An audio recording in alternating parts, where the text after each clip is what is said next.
And then when we're switching, we're going to be doing that off onto the side. Do you need any indication or signal from us when we're about to switch interpreters? So I will see the videos change, and then I can just change the spotlight based on that. Yep. That's perfect. And then when we're switching, we're going to be doing that off onto the side. Do you need any indication or signal from us when we're about to switch interpreters? That's a delay on YouTube. So I will, 1 second. That's all right.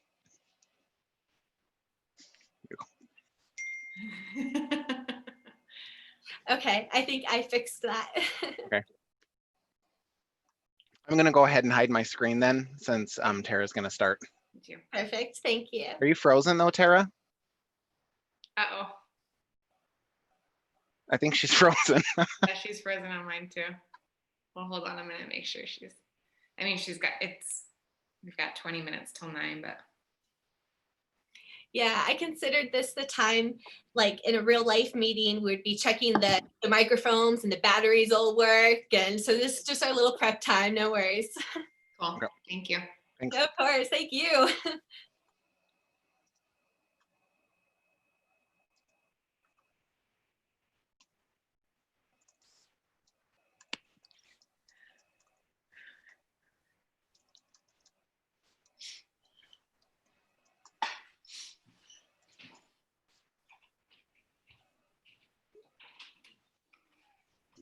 Sorry about that.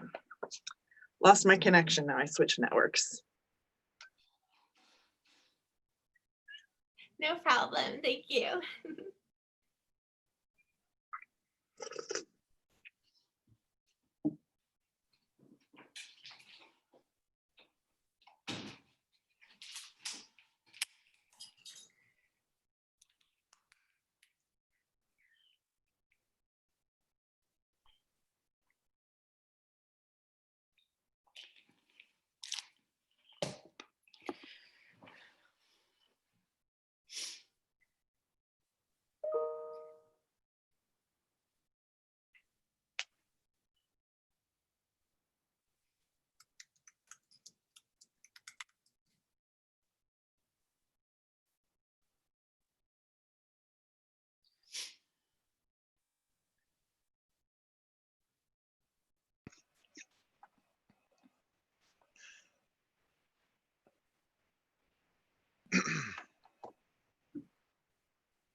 Got about 5 minutes, and then I will have a video up.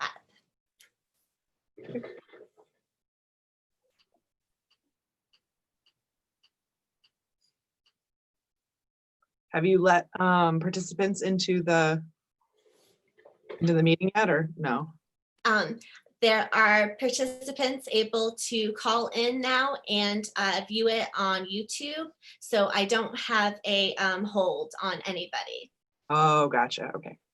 Yeah, but don't worry, because we're not considered this event live until 9 o'clock. I know it's untraditional, but I'm trying to, you know, there's so many things that take a minute.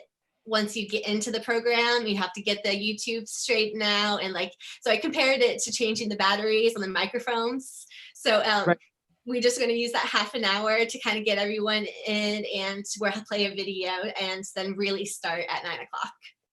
Okay. All right. So I won't worry about doing any of this until 9 then. Yep. Thank you.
And Tara, just to let you know, if you wanted to have your camera off until 9 o'clock, feel free to.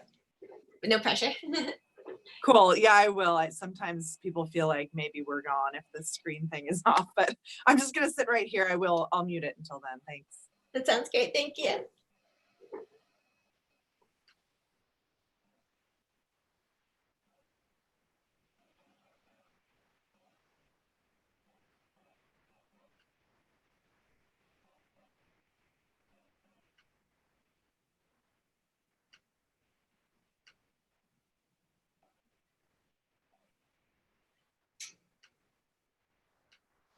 Oh.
Hello, Dee. I just wanted to let you know you have permission to talk on our screen until 9 o'clock. This is just an opportunity for us to get organized and everything set up.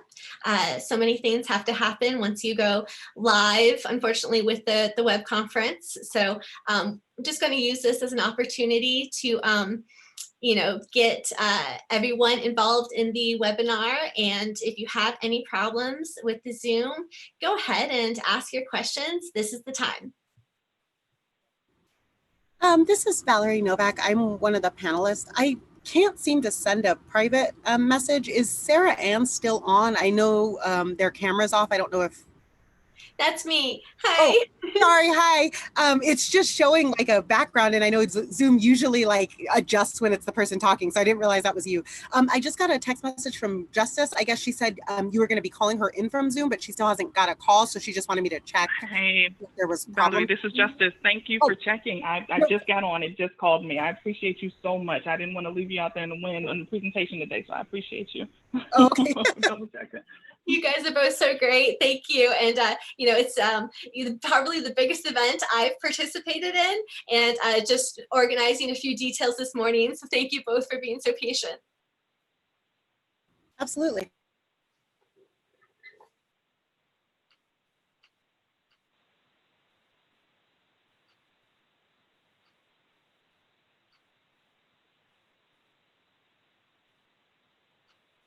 Okay, I'm going to go ahead and get the documentary started, and there will be possibly some interruption because we still need to just get our captioners in place, and I see captioning a little bit going on already. So, but I'll make sure that we have it everywhere we wanted, which was on the Zoom, and as well as for people accessing it on the stream text link and on the website.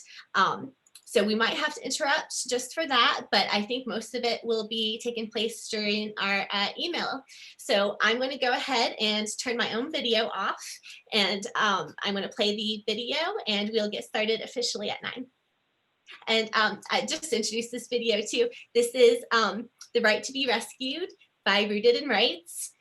And it is an older documentary now, but it's just as relevant today as it was then. So enjoy.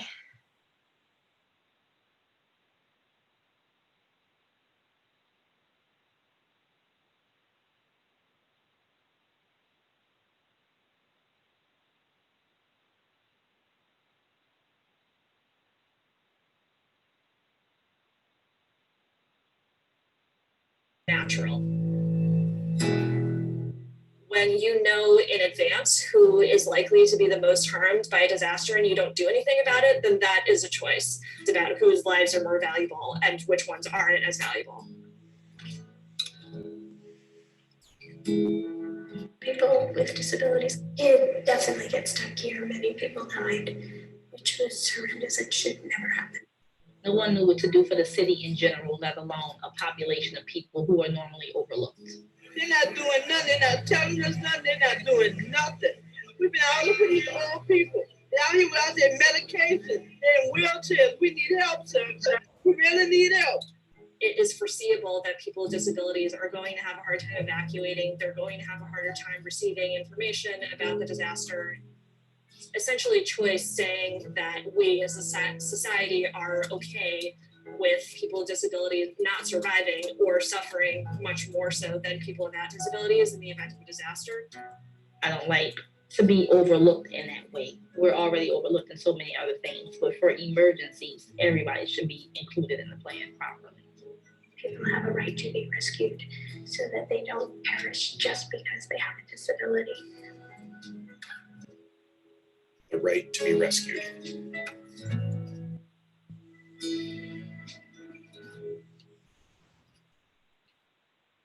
Nearly 500,000 people with disabilities lived in the counties and parishes affected by Hurricane Katrina in Louisiana, Mississippi, and Alabama.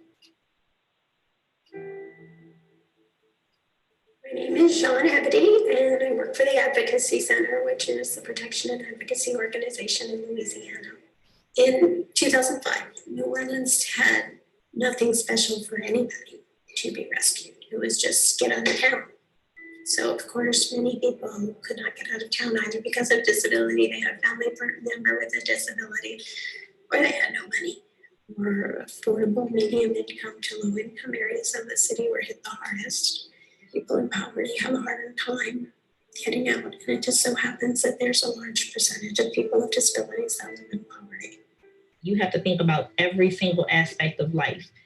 I think a little bit more than most people who can jump in their car and pack their kids up and just drive off. You can't do that. You have to see who's going to take you, where you're going to go, how you're going to get there. Someone may just have a physical disability like myself, but then you may have someone who is ill with cancer, and you may have someone with asthma. Like, you have to think about all those types of things. My name is Earl Robichaud. I live in Berwick, Louisiana. I was diagnosed with Burkitt's lymphoma in July of 2005 and eventually placed in Charity Hospital in New Orleans. And then Katrina hit August 29th. I was placed in a special isolation room, and that was to prevent infection. The air condition is very low. Usually they keep it around 50, 55 to reduce bacteria counts. Hopefully the antibiotics will work. If they don't work, you'll just die. It was when the levees broke and the water came that the problems really started occurring.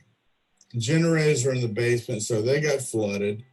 And of course, we had no power as a result. So I went from a room that was like 55 degrees to a room that was like 115 within, say, 3 hours. The only way I could think of surviving the whole thing was to strip down to my underwear and just lay in the bed very still. I was on a gravity drip IV, and I just laid there for 5 days and watched helicopters fly around the building. So we were probably the last hospital to be evacuated on day 5. First responders were great. It's just that they came there 5 days later. I feel lucky. I knew it was kind of bad, but I know it was really, really that desperate for so many people. When we left and we saw the devastation that was going on, there's no way, I know I wouldn't have been able to survive that. I lived in New Orleans East. I stayed on the 2nd floor in my apartment. No one would have been able to come to rescue me because the water had hit so fast that it was, people who were back there were just stuck. I have a good friend who died, who was uses a wheelchair and was on an overpass for days. And so she didn't die there, but she ended up with complications. She probably died about 6 months later. It was horrible for many. For people with disabilities, the impact is greater. My name is Pam Menning, and I used to live in New Orleans. I met Benny when I was about 19, 20 years old. The first day that we met was actually in an Italian class, and a very sweet voice. She said, "Hi, my name's Benilda, but my friends call me Benny." And after that, she was always Benny, and she was always my friend. She enjoyed life. You know, she loved chocolates and coffee and smoking her cigarettes. Benny had a rare form of muscular dystrophy. She used an electric wheelchair. She had no use of her 2 lower legs. There was no strength in them. One of her arms, she had partial use out of, and the other arm, she had pretty good strength in. But then as the years progressed, she was losing some of the strength. She could cook. She always lived, of course, on a 1st floor apartment. She had a shower that she could go into. So joy of life and independence were the 2 most important things for her personally. She wanted other people with disabilities to have comfortable lives, to make sure that they were protected, that people didn't take advantage of them. She volunteered with a bunch of disability rights organizations. Anything that she could do to get involved and give back. She had decided that she was going to evacuate. She had called a company that was supposed to come and get her, and she said that they were going to take her to the Hyatt. I did not get a phone call from her that day. And at first I thought maybe she got busy, who knows why, but I thought, well, I'm going to try and call her. I said, Benny, what are you doing still there? She said, Pam, they've abandoned me. She said, yes, I spoke to the driver. And I said, why didn't he come and pick you up? She said, he told me, I can't come and get you. I've got my own family to worry about. And he hung up on her. The police told Benny that they would take her to the Superdome. They did not want to take her wheelchair or her physical assistant. She physically could not have gotten by without the help of someone and without her wheelchair. She couldn't have made it. Storm passed. Everything seemed okay. I called and she let out a huge sigh of relief. And we started talking and just kind of relaxing. Then all of a sudden she said that she heard something. She goes, wait, I hear something. And she goes, oh my God, water's coming in. And I could just hear this panic in her voice. And then all of a sudden the phone line cut out. I tried calling on her cell phone. I tried all during the day and I could not get through. Her physical assistant called here and said when she last left her, she was in water up to her neck. And Benny handed her her cell phone and her address book and said, call Pam, call the others and tell them I'm dead. There's no reason for two of us to drown. Now it's sadness, but for about 3 years, it was anger.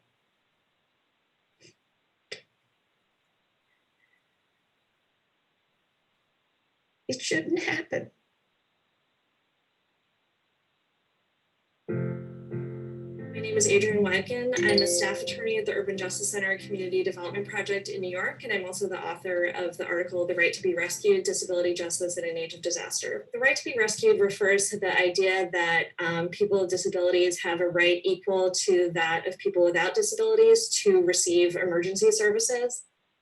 In California, disability rights advocates brought a lawsuit against the city of Los Angeles, alleging that the city's plans violated the Americans with Disabilities Act and the Rehabilitation Act, and the parties negotiated a settlement to improve emergency plans in those areas and make them more responsive to the needs of people with disabilities. In New York, disability rights advocates brought another lawsuit, which again alleged the city's emergency plans violated the ADA and RA, and the court enumerated very specific ways in which the city would have to revise its plans in order to be compliant with the ADA and RA. Unfortunately, I do expect more cities and states to be sued, and I say it in that manner because they could avoid being sued if they revise their plans sooner. And I think that that is going to happen in some places, and it's already started to happen in some places. So I think that that's a positive sign. I don't think people should wait to be sued. Emergency planners have to think about space, like where they're going to put people, how they're actually going to organize people according to their needs.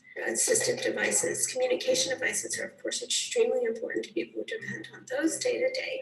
You have to think about food. What if someone needs help administering their own medication? You know, how do you do that? How do you know the proper dosages of that stuff? To make sure that the shelters are accessible if somebody has to go to a shelter, to make sure that to get to the shelter, that the transportation is accessible. It's a lot.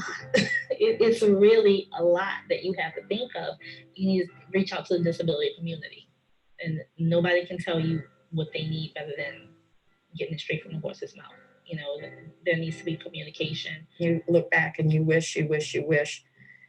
We can't do anything about the past other than learn from it. And shame on us if we don't move forward. My name is Charlotte Parent. I am the Director of Health for the City of New Orleans. What's been developed for us now is a coalition of people who work with people with disabilities, our seniors, which is a large portion of our population, to discuss year-long, what are the plans, what are you doing, how can we help you? But when the emergency does happen, we're already at that point of being prepared for it. The original special needs registry began right after Katrina. They call in with the information. We do a one-page sheet to get some basic demographic information. Where do they live? Beyond the wheelchair, is there anything else that you have? When the evacuation would happen at that point, we would then look to say, okay, we got this person, they live in this particular neighborhood, they're in a wheelchair, so they're gonna need a lift bus to pick them up. And then we dispatch from there and get the right persons into the right places once the evacuation is started. We feel really good about what we're doing and that we're doing the right thing to prepare our community. Everybody definitely has a right to be rescued. Everybody on this earth deserves to be taken care of and to be thought of as a human being. You know, people with disabilities, elderly people, whomever, you know, we all need help in some way, shape, or form. People with disabilities have a couple extra things, but I mean, we still need to be rescued. We need to be thought of. Every city is going to have some kind of evacuation plan and is going to need to think about how to make that a plan that works for everyone. The worst case scenario, if we don't prepare, is people die unnecessarily.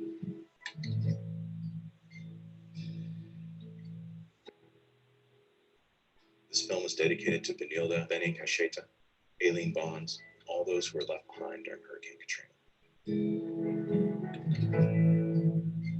Help us make sure that everyone has a right to be rescued at righttoberescued.com.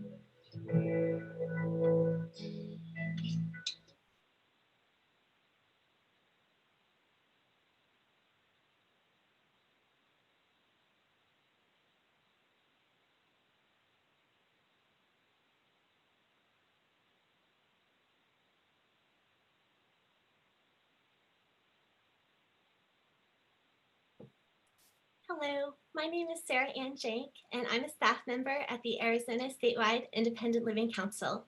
I am just going to be the technical support during this web conference, so you will refer to me via email if you need any help during your experience. Thank you. I'm going to turn this over to you, James.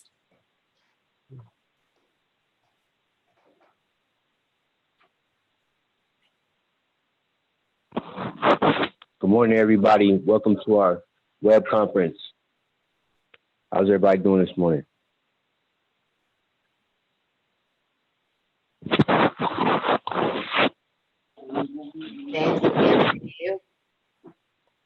I'm doing well, thank you.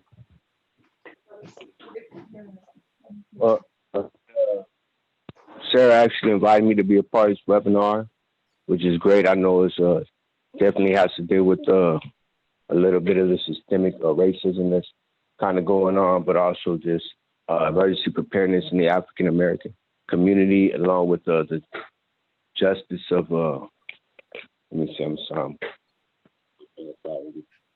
get back to that website, but I believe I'm supposed to be asking our speakers some questions. And so, again, I just wanted to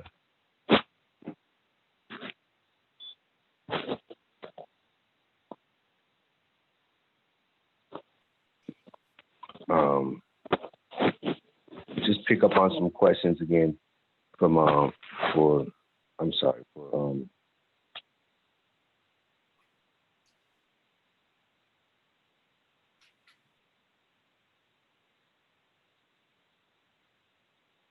I'm going to give James a second to get his questions. If he I'm doesn't sorry. mind. Oh, I'm going to. I'm ready. I'm ready for you, Judy. I'm sorry about that. I just had that. I'm from a phone and not a computer. So okay.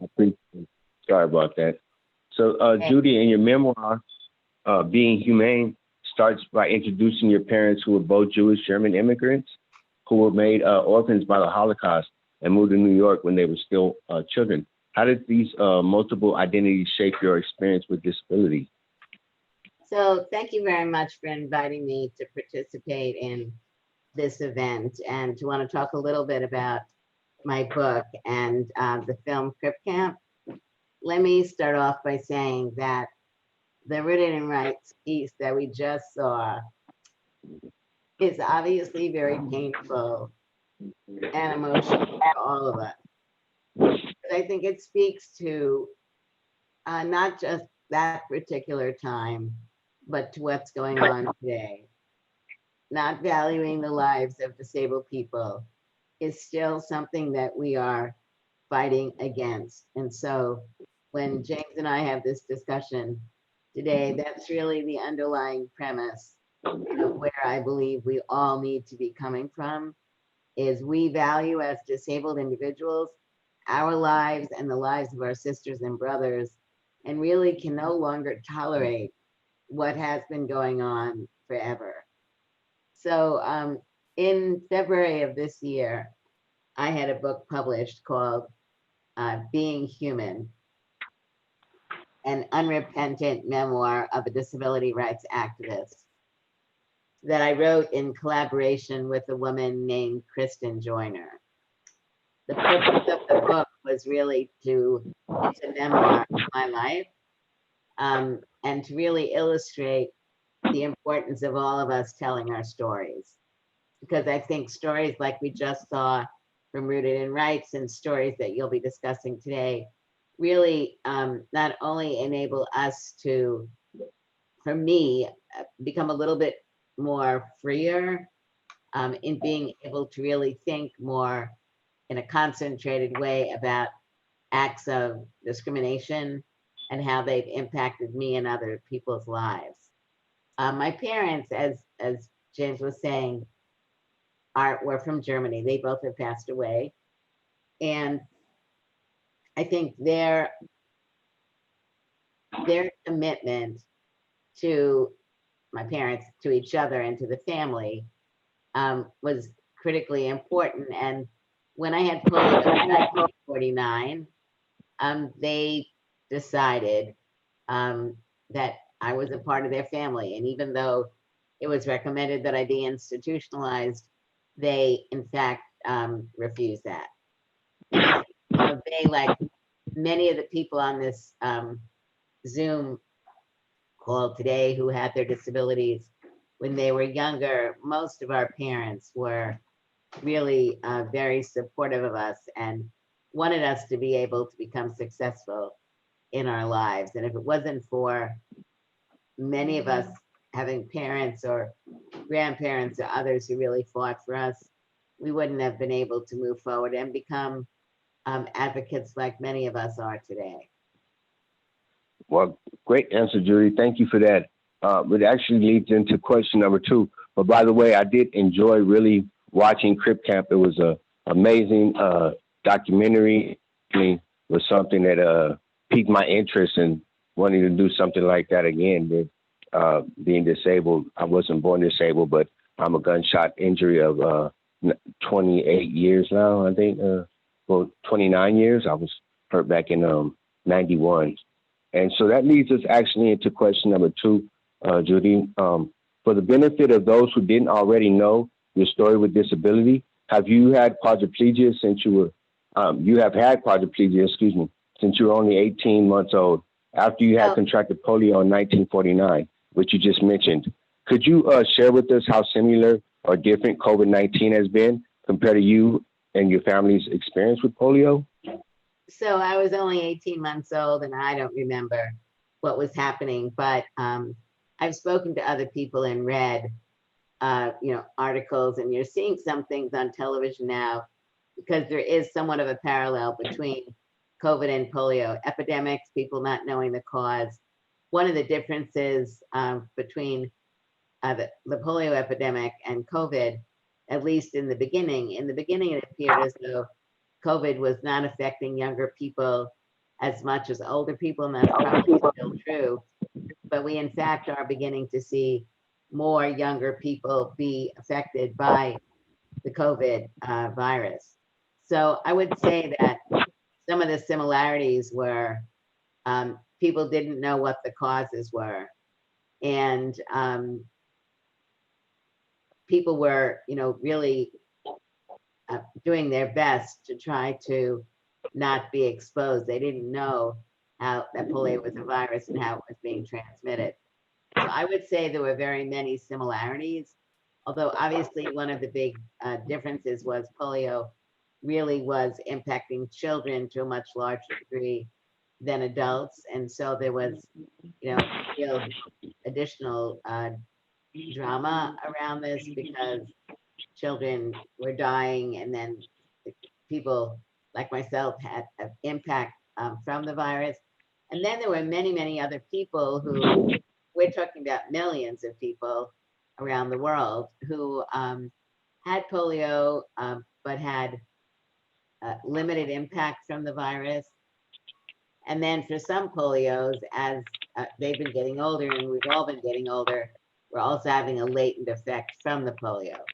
So I would say that one of the issues that we need to also be looking at with COVID is we have, the immediate impact of the virus. Some people die, some people appear to come through without any issues. And then you have others where we really don't know what's going to be happening, the longer term impact of the virus. And so I think that was also true with polio. Right, absolutely. Thanks again for that great response. I know for just looking back and just not being born that early on, but just kind of knowing a little bit about polio, it just seemed like both of these definitely called pandemonia.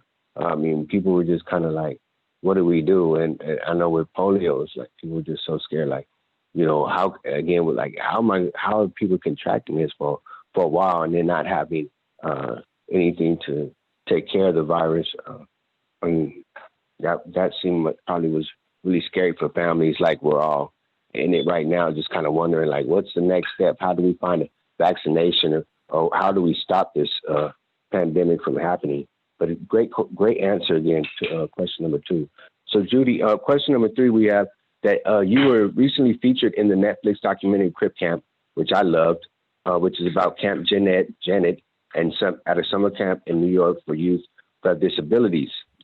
I've recently done one like that in the Arizona area. We call it Camp with the Ramp, but it's just fun being there. But this camp was for those who taught there, and for the youth who attended, all have played a part in.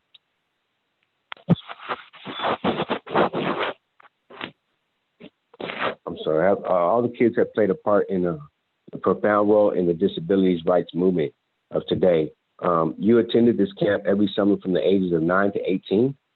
Why was this experience transformational for you? Thank you. Actually, I attended 2 different camps. One was a camp called Oakhurst, Oakhurst, which I attended from when I was like 9 to 12. And then I went, and the reason I mentioned both camps is, James, how old were you when you became disabled? How old was I? What was that? How old were you? Well, the first time I attended this camp was probably about 8 years ago. So I was like probably about 36, 37. But how old were you when you? Go ahead. How old were you when you were injured? When I sustained my injury, I was 17. Okay. So yep. So what was important for us, and really the people in the camp, you could see most of us had our disabilities from either birth or pretty early on. Not everybody, but most. And I think one of the important parts of our experience and your experience, having gone to Camp Ramp, was the ability to be with other disabled individuals and to be able to express what we were as people, what our goals and our aspirations. And things we liked and didn't like in an environment where the other campers and some of the counselors had disabilities. It was really a great opportunity. It was a freeing experience for us also to be able to talk about our vision for what we wanted in the future and what our concerns were because of what we saw around us. And I think while we were at camp, it was very unstructured as far as discussions about rights or discrimination. There was nothing that was formal around that. But we were beginning to have those discussions ourselves, being influenced very much by the civil rights movement, which was going on in the 50s and 60s, the real emergence of a civil rights movement led by Black people and joined with by others, kind of similar to what's going on with the Black Lives Matter, although the Black Lives Matter movement now I think has really become a much broader movement across the United States. But it was, as disabled youth, it was really our opportunity to begin to dream, but also begin to be able to have discussions about what was going on in our communities and what was our vision for change.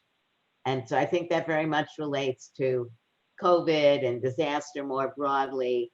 You know, what is it that we believe individually and as a community needs to be done to ensure that in disasters, regardless of the type, that when the planning is going on, we are involved with the planning, that we have people who are knowledgeable, as many of the speakers will today, who are very knowledgeable about disaster preparation and implementation, and that the rest of us who are participating, who may not be the ones at the table doing the negotiation, very much need to be able to tell our stories of what it is that we've experienced and what we believe needs to be done in order to not marginalize our lives.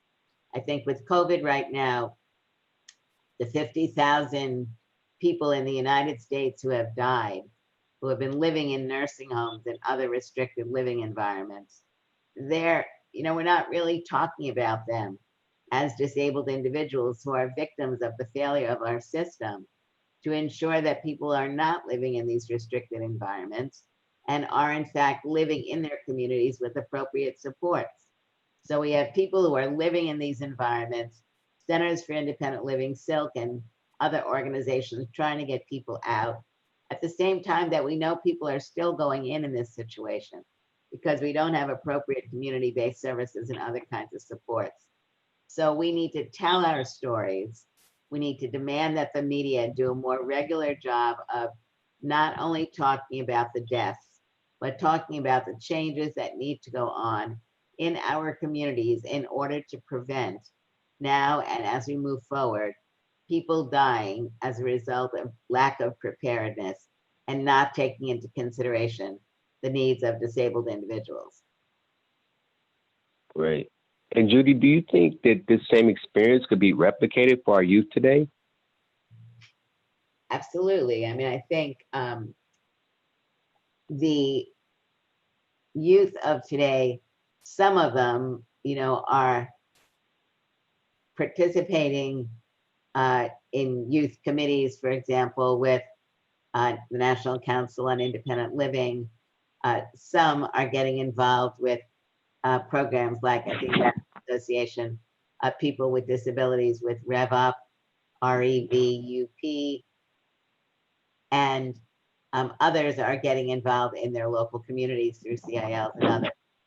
But I would say that we really, as a community, need to be looking more carefully at what we need to do to be engaging with and supporting younger disabled individuals and people who are acquiring their disabilities when they're older. I think it's really important. There is a great cadre of disabled young people who are really speaking up and speaking out and getting more integrated into a broader range of organizations like Rebecca Coakley with CAP and others. And I think that's very important. We need to keep supporting that. Additionally, we really need to be working with people who are of different ages and are acquiring their disabilities for different reasons, particularly people who are at risk of being in more segregated living environments because they're becoming older and they may not be able to take care of themselves as they were when they were younger. We need to be working intergenerationally in a way that I think most other communities have not. So for me, that's critically important.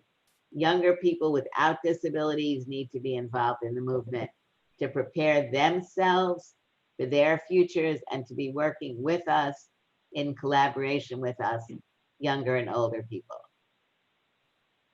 Great answer, Judy. I absolutely agree with you too there. I'm doing my part in helping in that sector myself with working with our state wide our Arizona Youth Leadership Forum here, who are for young people who have disability who are transitioning into adulthood, and these kids are able to learn all about different disabilities and the whole disabilities rights movement and how they can be involved, and learn about voc rehab and several other things that kind of, just kind of get them on their way with being educated on how to speak out and to advocate for themselves, which leads me actually into the fourth question, which we understand that you have been one of our leaders in the administration as far as working with school children, and one of the leading people that would ever probably start the whole movement on being able to have the fair ability to teach other kids to show that a disability doesn't hold you back from doing anything you want. So with our fourth question, we just wanted to ask you a little bit about when you first applied to become a teacher, and that the city of New York denied that you could employment opportunity because they did not believe you could get yourself and your students out of the building if there was a fire. So you're only 22 years old at that time, and you won the lawsuit in the federal district court. And so tell us about your experience and having to deal with that and overcome adversity while because you use the wheelchair as mobility. Thank you so much. So very briefly, when I graduated college, I wanted to be a teacher. I took the required courses and I took the required exams, and I was failed in the medical exam, as James said. And I was denied my license in writing because this was before 504 and way before the ADA. I was denied my license because of paralysis of both lower extremities, sequelae of SEQ, SEQU. It's kind of important. It's a Latin word. It means because of paralysis of both lower extremities. So basically, I was in writing denied the job because I couldn't walk. It's under 504 and the ADA. It would have been completely discriminatory, but there was no law at that point. So I think the message here was that I, with some other friends, had set up an organization in New York called Disabled in Action. We came together, kind of a continuation of what we were learning at camp, to organize and be able to talk about discrimination in many areas, including employment. And so I'm sorry, we are wrapping up here in a minute, but just real quick, in your experience in emergency preparedness, do you think people, they use that as a tool to discriminate against individuals who have disabilities? And if so, how can we best prevent this practice? Well, I think what today is going to be all about, and what I've been speaking about, and the work that many of you have been doing now for many years, I think the only way that we can prevent this practice is we need to be speaking up and out much more powerfully as a community, with our city councils, with our county boards, with our state legislators, with our federal government. We need to be out there and being very clear and graphic. Masks on, letter writing, phone calling, and really demanding that the 61 million disabled people in this country will no longer tolerate being put to the side. We need to really make sure that we're registering to vote, and we need to make sure that we actually will be voting. And I would say additionally, it's really important, while nonprofits are not allowed to endorse a candidate, I completely get that. Nonprofits are allowed to ask questions of candidates. So I suggest that state groups and local groups make sure that every person running for a position is asked questions on disability, that the information they respond with is shared with the members of your organization so that people can make a decision on who they're going to vote on based on the comments that people make about disability. Wonderful, wonderful. It sounds like you almost answered our fifth question. We have one final one. Just to read it off to everybody so you know, we wanted to ask you, recently you have been working on a project called The Humane Perspective to build an online presence with the goal to broaden and spur the discussion on the intersectionality of disability rights. How has the COVID-19 changed the focus on and priorities of your work, and how has it changed the methods of the use of the future activities you have planned? So I have a YouTube channel, and it's called The Human Perspective, HEUMANN. Oh, humane. I keep saying humane. I'm sorry. That's okay. Don't worry. And so we do a number of interviews every month, 2 to 3 interviews. And then we're doing postings. We're active in social media. Our social media is putting up information on a regular basis about COVID issues relating to disability, and also sharing information about what organizations are doing. Because this is an international issue, there's a group called the International Disability Alliance. They're doing a lot of work internationally on COVID and other issues, like the same with the partnership in the United States, WID, and all these other organizations that are really doing fantastic work with bringing attention to and fighting for financing and for legislative language in the area of protection of the rights of disabled people. So we are reporting on that. And we're very little in that area, so I'd like to be able to do more, and we will over the next couple of months. Yeah, I'm sure you will. Absolutely. And we'll be wanting to join you and help with that. I just wanted to say again, thank you for coming on.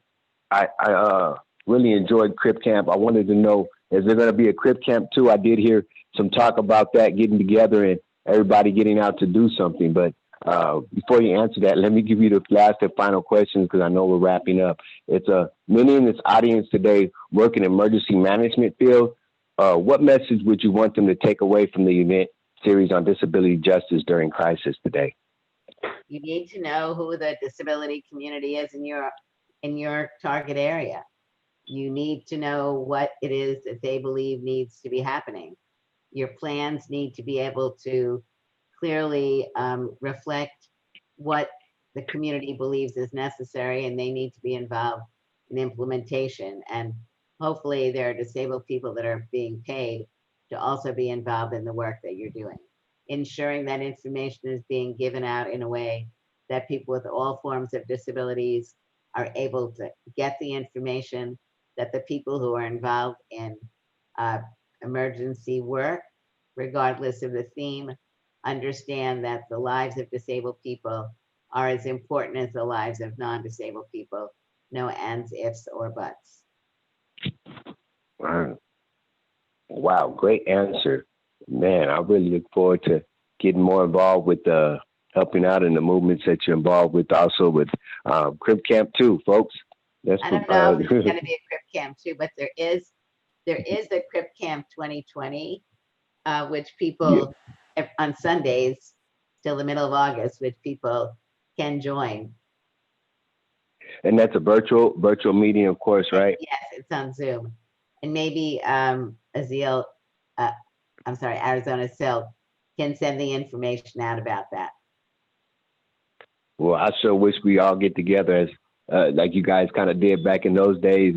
That camp looked so fun. It just makes me want to get, join some kind of group like that. I know specifically with Camp of the Ramp, we deal with spinal cord injuries, but to have every form of disability there and to be at one place at one time and just talking about these events and political issues and everything else, it drives me nuts just thinking about it, because I wanted to happen so bad, just seeing all the fun you guys had watching that documentary. It's a pleasure being on the phone with you today. Again, too, being one of our founders and leaders in our movement for equal rights for us with the disabilities and whatnot, or different abilities.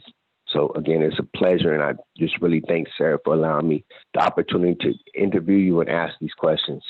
Thanks, James. It was great to be with you. Thank you. Thank you both. And then just allow me a second as we transition our screens to our next speakers.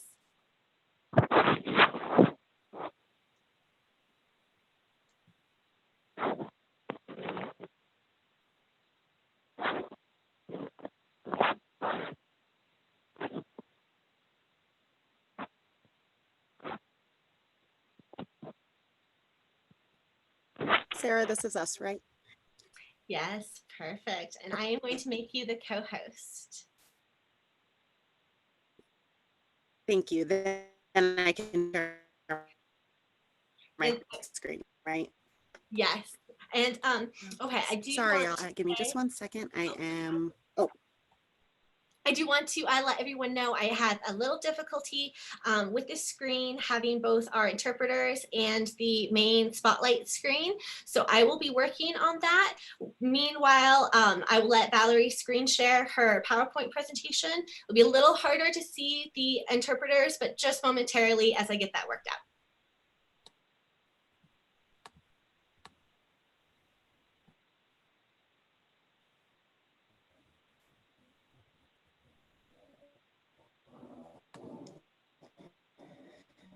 Okay.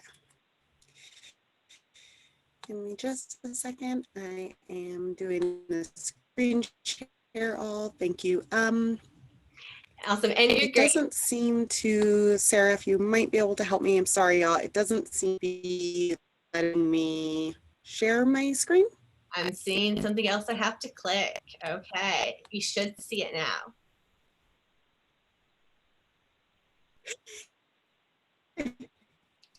Are you able to screen share now?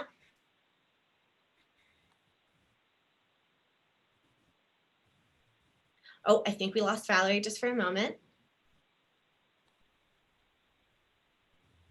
I know it's odd to do this virtually, but considering a real life meeting, we would have that transition on stage. It's always a little awkward. So bear with us as we get through this.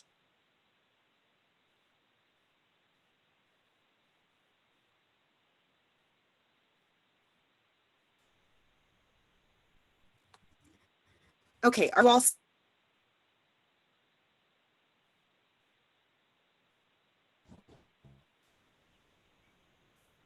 Hey, Valerie, are you able to share your screen? Yeah, I think it started sharing and then it, I don't know, disconnected me. Can y'all see the screen? Okay. Justice, are you there? I am indeed. Can you hear me all right?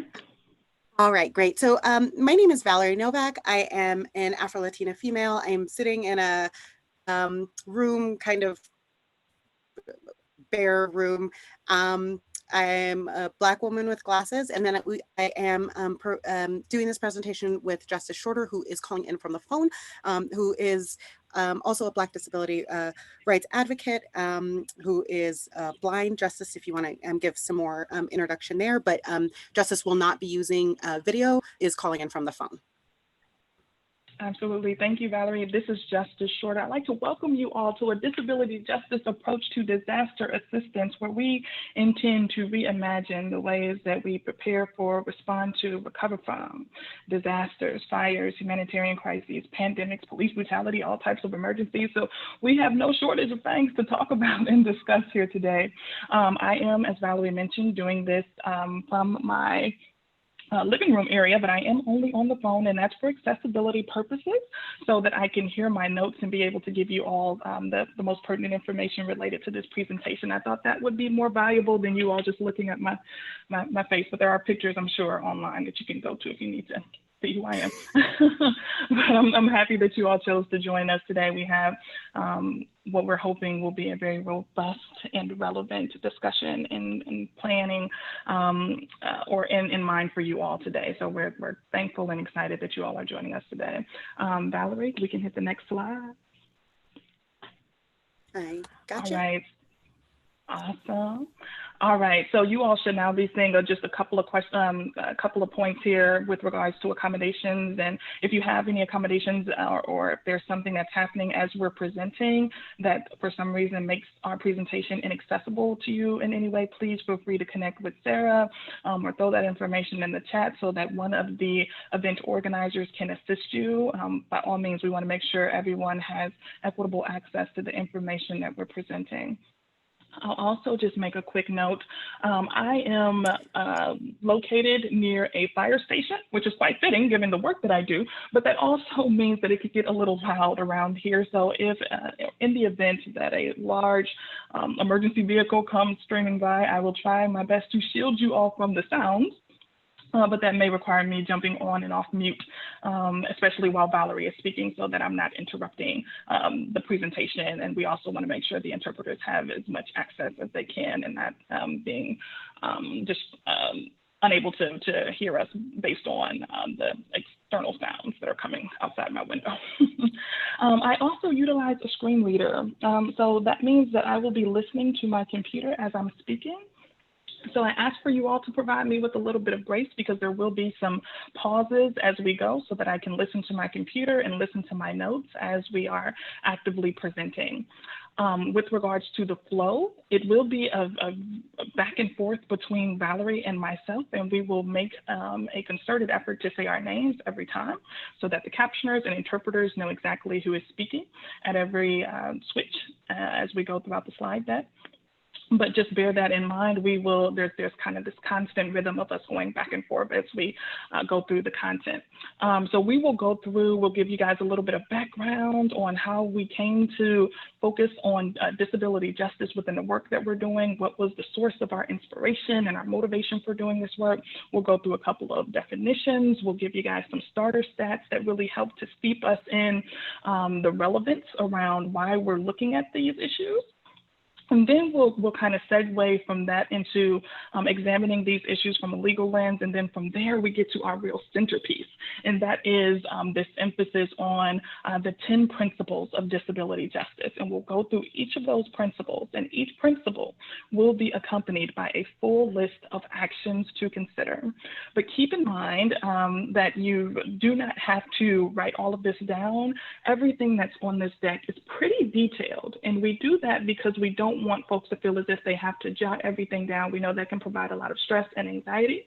So please don't worry about that as we're going. The deck will be provided to everyone after the presentation from what I've been told by the summit organizers.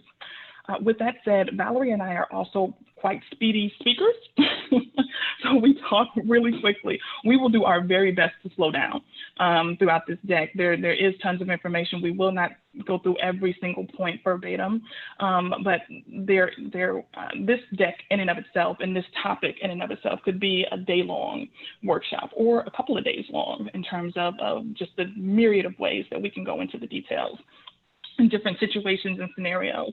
But we have condensed that into an hour. And so we will go through the presentation within the first hour here, and then we will leave the last 20 minutes just for you.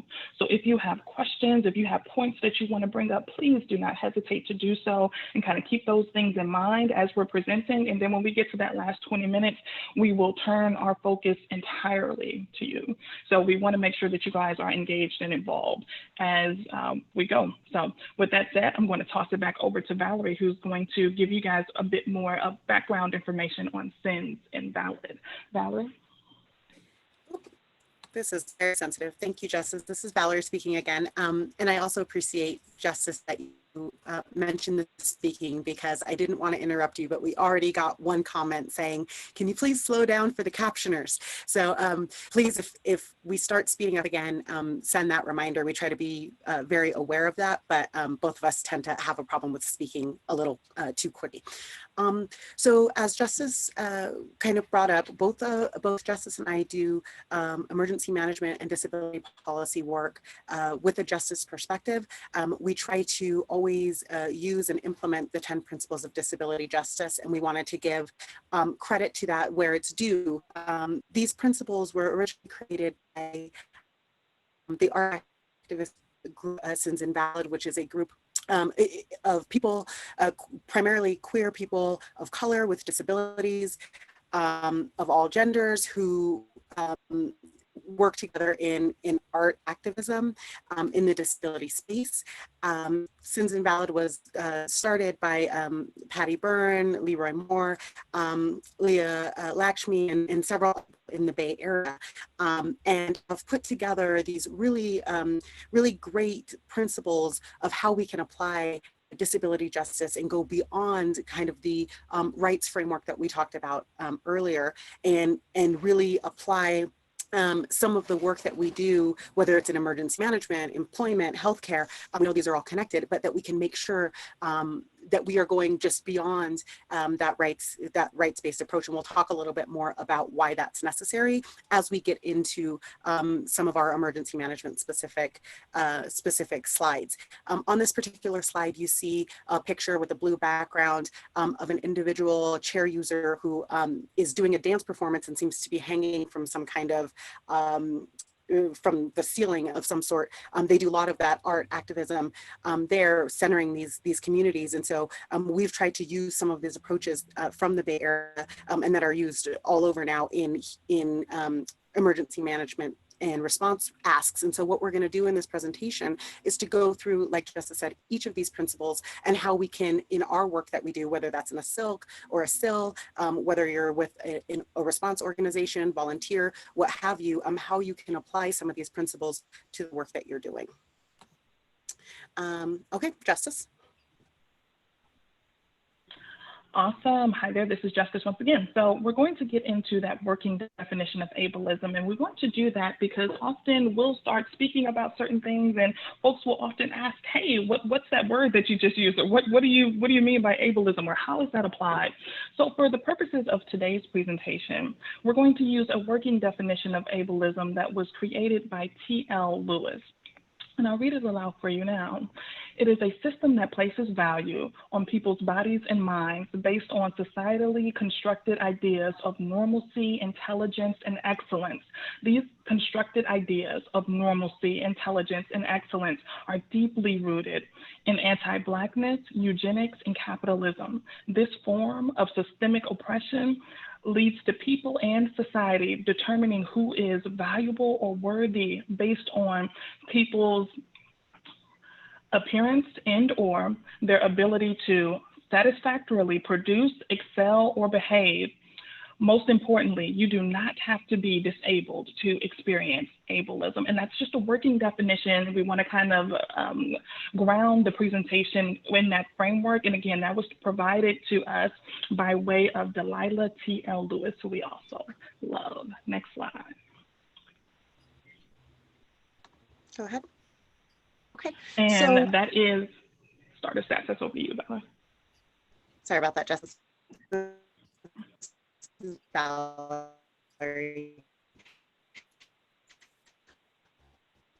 The reason we wanted to start off with that working definition of ableism is a lot of what we're going to talk about between COVID, between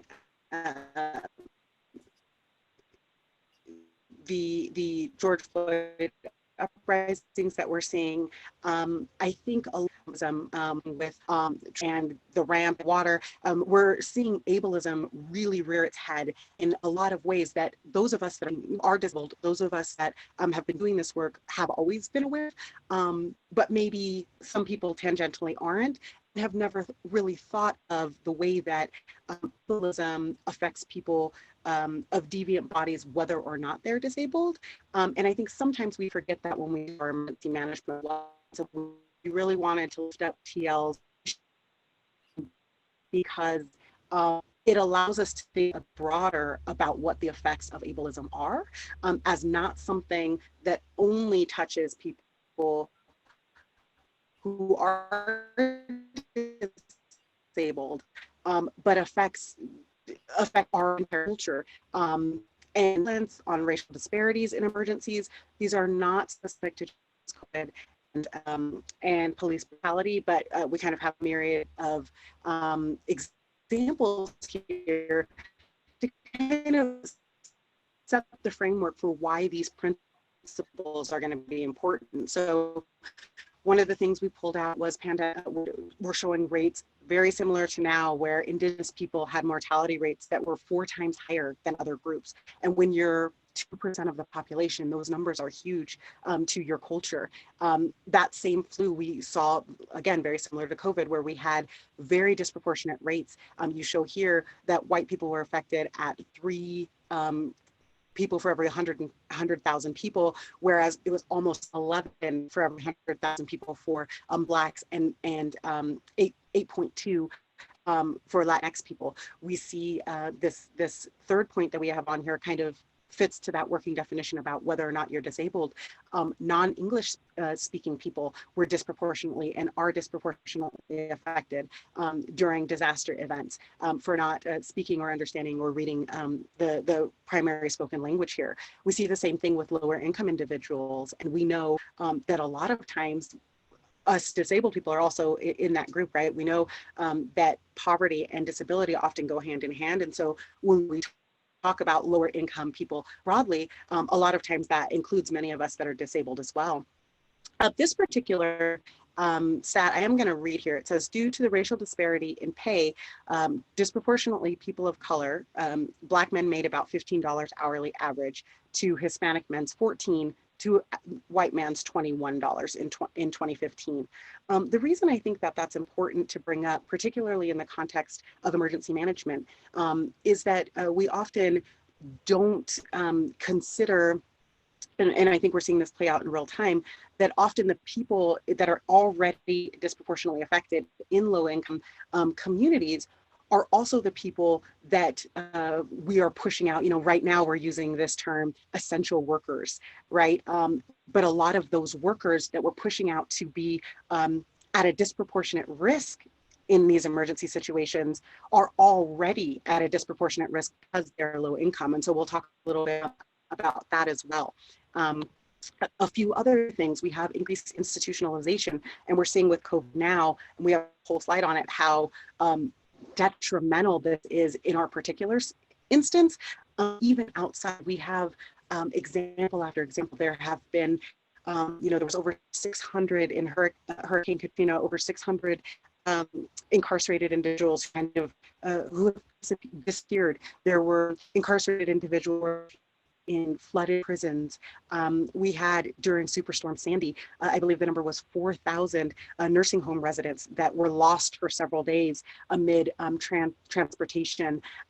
We had the two women who were being transported by police between institutions who were killed in, I believe, South Carolina, who drowned. So we see this, the problem of institutionalization, both in an increase of institutionalization during, I believe it was Irma, and this happens regularly. We had cops arresting people and putting them in prison, quote, for their safety, right? So they wouldn't be shelterless during this time. And so the increase of institutionalization, whether that's in a psych ward, a prison, or a nursing home, but also people who become disabled or who are trying to seek treatment during emergencies, who then also get into institutionalized.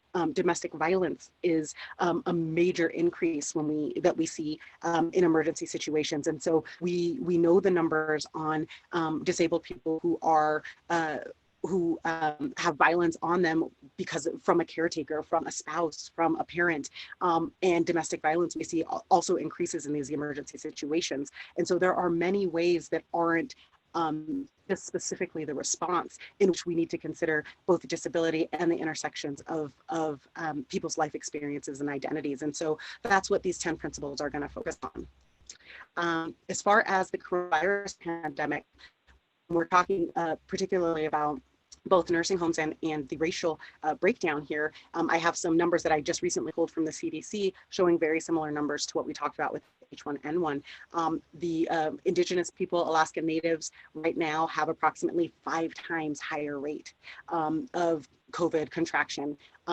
Non-Hispanic, Black individuals also 5 times as high. Latinx people approximately 4 times as high. And on the screen here, we have a bar graph that I pulled from the CDC giving some of those numbers. And I do have the alt text in there if you'd like to look at that further when you get the deck. The same thing that we're seeing with nursing homes.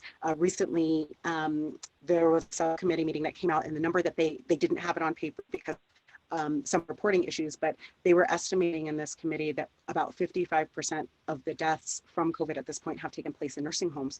And so I know the disability community has really been rallying around this, but one of the things that we haven't really heard that we put on this, this slide here is that nursing homes where there are a stronger or larger percentage of Black and Latinx people, regardless of location, regardless of government rating standard, regardless of finance, are showing larger numbers of COVID deaths than nursing homes that have less than 5% non-white residents. And so even within these settings such as nursing homes, where it seems like we can all find common ground in the disability community, we are showing that nursing homes that cater more to Black and Latinx individuals have higher rates of death and COVID infection than nursing homes that cater to white disabled residents, right? So these are very, very real disparities that exist even within the disability community. Justice, would you like to take the next slide? Absolutely. Thank you, Valerie. This is Justice. So now we're going to focus on the crisis of police brutality. So to be clear, police brutality is an ongoing crisis in America. On average, around 1,000 people die as a result of police violence, and that's been the case since 2013 in this country. About 30 to 50% of those killed each year by police violence, 30 to 50% of those individuals are thought to have some sort of disability, mental health consideration, or access or functional need. Black people with disabilities are 5 times as likely than white people to be killed by the police. Latinx and indigenous men are also more likely to be killed by the police. People with disabilities make up around 1/3 of those in prisons and about 40% of those in jails. We understand this to equate to a very central theme here, which is both prisons and police brutality could be a cause of disability as well, right? If you understand this within the context of what's going on in this current moment, and we've updated this PowerPoint because we initially created this last year, but we've updated it to include the coronavirus pandemic, but we've also updated it to reflect the current situation that is underway that has happened in response to just the continuation and the consistency of police brutality, police violence, vigilante violence in this country as well. What you will see in a more integrated sense in terms of understanding the intersectional perspective of both Black people and people with disabilities is the push for the acknowledgement of hashtag Black Disabled Lives Matter.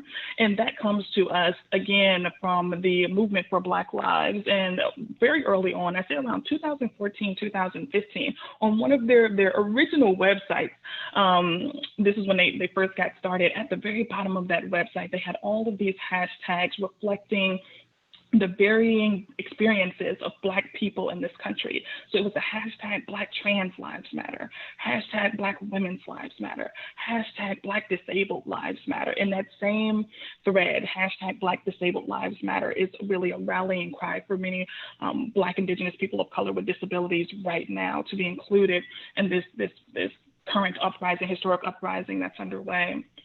So one of the things to keep in mind, though, is that wasn't just a frame that was noted at the very beginning of the movement for Black Lives, but it continues today. If you go on their national website and you look in the About section, it will say that the movement for Black Lives specifically aims to center those who have been historically marginalized in Black liberation movement. So that includes individuals with disabilities, transgender folks, as well as women.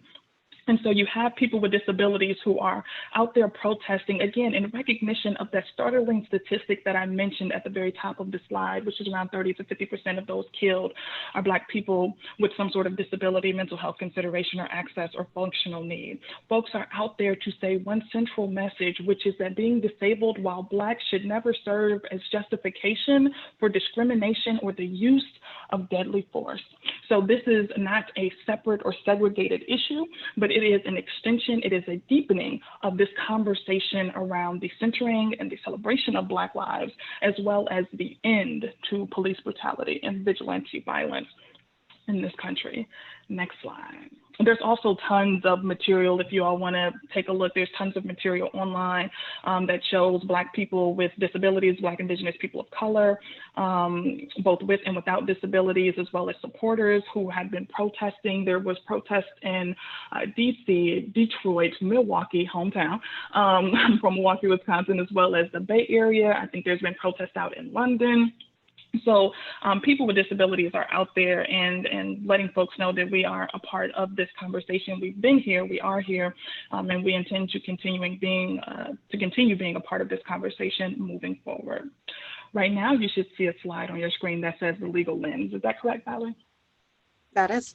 Just want to come. Okay, cool. All right, so now we're just going to look at this from the legal lens. We want to focus on this really quickly because sometimes being out there speaking with folks in emergency management who don't have a disability competency, sometimes folks will operate under the false assumption that to help people with disabilities is some sort of charitable consideration. So yeah, I just did it out of the kindness of my heart, or those people need some sort of help. And so we did it because we care. And you know, be that as it may, and I'm happy to know that you care, but that also this is not a charitable consideration. It is steeped in legal justifications as well, right? So it is enshrined in our laws. So we look at that in relation to the ADA, specifically Title II, that focuses on state and local resources and services and programs. And the reason why I always like to emphasize that is because disasters are local, right? If anybody works in the emergency management sector, that phrase is commonly said, right? Disasters are local. So a lot of the decisions that happen and a lot of ways that disasters are handled and a lot of the ways that programs and activities are implemented, a lot of that is directed and implemented on a local and state level. So we want to make sure that that folks are recognizing and integrating the ADA and what that means. So we want to look at that in terms of physical access, right? Are the places where disaster services are being distributed, are those places accessible physically? So are there physical accessibility checks that are happening at these locations? If there is some sort of distribution site, are those materials and resources that are being distributed to the public, are they being done in a way that also reaches out to people who can't physically stand in long lines or who can't physically even get down to the location as well, right? Because otherwise you can run into a very slippery slope of discrimination by delay, which is the mindset that we'll handle everything for everyone else and then we'll get to you people with disabilities later because it takes longer to serve you, right? So we never want to fall into that mindset. So again, understanding this in terms of physical access as well as programmatic access. So understanding that your programs need to be accessible at the beginning, not just at the back end, but trying to make sure that you go into your planning processes with people with disabilities in mind, knowing that if you're serving a population and if you're going into a disaster situation with the whole community in mind, that whole community is certainly going to include individuals with disabilities. So it's not a surprise when we pop up, we're going to be there. So please make sure that is incorporated into any sort of programs. That means if you are going to have any services of applications, are they accessible? Are the people who are administering those programs, are they well versed on how to work with people with disabilities? Do they have a clear understanding about what the accommodations process is like? Are they made aware of other services and resources that are not operated by the government, but perhaps via nonprofits or religious institutions? There's a lot of folks who kind of step up when disaster happens. And so are they aware of all of the different resources, again, so that they can provide as much information and details around wraparound services to meet all of the needs that a person may have. And then lastly, the component of that in terms of effective communication access, right? So we also want to look at whether or not people who are deaf are receiving information in a timely and efficient manner, and is it the same as what everybody else is receiving. I have been out with individuals who are assisting folks through the disaster recovery process and who are helping them fill out applications for federal assistance, and who have only chosen to read information that they thought was most relevant, right?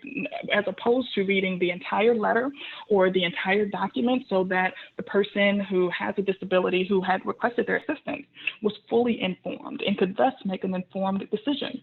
But instead of that happening, this could very much be blocked or curtailed by someone deciding for them that, well, I know what information is best, I know what information is relevant. When you do that, you fall into the trap of keeping people out of certain programs and services because they may have information about their circumstances that if only they knew all of the different aspects of a program, they could tie into those things, they could get additional assistance, they could get additional supports that's readily available to everyone else. So simply having access to that information and being communicated with fully is absolutely essential. Then, of course, we also want to think about Section 504 of the Rehabilitation Act of 1973. Shout out to Judy Human, who was on the line earlier. If you have seen Crip Camp, one of the main points and kind of the real crux of the documentary is this central focus on advocacy and pushing for Section 504 and then the rulemaking process so that that could be fully implemented and enacted across the country. And I always liken Section 504 to the Lion King. And I think about Mufasa and Simba on Pride Rock, and Mufasa telling Simba, everything the light touches is your kingdom. I think about that in terms of Section 504. Everything the federal dollar touches must be made accessible for individuals with disabilities. And that gives me a very warm and fuzzy feeling in terms of knowing that that should be the case.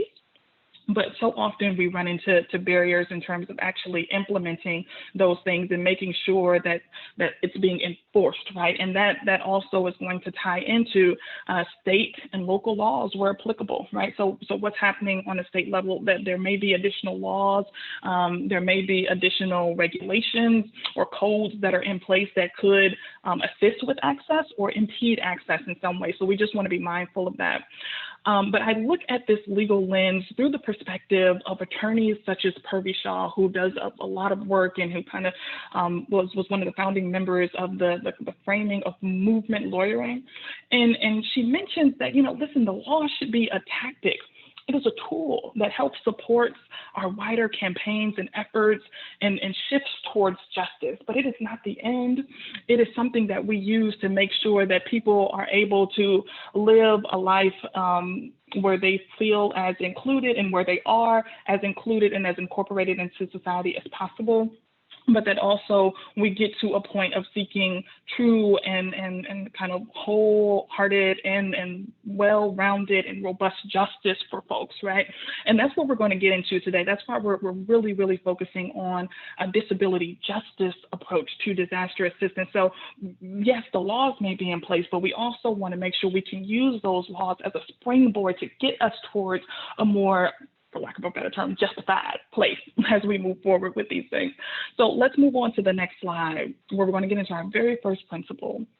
And this principle is intersectionality. There is no better place to start than with Professor Kimberly Crenshaw, who is the creator of this term. And for our purposes now, we'll describe intersectionality as multiple forms of discrimination experienced by historically marginalized groups in particular that overlap or intersect in ways that can interfere with effective preparedness, inhibit efficient response, or impede equitable recovery, right? So let's get into a couple of the actions to consider. As we mentioned before, every principle will be accompanied by an action, and you guys will get a copy of this slide deck, so you'll get a chance to see all of these different actions, and you'll have them at your disposal moving forward.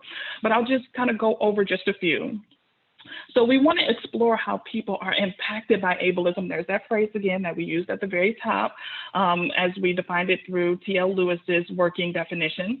But ableism, racism, sexism, classism, ageism, homophobia, xenophobia. There's so many different things that can affect somebody's ability to prepare for, respond to, and recover from disaster. And being treated in a way that is discriminatory or being provided with some sort of prejudicial treatment or inherent bias really does impact somebody's ability to recover or to navigate the entire disaster cycle continuum, right? So it's important for us to understand how we can use intersectional approaches to advance operational standards across disaster activities. We want to co-design emergency plans alongside historically marginalized communities. So not just we're going to do this for you, but we want to do this alongside you. We want to intervene when the intersectional experiences of survivors with disabilities are deemed invalid by those providing disaster assistance and emergency management, or if they're dismissed in some way. We want to acknowledge behaviors like gaslighting and microaggressions, because again, they can have a very detrimental impact on individuals with disabilities. I'll give a very quick example. I was deployed to a disaster in South Carolina several years ago, and there was a young transgender woman who also had mental health considerations who we were working with, and access to her gender affirming medications and resources and medical treatment was just as important as the ability to have access to all of those mental health supports as well. However, I interacted with a few emergency management counterparts that didn't see those elements as important. They only saw the aspects of elements related to her mental health considerations to be relevant and worthy of prioritization. But when you spoke to this young woman, she was vehemently clear that access to my gender affirming resources and medications and support systems, this is equally important to my survival as anything else. So please don't split me in half, and I'm paraphrasing here, but please don't split me in half and minimize my experiences and say one half of me has the right to be supported and the other half of me doesn't. That in and of itself is dehumanizing, because you literally strip me of different parts of myself in order to receive assistance and services. And that is never something that we want to do, right? So we just want to be mindful of that. Next slide. We're going to move on to principle number 2, which is leadership by the most impacted. So I'm going to very go through a framework that I use all the time, and we've been using in this workshop since we started, and it is the ladder of citizen participation, and this was created by Sherry R. Arnstein back in 1969. So the lowest rung of this ladder of participating, right, we're talking about inclusion. We want to move away from the illusion of inclusion and actually get down to the root of the thing in terms of actually making sure we do this in a substantive way. So we're going to go up this rung, and we're going to start here at the very bottom, which is manipulation. So this is knowingly interacting with people so that you can manipulate them towards a specific or predetermined end, right? You don't have the best intentions, but you do hope to just kind of manipulate them into making certain decisions that perhaps are not going to be for their overall benefit, but might benefit others who are not those that are the most directly impacted by the situation. The second rung of this ladder is therapy. So this means interacting with individuals as a way of only addressing the symptoms of a problem, but not really the cause. So for example, if you want to look at this from a climate justice perspective, it would be along the lines of going after some of the plastics that are in our ocean and really kind of focusing on that and working with different companies to only address the plastics that we see polluting our oceans and our waterways, without giving equal or perhaps even more attention to the fact that our waterways are being flooded with industrial sized components of trash, right? So we want to stop that from happening altogether. So we want to look at that in such a way. It also, another example could be a factory that's in a community that is emitting all types of pollutants into the air. And instead of dealing with that factory, we put some sort of mobile health clinic out there, right, that comes to visit this community twice a week. So it gets at some of those health concerns, but it doesn't stop the problem from occurring. So that's more of a therapeutic approach. Number 3 is informing. So again, we're just working our way up the ladder. So number 3 is informing. So this is a one-directional form of engaging with the community. So this is just, we're going to tell you what's going to happen, and don't call us And we also won't call you, but we'll just tell you what we've decided in our back room, right? And we'll let you know what happens. Number 4 is a step above that. That is consultation. So that means that we'll call you when we deem it necessary for you to be involved in these conversations, right? So when we think that your opinion is necessary, or when we think that it would help our efforts, then we'll call you in and we'll consult with you. You won't be fully a part of this process, but we'll let you know when we deem it necessary for you to be involved. Number 5 is placation. So I often tell people that this is what happened after you have pissed people off. So this is what happens when you typically have people protesting and doing op-eds and appearing at town halls and at city council meetings. Something drastic has happened, and often, unfortunately, sometimes it is something tragic or devastating to a community that has created or stimulated or ignited a reaction that is so fierce that it forces those who are in decision-making positions to do something, to make some sort of change. Although placation can create a window for change, we also have to be careful because it doesn't necessitate a commitment either, right? So we need to understand that sometimes those in decision-making positions will open that window for change because they're being forced to, but perhaps a year or two later, they're not necessarily fully committed to it. They just did it because they had to. So if we're trying to look and see continual change or continual process, that may be more difficult to come by because leaders were never in full support to begin with.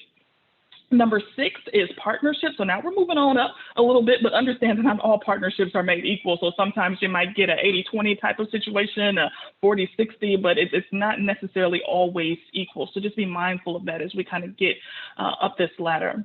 And number 7 is around delegated power. So now we're having discussions around who is going to do what, who is going to have more authority over what is happening in our communities, right? So we're delegating power to different individuals in the community to make sure that they're a part of the process. And then the last piece here is full citizen control, which means that those who are the most impacted have the majority say and stake in what happens and what goes on. So that is the ladder of citizen participation. Sometimes people will cut this out and put it on the wall or kind of use it when they're having conversations with other either governmental entities or nonprofit groups who say, yes, we include people with disabilities, or yes, we include minorities and marginalized populations. And they kind of go through the ladder as people are describing their programs. And they're like, it kind of sounds like informant, or that kind of sounds like consultation. It doesn't necessarily seem like we're going as high as we can possibly go because we can always do better. Next slide. And I'm not going to go through all of this in super detail because I spent a lot of time on the ladder. I will just say we want to appoint people who are the most impacted to leadership positions. We want people to be able to show up as decision makers, not just storytellers. And this is important because often people with disabilities will be brought on stage, share your story, tell people what happened, and then we'll go back in our boardrooms and in our conference rooms, and we'll make decisions about what is going to be best for your life moving forward, as opposed to understanding that these individuals are not just passive recipients of assistance, but they can also be proactive change makers if we provide the proper supports. And to do so, we must also be aware of some of the things that could be barriers for people's participation. And that includes things like the absence of childcare, the absence of transportation, the timing of it, whether or not accommodations are readily available. All of those things can very much inform or determine whether or not somebody is going to be able to participate. With that, I'm going to pass it back over to Valerie.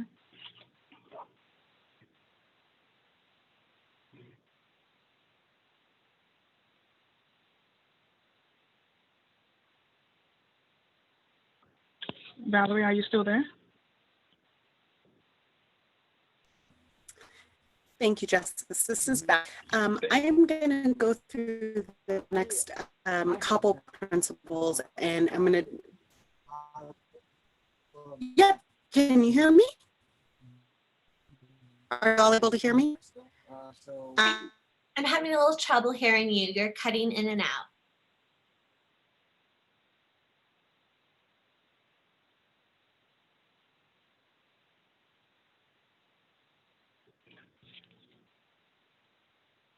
So Sarah, I'm wondering if it would help if you also perhaps called Valerie like you called me so that her audio is clear and maybe she could mute on her computer side so we're not doubling up on the audio. But I'm hoping my audio is clear, but maybe that would help the ins and out we're hearing with her audio. Absolutely. Does that sound right to you, Valerie?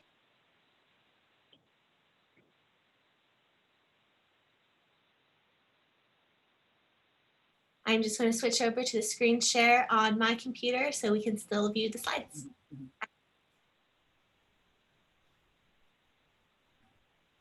That sounds awesome. Thank you. Are you all able to hear me? I can see those captions coming up, but then it says, hello? I can hear you great. We can hear you, Valerie. Oh, okay. Yeah, it's just a little bit of a delay, I think, but now I think we got you. If you stay in that position and like that, don't move, I think we got you. Okay, I am so sorry, y'all. I am in the middle of a move and it's been trouble. Sarah, do you still want me, Sarah Ann, do you still want me to go ahead and share my screen, or did you want to go ahead and share that? No, go ahead and go for it. Okay. I am so sorry, you all. So I'm going to go through this kind of quickly because I know we're losing some time here. So I apologize about that.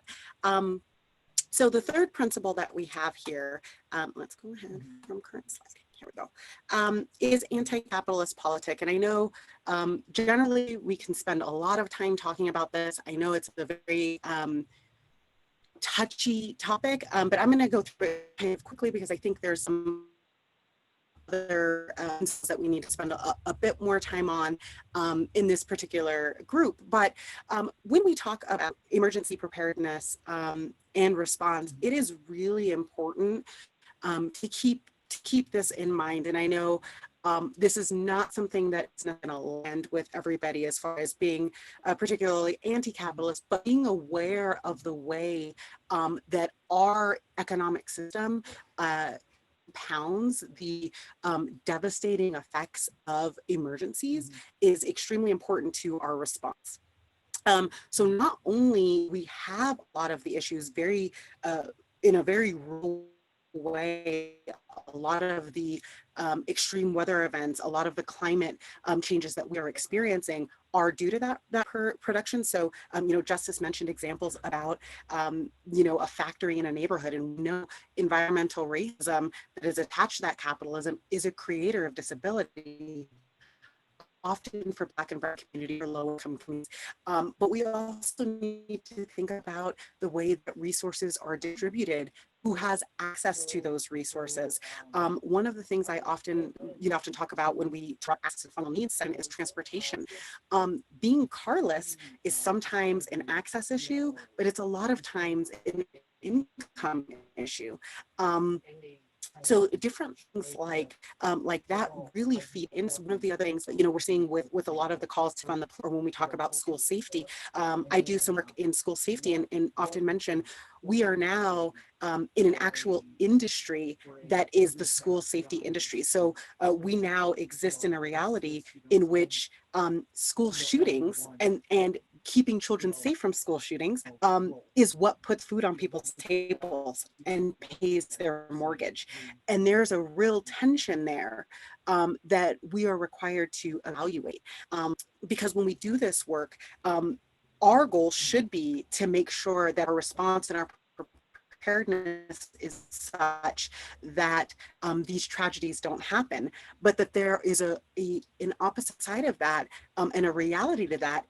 Tragedies happen are some people's bread and butter, and that's a tension that is real and that must be considered when we talk about how we respond. And so some of the actions to consider here: consider how economic development contributes to the events that we're seeing in real time, and then prioritizing the rebuilding in underserved communities.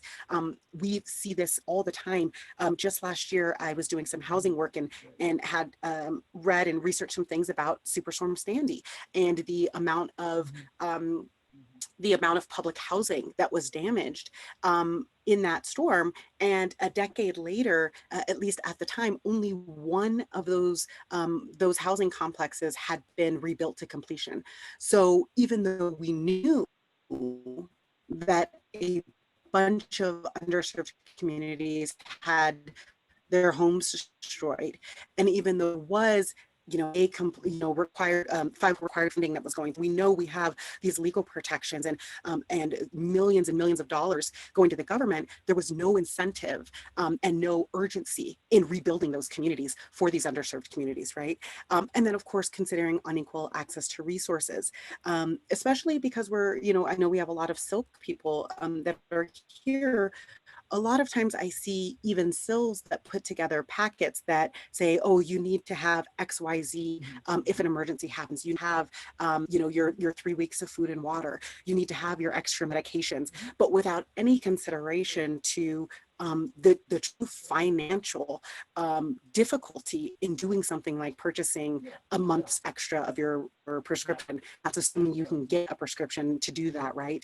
It doesn't consider how expensive it would be to have a backup generator if you're worried about losing your electricity and need to be able to, you're electricity dependent, whether that's because of you use a motorized wheelchair, or you have medicines that need to be refrigerated, or you use a ventilator. And so when we put together these kinds of packets and informational sessions and things, not considering the true financial burden that some of these sessions hold, it really creates a barrier to people being able to actively prepare for these events. So again, we have some more actions here. This last one we added because we realized that it was really being overlooked, which was recognizing the right to return to communities. And so this kind of goes to that piece I mentioned earlier about underserved communities. Often, even within like our FEMA support dollar structures, we will fund for people to get out of their community when a disaster has hit, with no provisions to make sure they can get back home, no provisions to make sure their home still exists or that they can afford to go back. And often we see city planners and local governments use these opportunities as ways to, quote, clean up, right, some of the problem areas that may have been affected by these disasters. And so not only then do we unhouse people, often who are already in very precarious situations, but then we make it so that they have no home to go to once those cities have started recovering. And those are areas where those of us who have some sort of power in these situations, who maybe we work with our local governments or city councils, we work with our regional councils of governments, or with our local EMS, have a place to stand up and make sure that those communities are still have a home that they can come to. The fourth principle is commitment to cross-movement organizing. Generally, this one really gets lost. I do have a background working in a SIL, and even within the SIL network, I was really surprised at how rarely our SIL would partner with a SIL in another state to get something done, even though I lived 2 miles from the state border. We had another SIL in a different state 45 minutes away. Or how rare it was to see our silk or some of our SILs partner with maybe our area office on aging on something. Not to say that it didn't happen, but it wasn't necessarily the foundation of the work we do, despite the fact that we know disabled people aren't only disabled, right? They fit into all of these other categories and all of these other areas in which work is also being done. One of the examples I often give, because it just always seemed kind of an obvious answer to me, was transportation. So many people benefit and use public transportation, whether you're an environmentalist, whether you're somebody who income, whether you're somebody who lives in a dense urban area, or somebody with a disability. Yet we don't often see that when we, the disability community, is going to hold a transportation conference, that we're reaching out to those other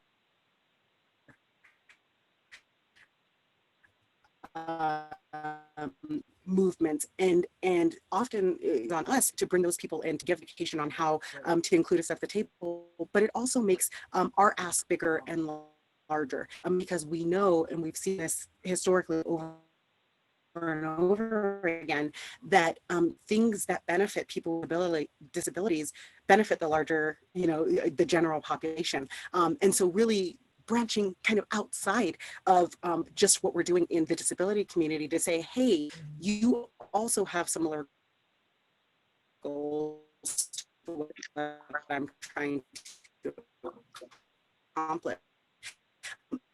That not only helps us have a stronger impact, recognizes people that come to us for service are not, but they're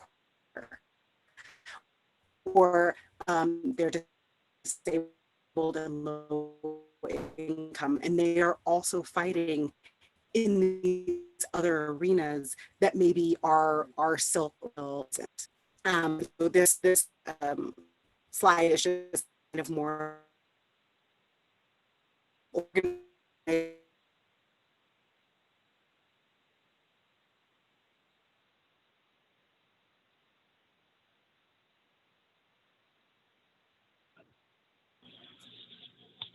Hey, it's Sarah. I imagine Valerie is just trying to fix her audio, so I want to give her a second to come back.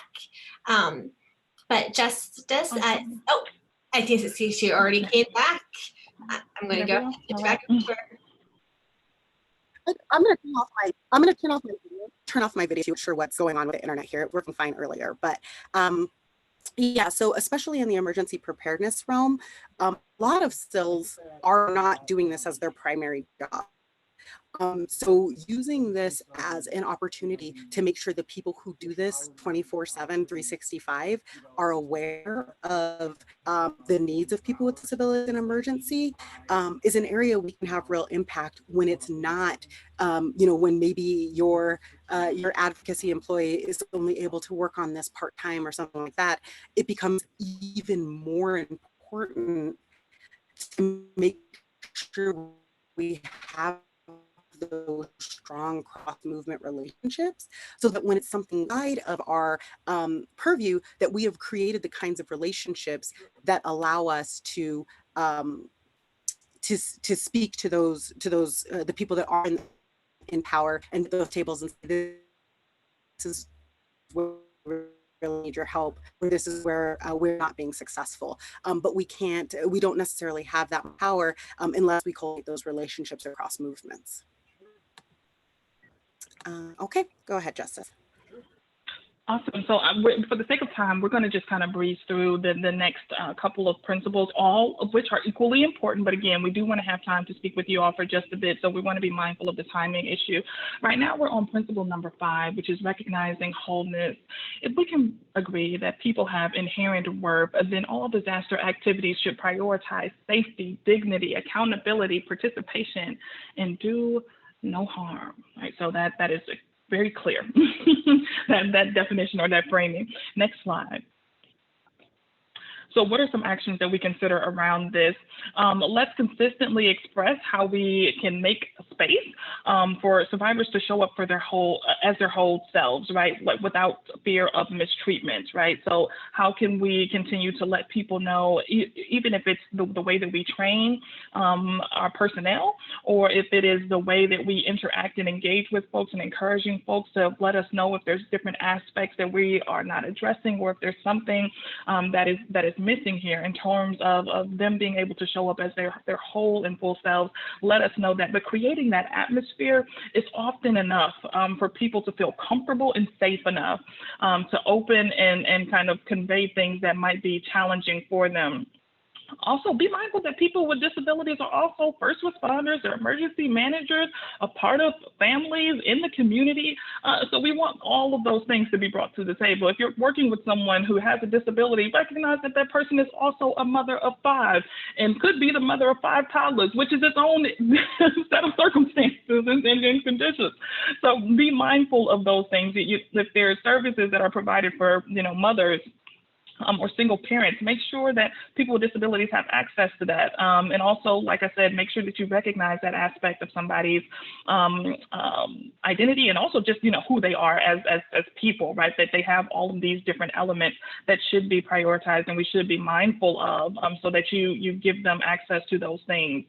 We need to see people with disabilities as, parents, as individuals with jobs, individuals without jobs, as individuals who are in school, individuals who are not, people who are in graduate programs or in law school. So we want to be mindful of just all of those different components and how can we create recovery systems and mechanisms that support individuals being able to get back to, if not back to, in an even better place than where they were prior to a disaster taking place. We also want to look at the professional and experiential expertise that people have to bring to the table. So we don't want to just see or overvalue, overcalculate work experience in relation to lived experience. And I've seen this happen multiple times, more than I care to count, whereby the lived experiences of a historically marginalized population have been discounted or diminished in favor of individuals who had a degree behind their names or individuals who had the accolades of working for a big organization or agency. We don't want to do that, because the first thing I will tell you is that I've been Black all my life.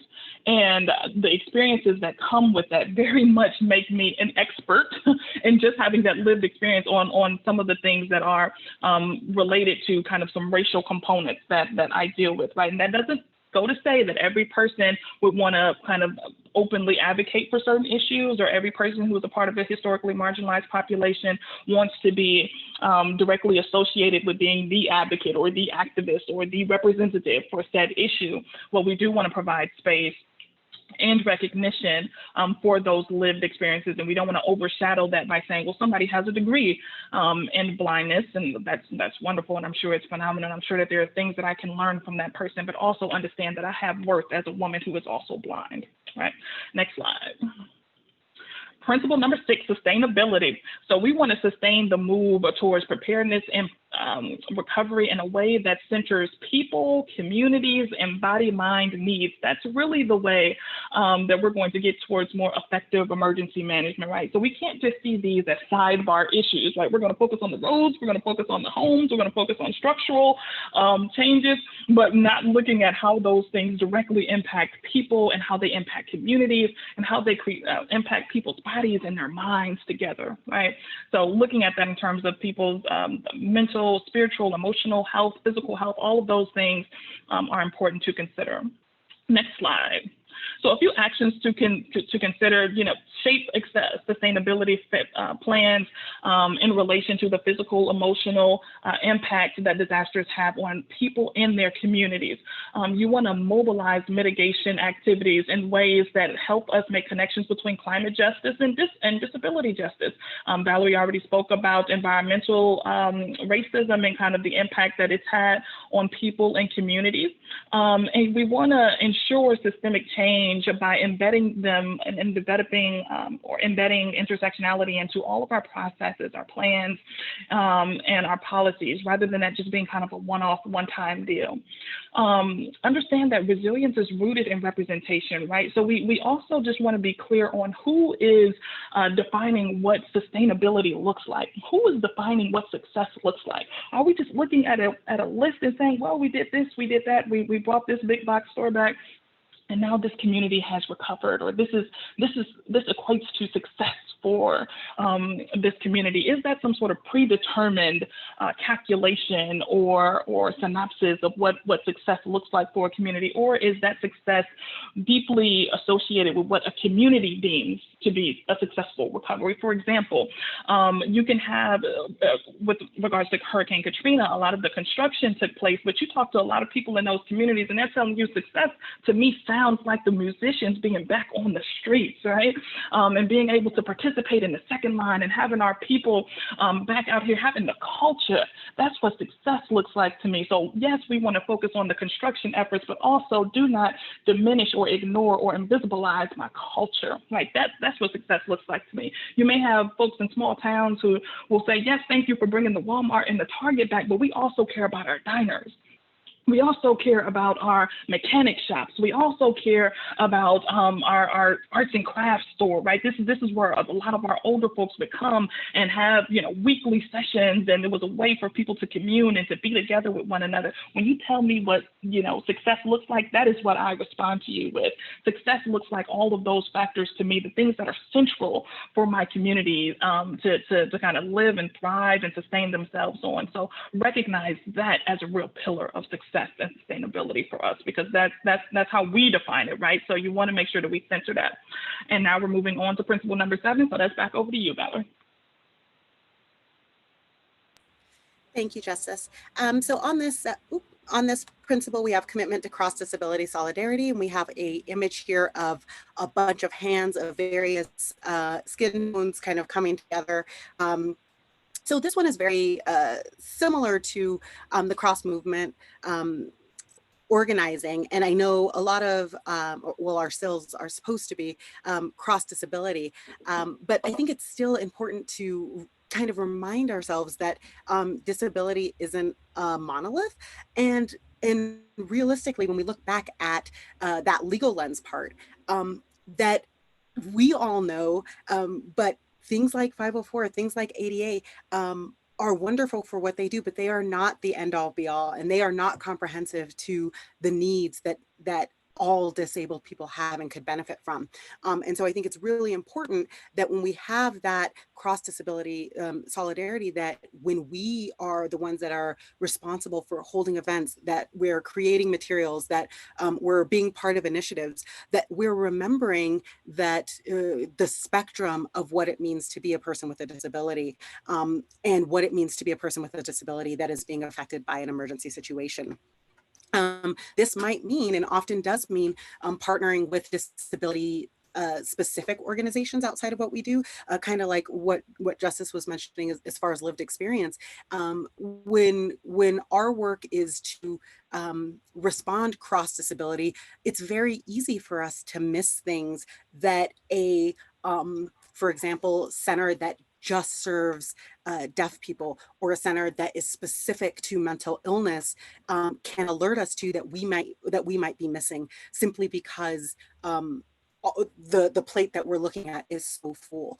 So it's really, really important to remember that while that we do, our intent is to serve people with any kind of disability, and sometimes that's going to mean that in order to be the most effective, we need to reach out outside of ourselves, and that people, I think the other part of this, when we talk about recognizing cross disability, is that emergencies are a creator of disability. And so part of that response and part of that preparedness is us, particularly if we're in SILs or part of SILs, to prepare for how to welcome and educate newly disabled people who are now in our community and weren't before, especially recognizing and being aware of the massive amount of stigma around disability in our country, that we are prepared to take with open arms and information, and create home and space for the people who have been disabled because of these emergency situations, who are brand new to this and have no idea what to expect, and maybe have only ever experienced kind of on the other side this ableism that they've perpetuated, or stigma, and looking at what the rest of their life looks like, and aren't very excited about it because of this stigma, and have no idea where to begin. I think when we often think about response and preparedness, particularly for people with disabilities, we skip that a lot, and skip making our response part of that response, addressing the people who were not disabled yesterday and are today. Okay, so I'm going to go on to the next one, which is interdependence. And this we know is the foundational part of why we have SILs. When we talk about Ed Roberts and we talk about the Bay Area, we know that centers for independent living were built on a principle that we all depend on each other and need to depend on each other. And so recognizing that, we know that no SIL, no person, no board of directors is independent, and the outcomes and the things that we do when it comes to emergency management will affect other people, whether or not they are disabled. And when it comes to preparedness, we know that interdependence is key. We know that disaster, like Justice mentioned before, disasters are local, but they do not recognize the boundaries that our localities have created. They don't stop just because your county line is there. A flood or a tornado doesn't care whether or not your paratransit is going to cross this road, right? Just because we've decided that's where a county ends. And so when we talk about interdependence, it's not only going to be partnerships between me and my neighbor, but it might need to be between several cities in a region, between several organizations or communities, and leveraging the strengths that each of those communities bring will be essential to having a local but comprehensive response to these emergency situations. Some of the actions that are really important as far as being something like a SIL or a SILK, where you're an organization and not an individual, is finding out who those partners are, maybe outside of your service area, because disasters don't care what your service area is. And so sometimes this takes the form of things like MOU, memorandums of understanding. Sometimes there's a little bit of juggling that has to be done because you have grants or requirements don't allow you to do work in certain counties, things like that. But we know that some of the disabled people we serve might live in those counties, right? So finding out whether it's nonprofit, whether it's government, even though it gets kind of weird, a lot of times charity organizations are doing work that maybe the governments can't. And so really finding out who else is doing this work and how can we really rely on each other to make sure that survivors with disabilities and people that are experiencing these emergency situations are being assisted in the most comprehensive way, regardless of where their location is and whether or not that's an area that is under our purview, right? And then the other thing is, as far as interdependence, that we really wanted to talk about, particularly in light of COVID in 2020 year we've had, is the shared trauma that comes from these emergency events. There's been an increase, I think, recently in recognizing the mental health effects of emergency situations and trying to make sure, we have crisis counselors and things like that.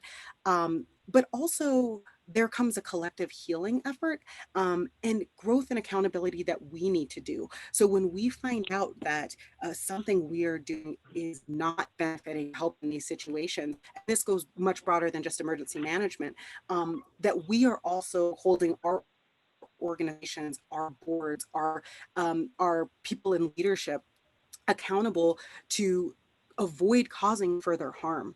What we are sometimes seeing is that something happens to somebody, whether it's because of an emergency situation that is regional and kind of all-encompassing like a hurricane, or something that hits a little bit more individually like a COVID death.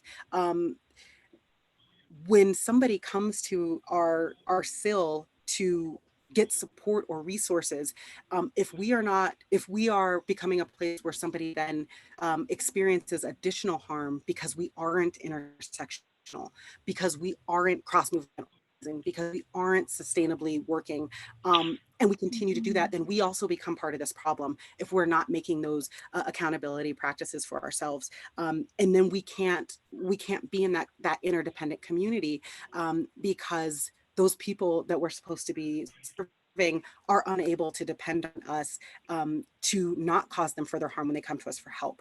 And so that's something that's really important. I will kind of throw this out there before we do the collective liberation, just because I think it's really important and it fits into this and made me laugh. I saw a tweet that was making the rounds recently that said, "Oh, you believe Black Lives Matter? That's great. Let me see your executive board." And I thought we could apply that. I've heard people say similar things when it comes to disability, right? It's part of why we have requirements like majority disability led, because we know the lip service of saying, well, these people depend on me and I'm here for whatever the identity marker is. I'm here for the LGBT community or the Black community or for the disabled community. And then we see that we are nowhere represented in the actual work that they do. And so what that does is it means that we can't be interdependent on those organizations, no matter how much they say they're for us, because we know when we walk through those doors that they're not really for us. And I think that's something that we need to be very cognizant of as Centers for Independent Living, because in a lot of areas, we might be the primary resource that somebody has for their disability needs. And we need to be able to be somebody that they can depend on without additional harm. Go ahead, Justice. Okay, so I'm going to actually wrap us up because we are kind of at our time here. So I'm going to take us through these last principles in like lightning speed. So principle number 9 is collective access. So we just want to focus on how we can collectively meet access needs while simultaneously respecting people's independence and their self-determination when we're planning for emergencies and disasters, right? So how can we think about that from an access lens? Next slide. So a few actions to consider is that we want to invite people with disabilities to participate in when we create these disaster spaces that are usable by all, talking about universal design in that sense. We want to go to a variety of people with disabilities, kind of a variety of different organizations that serve different types of disabilities, right? And figure out if there's any access needs or any gaps, right, before we kind of finalize any disaster specific programs or activities. We also want to expressly mention how folks can gain access to accommodations or any type of access considerations. One of the main things I hear when I speak to firefighters or any sort of first responder or anyone doing this type of work in the emergency management realm is, you know, wow, I did not know that it could be as simple as, you know, putting a sentence on there to let people know that they are welcome. Just simply saying, please let us know if you have any access needs, or, you know, contact Barbara if you have any questions around accessibility or accommodations, and we'll do our very best to make sure that that is handled for you in an efficient way and effectively as well. So sometimes it could be as simple as that. And now I want to kind of also just focus in.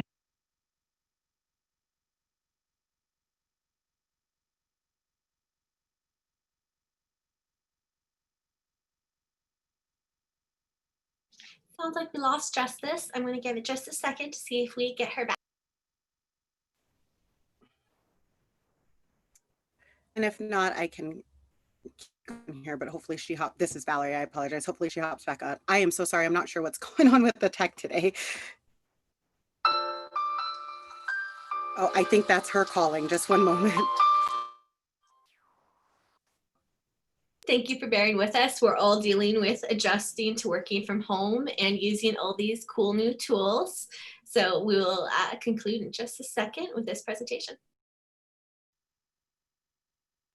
I'm going to go ahead and do Principle 10. Sarah, I don't know if you're able to give Justice a call again, but the last principle we have is just collective liberation, which is the goal of all these principles, right? And so when we can apply these 1 through 9 principles, we can then get to a point where everybody is getting the service they need in a collective and whole way that they need, for an end in which we are all able to be better protected and more quickly responded to in these emergency situations, because we do know they will happen, particularly weather events. That's not necessarily something we can completely stop, but what we do have control over is when, how, and in what method people get the services and the supports that they need in those situations. And so our proactive work, doing things like this Partners in Preparedness Summit, learning ways to address emergency preparedness in these ways that implement some of these principles, allow for a liberation and a freedom of our people that often currently ends in tragedy. So we're going to quickly go end there. We have some contact information here for you.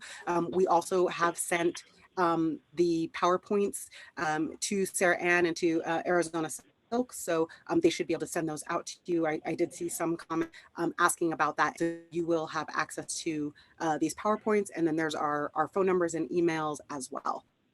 I don't know, Sarah, do we still have time for questions? I know we went. Yeah, and I was just going to say I'm back, and also to say thank you to everybody for being there, even with all of the technological snafus. Hopefully you all have enjoyed today's presentation, and again, understand that the function of freedom is to free somebody else, in loving memory of Toni Morrison. So if there are additional things that we can do to support your efforts, please let us know. But I think given all of the tech issues and some of the other concerns, maybe Sarah Ann is kind of tight on time, but let us know, Sarah Ann, if you want us to address any questions. We won't have any questions today, but I definitely will be posting the presentation online and emailing the presentation to those who RSVP'd for this event. Awesome. Well, thanks so much, everybody. Please feel free to connect with Valerie or myself. This is Justice speaking. Yes. If there's anything else we can do to support you all. Yes, this is Valerie. Thank you again. It's great to be on a panel on a agenda that also has Judy Human, which is amazing. I've seen a lot of comments. I just want to throw this out really quickly. A lot of comments on rural stuff. Please, if you would like to, definitely email me. We can have a full conversation. I was in Ohio for a while, and so we have a lot of rural in there. So please feel free to send me an email. I'll be happy to have a conversation. for sure. Rural stuff comes up a lot of times in the work that I do as well. So please do let us know if there's anything that we can do to support. We'll be here. Thank you all. Thank you, Valerie, and thank you, Justice. And I would love so much to offer feedback on their amazing presentation, but I know our next speaker is on a bit of a time limit, so I'm going to switch over to her so we can get at least a little bit of her. And this is Sarah, and she is the Vice President of Public Policy at the National Low Income Housing Coalition. I'm going to switch to her video.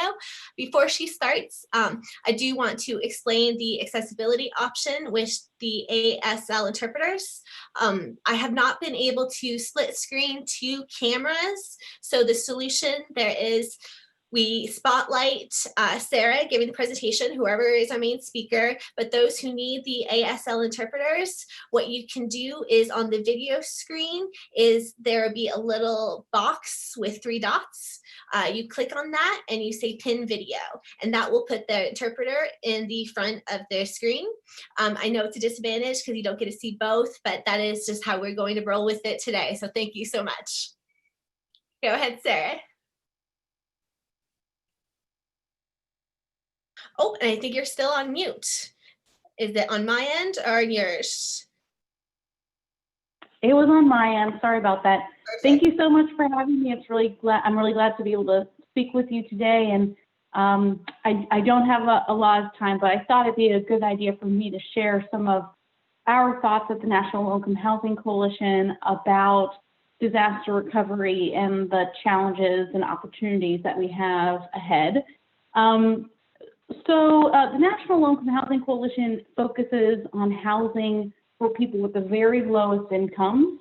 Those tend to be individuals with low-wage jobs, seniors, people with disabilities, and other marginalized populations.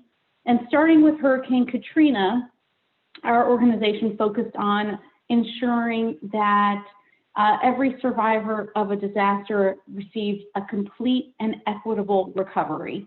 And in 2017, we launched our Disaster Housing Recovery Coalition. It now stands at about 850 local organizations, again, focused on ensuring that the federal response to disasters is centered on people who need assistance the most.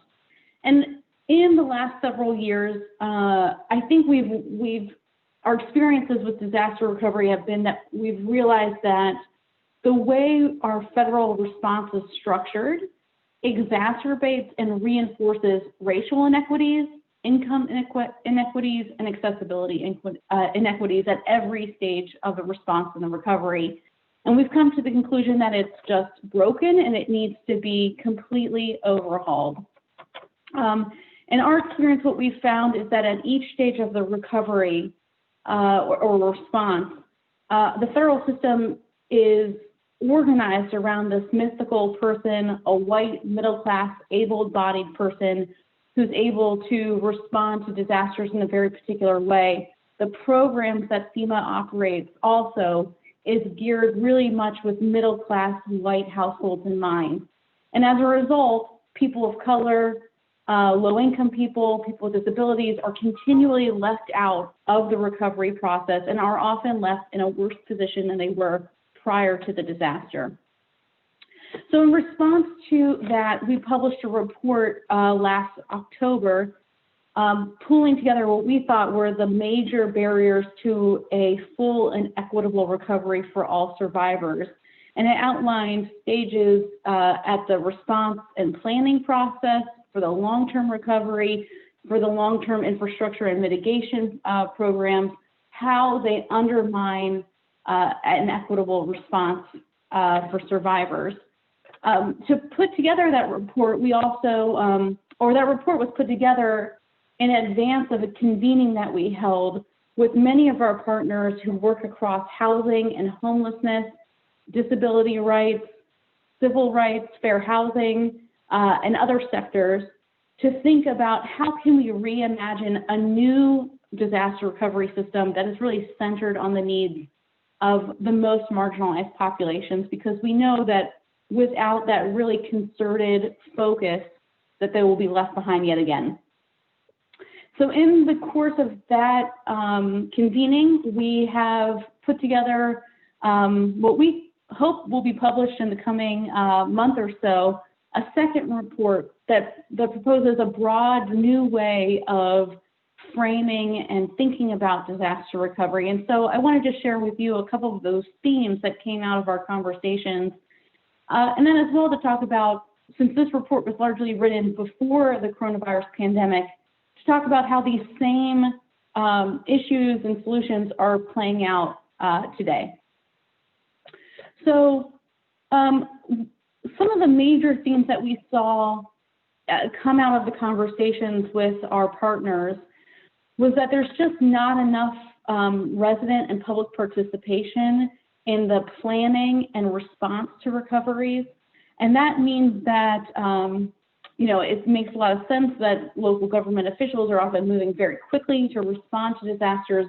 But when that happens, that engagement is often limited, which means that the planning and response falls into the same typical standards that are always used after a disaster, and there isn't enough time in advance to think about how to reorganize those programs so that they better fit the needs of people. So we've called for much more robust in advance participation of the public in thinking about responding to disasters.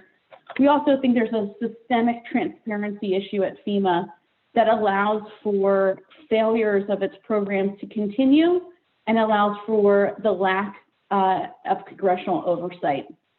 Really basic information about who is eligible for what programs, how do people apply, why are they denied assistance.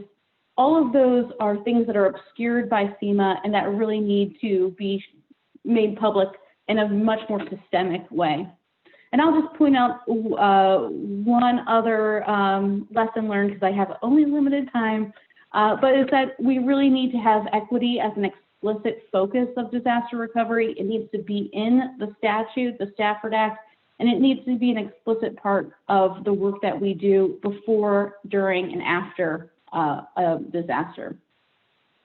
For this pandemic, of course, you know, the way we see it is that, yes, this pandemic is very different in the scope and the kind of disaster that our nation has had, but many of the same issues and problems are playing out over and over again.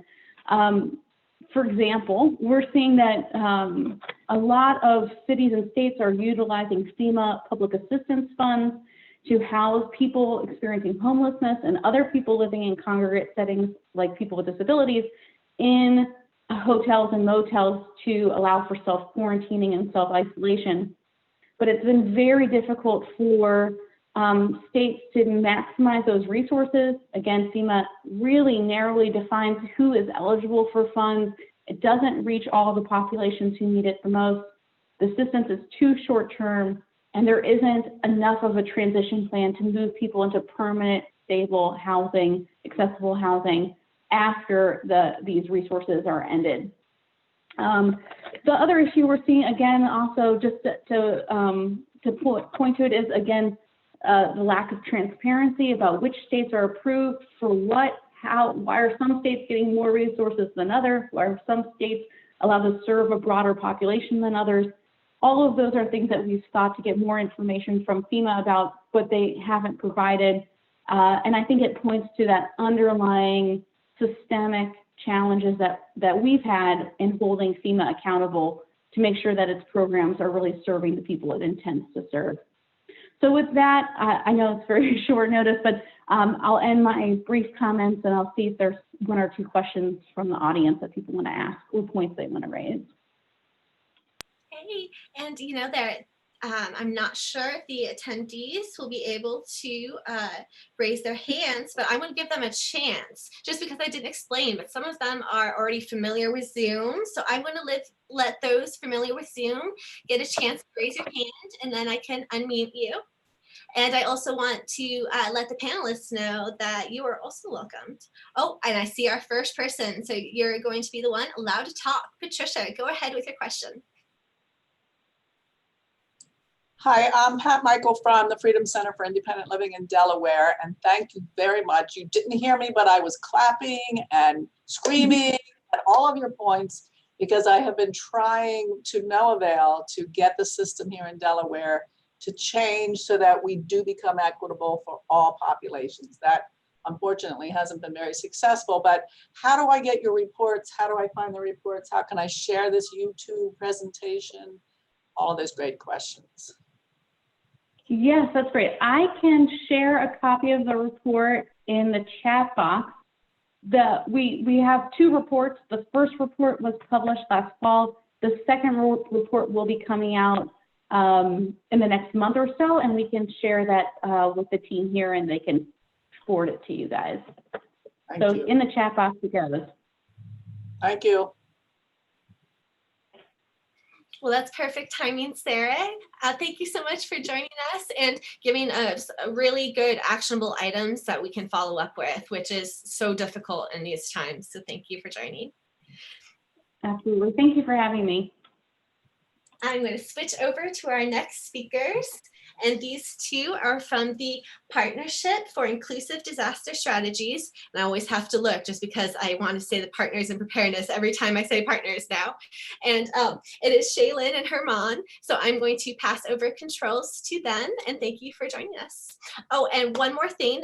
We're still working on the ASL because I do see some comments with suggestions. So I'm going to make sure to follow through with that. And but for the meantime, continue to watch in the chat for when our interpreters are switching and pin their video as you need. So thank you. This is Shaylin. Sarah Ann, might you be able to screen share for us and be our backup for that? We're having some technical difficulties on our end. Absolutely. Thank you so much. I'm sure everyone can relate to the new life of virtual world. Thank you for bearing with us.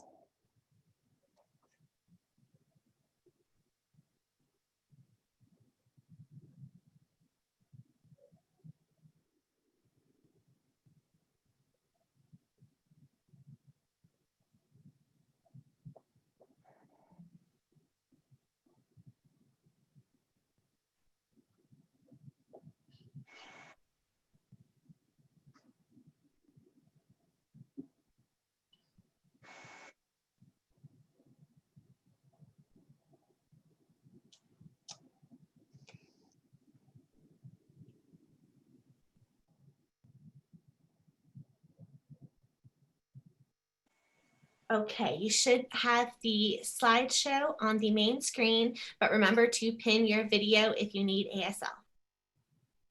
Thanks, Sarah Ann. This is Shaylin Suzalis and Herman Brody from the Partnership for Inclusive Disaster Strategies. We are the co-executive directors. And thank you so much, Sarah Ann, for inviting us today, and everyone in Arizona for all you do for people with disabilities before, during, and after disasters.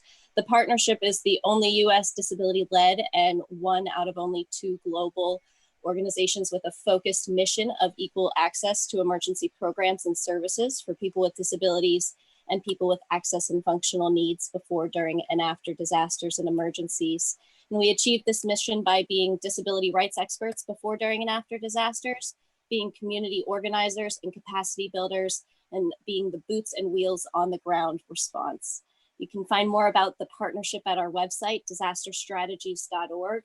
And I'll continue to say that throughout our presentation as well. Next slide, please. Our services, oh, sorry, go ahead, Armand. This is Herman, and I'll write on the chat for Jim or if Sarah, you could, to inform them and him to pin the interpreter on their end. I don't know if he can see that or heard that. And we will be reading everything on the screen itself. And at the end, if you reach out to us, we can send you the text-only version of all this if needed. And this is Shaylin. Sarah Ann will also be sharing on the website as well for folks to see after. So thanks so much for that. This is Shaylin.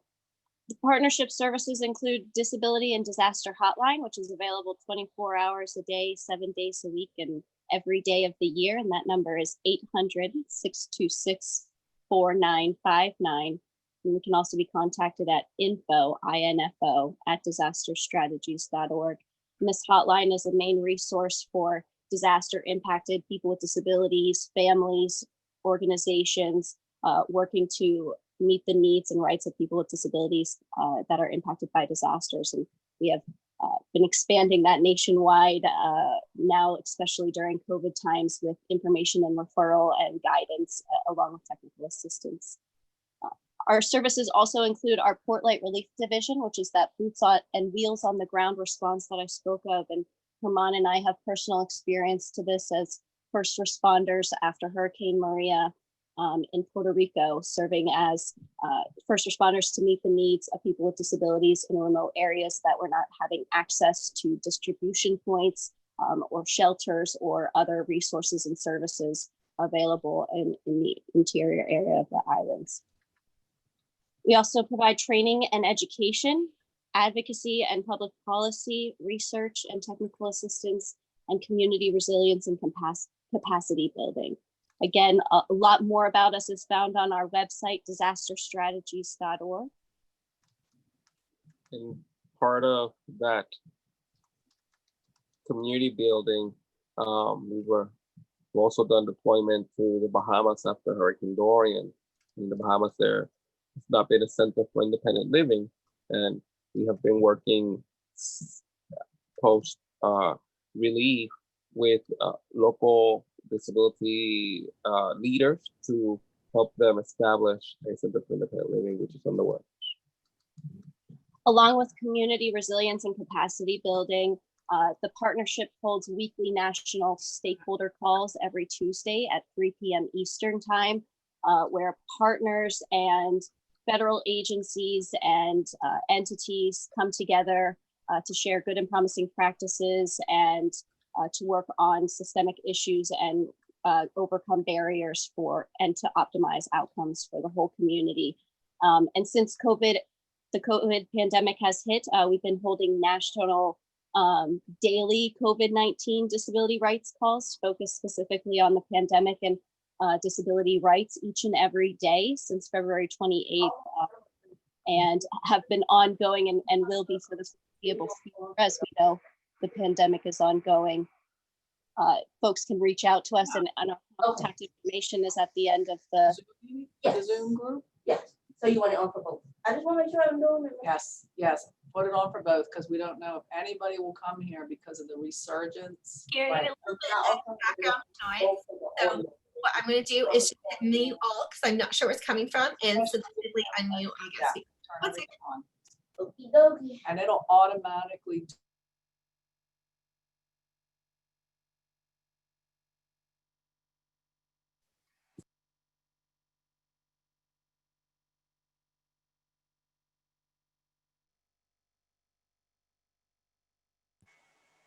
This is Shaylin. Can you hear me okay?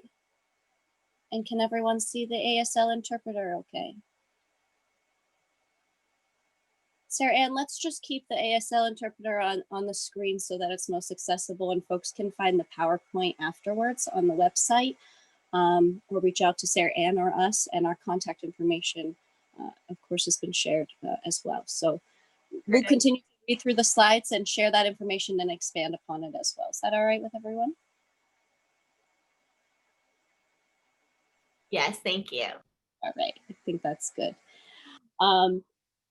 So this is Shaylin. As I was saying, the partnership has been hosting daily COVID-19 disability rights calls focused on bringing national partners together to share good and promising practices, systematic rising issues, and community-wide advocacy engagement related to the rights and needs of people with disabilities right now during this public health emergency, as well as concurrent disasters as they're ongoing and have been throughout this pandemic as well. So when we talk about community resilience, what we're talking about is the ability to bounce back, to anticipate risk, limit impact, and bounce back rapidly through survival, adaptability, evolution, and growth through the face of turbulent change. And this requires the full commitment of universal design, equal access, and accommodations and modifications as needed for the whole community to have inclusion, for whole community inclusion. This is only possible when it includes people with disabilities, others with access and functional needs, all community stakeholders, and other marginalized communities throughout planning, response, and recovery so that it is accessible to all.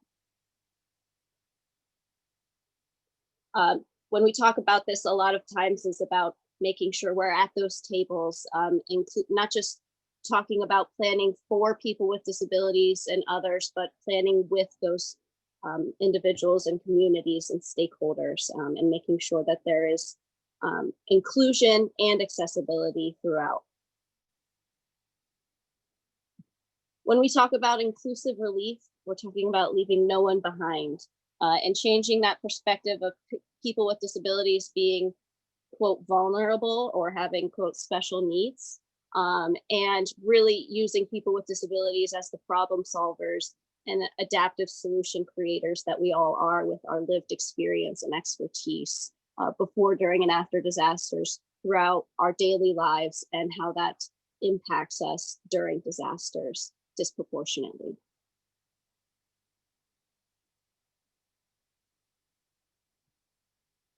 When we talk about disability inclusion, just as much as we're talking about inclusive relief and community resilience, we're talking about including all community stakeholders, including people with disabilities in every phase of disaster and emergency operations, ensuring that equally effective communication and accessibility is throughout notifications during disasters, evacuations, sheltering, and transportation in the planning, response, mitigation, recovery, and building back better.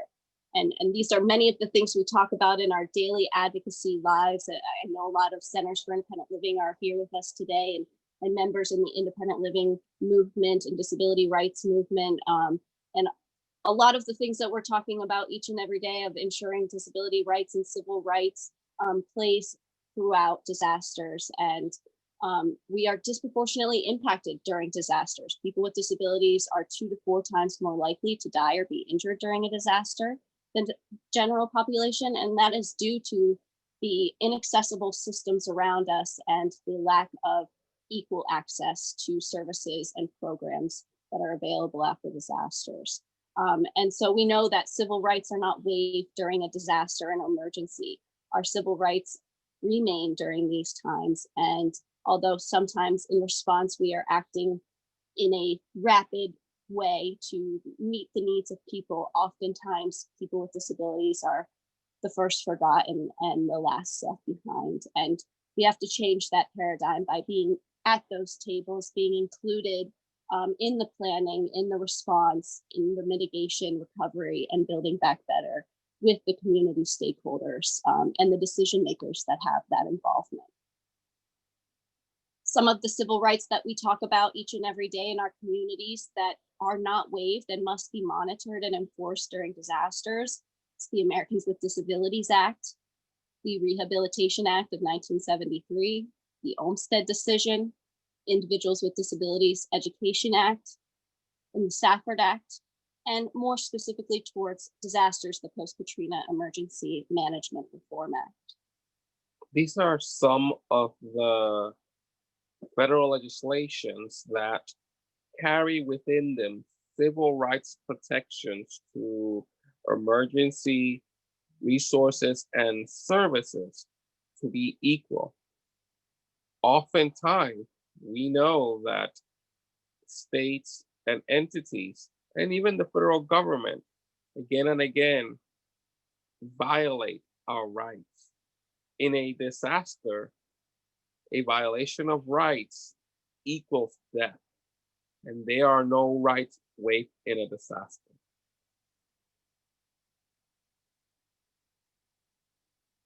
This is Shaylin, and during this pandemic, this is also included, and we've seen a lot of advocacy work. I apologize. Give it a moment for the interpreter to switch. Thank you, Dan. This is Shaylin. During this pandemic, we've seen how civil rights must be enforced, and how our advocacy efforts and raising our voices around these efforts is most needed now more than ever, as we are seeing the majority of COVID-19 deaths in nursing homes and other congregate institutional settings. When the pandemic hit, the partnership released a call to action at the beginning of March, sort of outlining the systematic issues and barriers that we must be keeping an eye out for, and ensuring that our governments from the local to the federal level are enforcing our civil rights, protecting our civil rights, and ensuring equal access and full inclusion of people with disabilities before, during, and after disasters and this pandemic. The call to action really outlined how we must continue and ensure continuity of operations and services during this time, similar to a lot of the advocacy efforts around keeping people with disabilities in their own homes with the services and supports to maintain independence, health, and safety, and ensuring that those services are continuing during this pandemic, as we've seen several states go through different phases of lockdown, then reopening, and the barriers that come with personal assistance services being able to get into others' homes that are maybe not being able to be accessed, and different barriers that come into play with the services and supports that maintain our independence each and every day. Like every disaster, we are always advocating for access to information and equally effective communication for our brothers and sisters that are deaf, hard of hearing, blind, low vision, and all of the communities that are needing information that is easy to understand and digest, and get the information needed to seek safety, resources, and shelter if needed. Similar to ensuring continuity of operations and services is ensuring that we're meeting daily living needs, and ensuring that our personal assistance services are being able to access our homes and our communities, but with the safety to be able to do that, so that it's not increasing risk for the folks that work for community members that are receiving these services, and the folks that are receiving services. So this means ensuring personal protective equipment, and a full stock supply that ensures the safety of both the workers and the consumers. And while we're talking about living arrangements during isolation or quarantine or lockdowns, as it's said in some areas, or different states have different sort of lingos for how we are phrasing our phases in reopening, but ensuring that our civil rights are still being enforced and protected during this disaster and pandemic, and the legal obligations and training needed for the government entities to the private entities to ensure our civil rights in the community.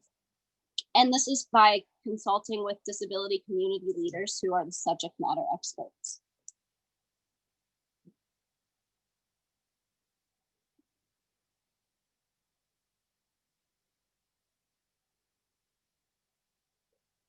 This is all very complicated, but it is part of the civil rights protections that we discussed previously, as the Rehab Act, as the ADA, the Olmstead decision.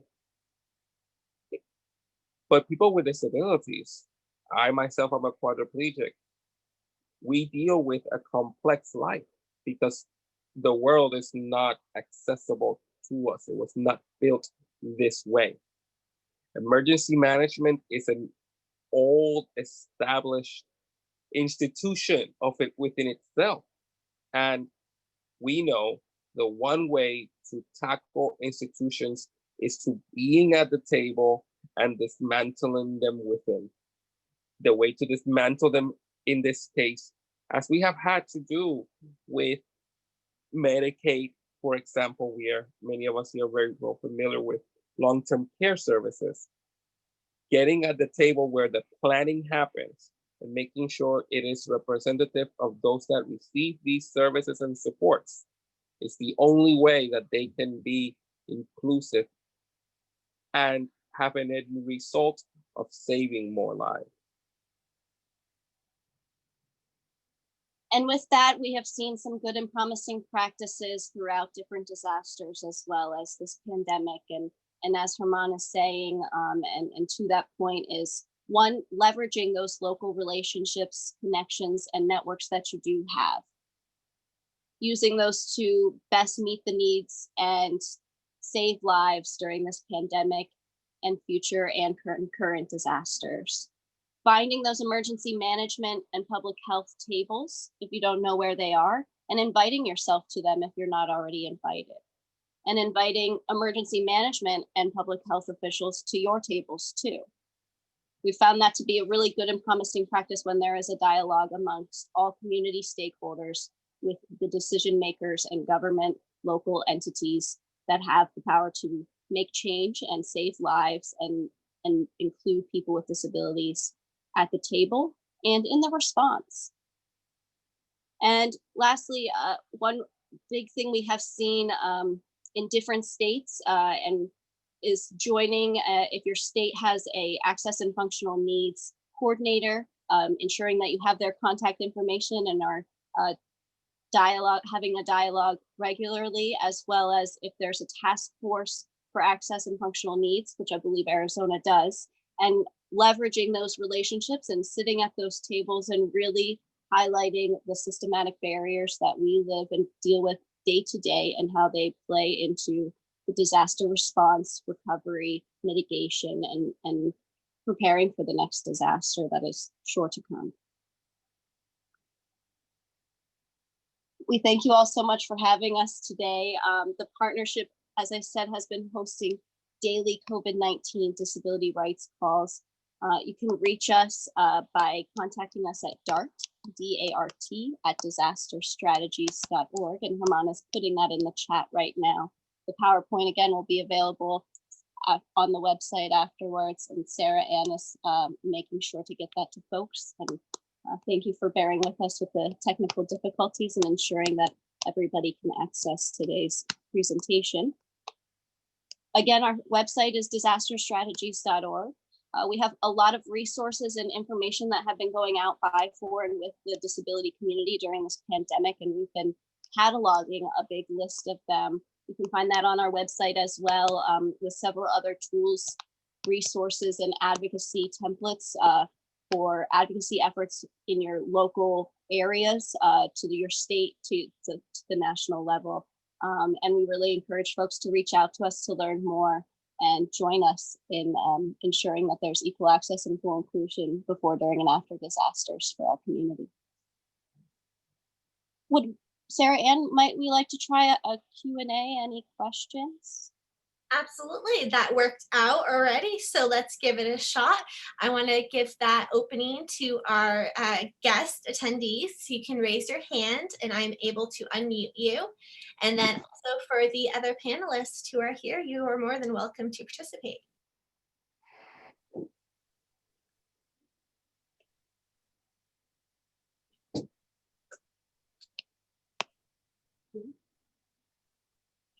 I just want to give an extra minute because it always takes some time for people to find where the hand raising function is, especially since we didn't go over it this morning in Zoom.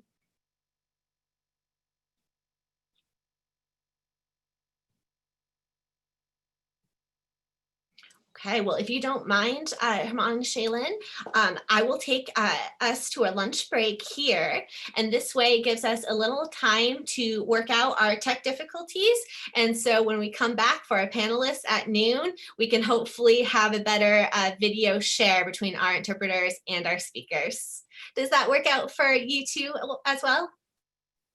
Yes, thanks, Sarah Ann, and thank you so much for having us today. Really appreciate the time to speak and really encourage folks to reach out and join us. And thank you all so much for all you do for people with disabilities in your community. And I should say, Herman and Shaylin are definitely the reason why we were able to make this web conference possible with such high profile and experienced speakers. And it's because they have been having conference calls since I believe late January, maybe early February, since this COVID-19 pandemic started. And every single day they are meeting and gathering the troops, all of us disability great organizations and emergency managers and bringing us together for an hour conversation every day. And it has been very productive.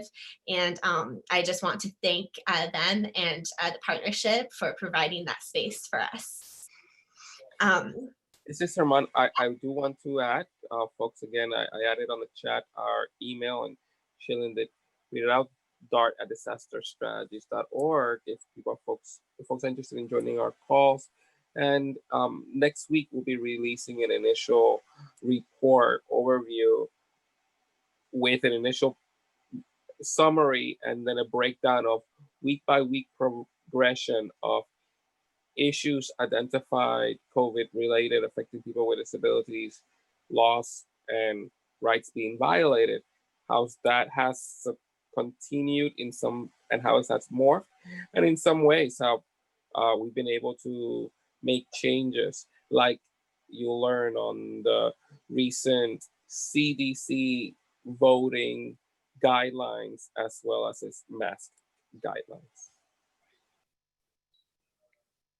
Yeah, and thank you so much, Haran. And those information and links were included in the chat, and I included in the chat their PowerPoint presentation today. I will also be sending out their presentation and any additional materials we received today via email to everyone who RSVP'd. So if you are joining us via YouTube, or you found us just via the Zoom link, go ahead and still go to the website and RSVP, and that way I have your email address and I'm able to include you on all additional information.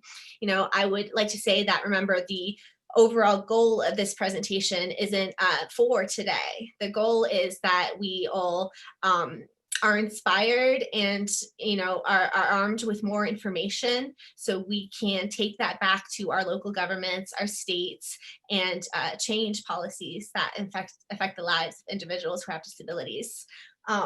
So like I said, we're going to take our break a little early, and so officially, we'll take a break from 11:30 to noon. And I know it's strange on this online environment. So what's going to happen is the webinar is continuing, the live stream is continuing, but I will be muted, and I'll ask all the other panelists to be muted and keep our screens off until we come back at noon for our panel. And then we will be working on our screen share in the meantime. So thank you guys for joining us this morning, and we will talk again at noon. Have a great lunch.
Hey, Sarah, June here.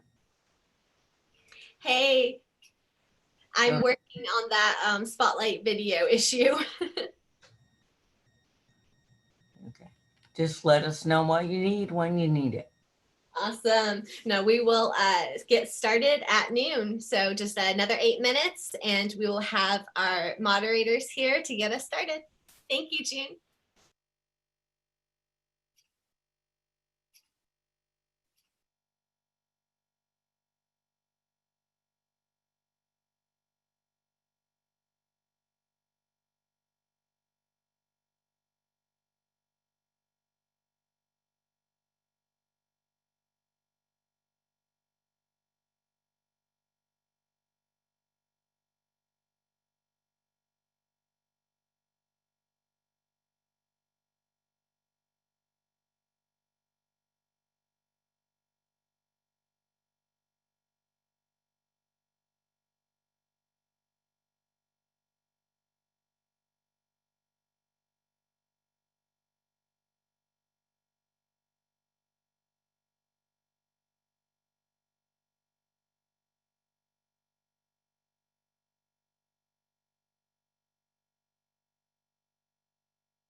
Your other hummus will last a while.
We just have 3 more minutes left.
Okay, we're almost about to get started. We just have one person dropping in to assist us with the ASL and spotlighting the videos to see if we can make that a little smoother. And in the meantime, I will be making sure that we have all of our moderators and panelists here. I see already we have June and Kelly and Billy. Okay, awesome. I've got all of our panelists here. I see Micah. Perfect. All right, so we do have one other moderator coming, so hold on just a minute and we will get started here. Just a second.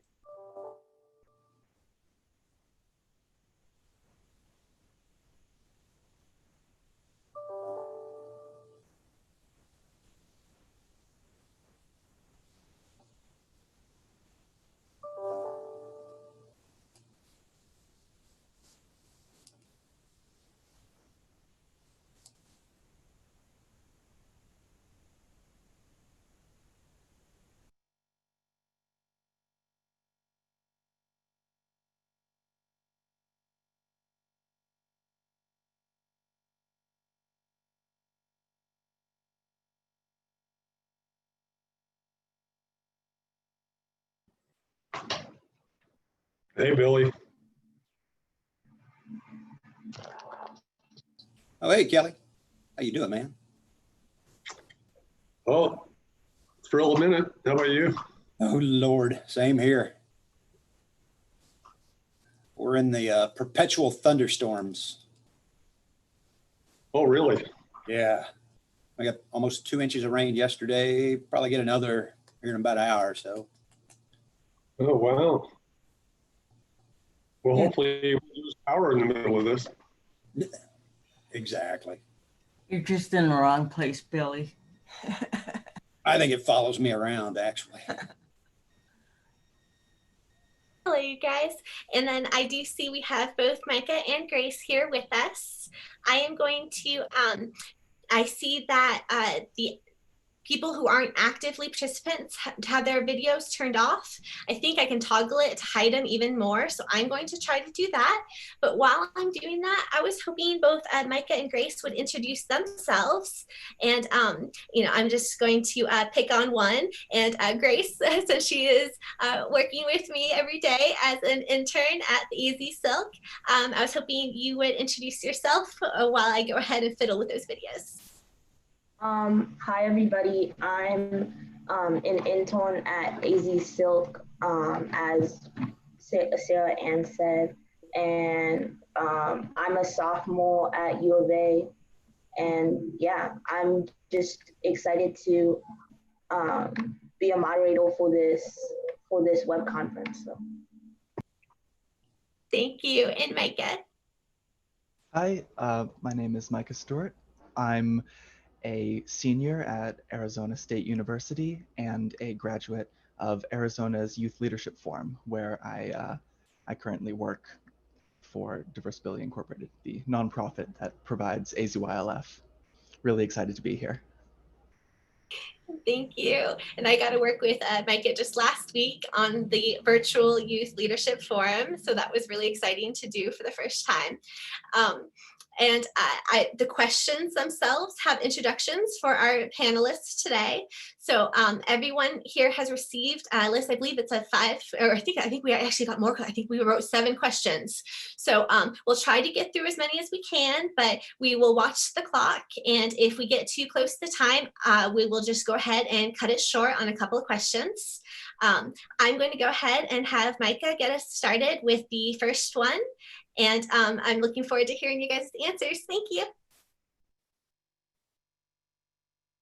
Alrighty. Hello, panelists. We'd first like to take a moment for each of you to introduce yourself and explain how your work in the independent living movement intersects with emergency preparedness, and specifically, what activities are you engaged in now during the COVID-19 pandemic? And maybe we can start with Kelly, and then I'll go along in the order that I see you on my screen here.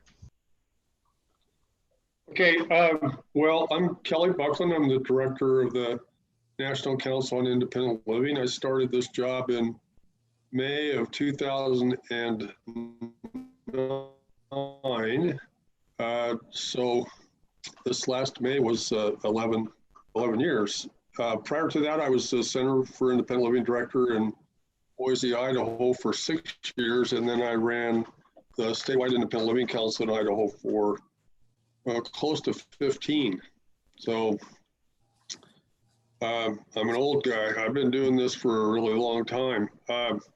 So how this intersects with emergency preparedness is there's a lot of intersection at this point. And I think really there always has been. And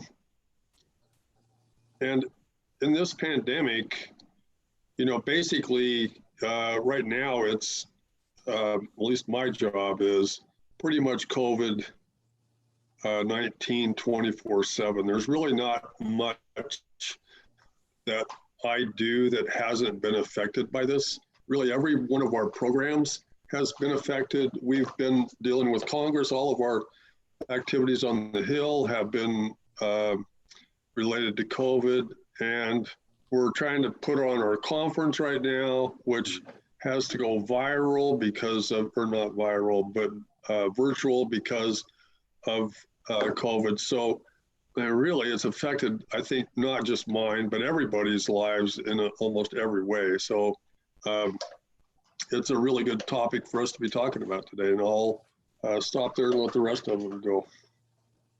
Right. Thank you, Kelly. All right. Next on my screen is June. Hi there. I'm an old ILC director, and probably for the dinosaur era. I directed a center in West Los Angeles. And after that, I really developed my own consulting business and focused in the areas of emergency services and healthcare in terms of integrating services and people with disabilities and talking to both worlds about real disability competencies and what's really actionable in terms of the specifics of the who, the what, the where, the when, and the how. So because I worked in healthcare and in the emergency world, this is a kind of a confluence of both worlds. And so I would say I'm pretty busy right now, also 24/7, living on Zoom, working at the state level and at the national level, and working with a partnership and many other groups in terms of really making some of these policies inclusive of disability and things like, visitation policies and in hospitals and in nursing homes and other congregate care facilities, and rationing, healthcare rationing issue has been a real huge issue. So I'm really embedded, very involved in almost all of the issues as well. So thank you so much. All right, and last but certainly not least, Billy. Hey, well, thank you, Micah. My name is Billy Altum. I have the pleasure of being the director of APRIL, the Association of Programs for Rural Independent Living. Much like our brothers and sisters there at Nickel, we're a membership organization of centers and silks, and anybody interested in independent living, come on down and be a part of us. So to echo a lot of what Kelly says, it's COVID-19, 19 hours a day. We do give ourselves maybe 3 or 4 hours of sleep, but it is a nonstop issue for a lot of us. So not to go back to what and say some of the same things that my colleagues have already said. Some of the stuff that we're trying to do right now is be as rural in our thought process as we can. So a lot of what we're doing is doing some reaching out, old fashioned, on the phone, calling folks going, hey, how you doing? How are you working as your center? What can we do to help provide support? And we've been putting on some informal independent living conversations where folks can call in. Not really, we'll pick a topic. Our latest topic has been on nursing home evacuations, getting folks out of institutions back in the community. I saw one of the questions in the chat was, is this a good opportunity? This is a perfect opportunity. I think it's going to shed a lot of light on, it can help reduce a lot of the us versus them scenario, because for too long, it's always been viewed as a you people. Only you people are in those nursing homes or in those congregate settings. Well, no, actually, there are a lot of other folks that are in there. Generally, you are going to be a person with a disability, but a lot of folks who are aging still have that mindset of, I don't have a disability. I'm just old. I can't walk, I can't hear, I can't see, but that's not a disability. It's just I'm getting older. So I think a lot of these issues are now starting to surface that we realize, oh, wait a minute. We are all in this thing together. So we're still looking at a lot of the old school, just reaching out to folks and checking in. And I know that a lot of our centers and members are all across the country are doing the same thing, because I talk to a lot of them, of just reaching out to folks and doing I hate using the welfare check mentality language, but just to do a check on folks of how you doing spiritually. Not only physically, but how are folks doing when you're having to stay at home and you're not used to staying at home? Because I know, just speaking from personal experience, it has been a unique occasion. I know a lot of us, our schedules have been thrown off kilter. So we don't eat at the same time. We don't necessarily sleep or get up. You're not going to the office with the same time you always did. So working even on our personal level, I try to remind my staff and everybody I talk to of, you have to take care of you first. You can't take care of other folks if you don't know how to take care of yourself. So ensuring that we're taking care of each other as professionals, I think, is something that we all need to continue to work on. But again, this is why introductions are so hard, because I like to talk. So we'll turn it back over and let some of these other cats have a whack at it. I see Kelly agreeing. Thank you. Thank you. So thanks all of you for sharing a little bit about yourself. And I think I'll pass it over to Grace. All right, so the next question, this question will be for all panelists again. Individuals who have disabilities encounter 3 major barriers to independence. These are known as the big 3, which are housing, transportation, and employment. How do you think these big 3 issues are going to change for individuals who have disabilities during and post COVID-19? We can start with June this time. Whoa, thanks. Well, they're all huge areas. I mean, we could spend the rest of the week on these at least. I was really impressed with Sarah's comments related to housing in her comments earlier this morning, so I think I'll leave housing alone. But employment is also a huge issue, and I think we have a lot of opportunity here to model some different kinds of ways to do things.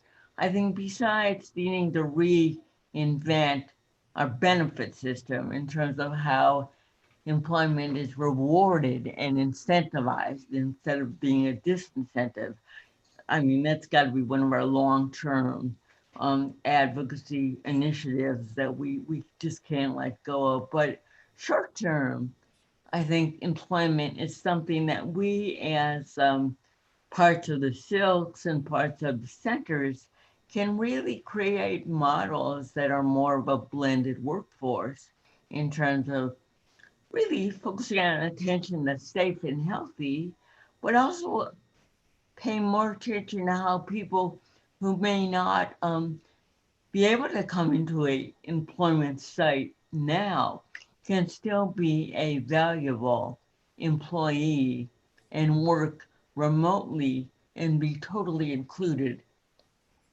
as a staff member without feeling distanced or segregated. And I think we can create a new model of inclusivity. I think even in a lot of the work that centers have done and other disability-led organizations, I think we too can be not always as inclusive as we need to be in thinking and including people who can't travel, no matter how good the transportation is, who are needing to be a remote participant. So I think this creates a whole new world of inclusivity if we attend to it, like we are right now with this conference.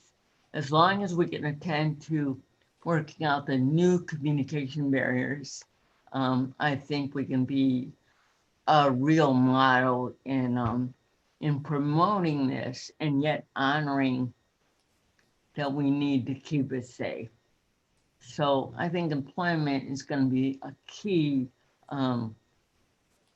way to go in terms of rethinking our models at centers, the incentive models in terms of public policy, and really moving along with that in a major way. So I know we have a lot of questions to get through, so I'm going to keep my answers short and sweet and give my esteemed colleagues their time so we can get to a lot of these good questions.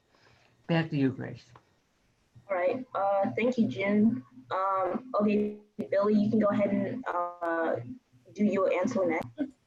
Perfect. I want to add into exactly what Jen was saying, spot on. I always, you can almost argue transportation into any topic you want to talk about. You want to talk about healthcare? Why do you, transportation. You want to talk about employment? Transportation. Housing. Am I on the transportation line? So transportation is critical to almost every aspect of what we're looking at. And again, it comes back to, I use the us and them scenario a lot because I think it's relevant in a lot of our conversations of what is really being highlighted, particularly in employment areas, is far too often employers were reluctant to hire anybody with a disability for lack of transportation options. Well, now that we're doing telework, we're finding out that it actually works. So now they don't have that crutch to fall back on going, oh, we don't do telework here. Well, yeah, actually you do. And you're finding out that it's actually pretty cool and folks are actually digging it. So I think, again, one of those things that an unexpected, ding, that was probably me, but an unexpected pleasantry that will come out of this is that we may have some opportunities for employment that previously weren't available to us now that we can telework. So I look at it in a couple of different ways. I'm always a guy that the glass is half full kind of guy. So I look at any time there's an opportunity to make a inroad in the darkest day, we should take advantage of it. And I think some of the transportation options to employment, I think this is a good time to strike while the iron is hot, of ensuring that folks with disabilities aren't denied access to a job solely because they didn't have transportation at that particular moment. But I'll turn the floor over now and let Kelly add into to what was happening.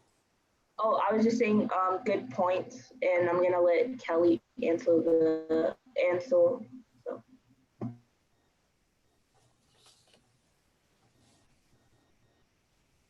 Kelly. Yeah, I was just trying to unmute. Sorry, Grace. So I know why you brought these three out, but I'm going to add one. I think another barrier is civil rights, disability rights, because I think the reason we have trouble in all three of these, plus healthcare, is because of the fact that we're not treated equally. We're not treated equally in housing. We're not treated equally in transportation. We're not treated equally in employment, and we're certainly not treated equally in healthcare. So I think discrimination plays a big role in all of this. And I think moving forward in the pandemic, really, if the pandemic has really highlighted anything, it's highlighted the discrimination that we all live with in all of these areas.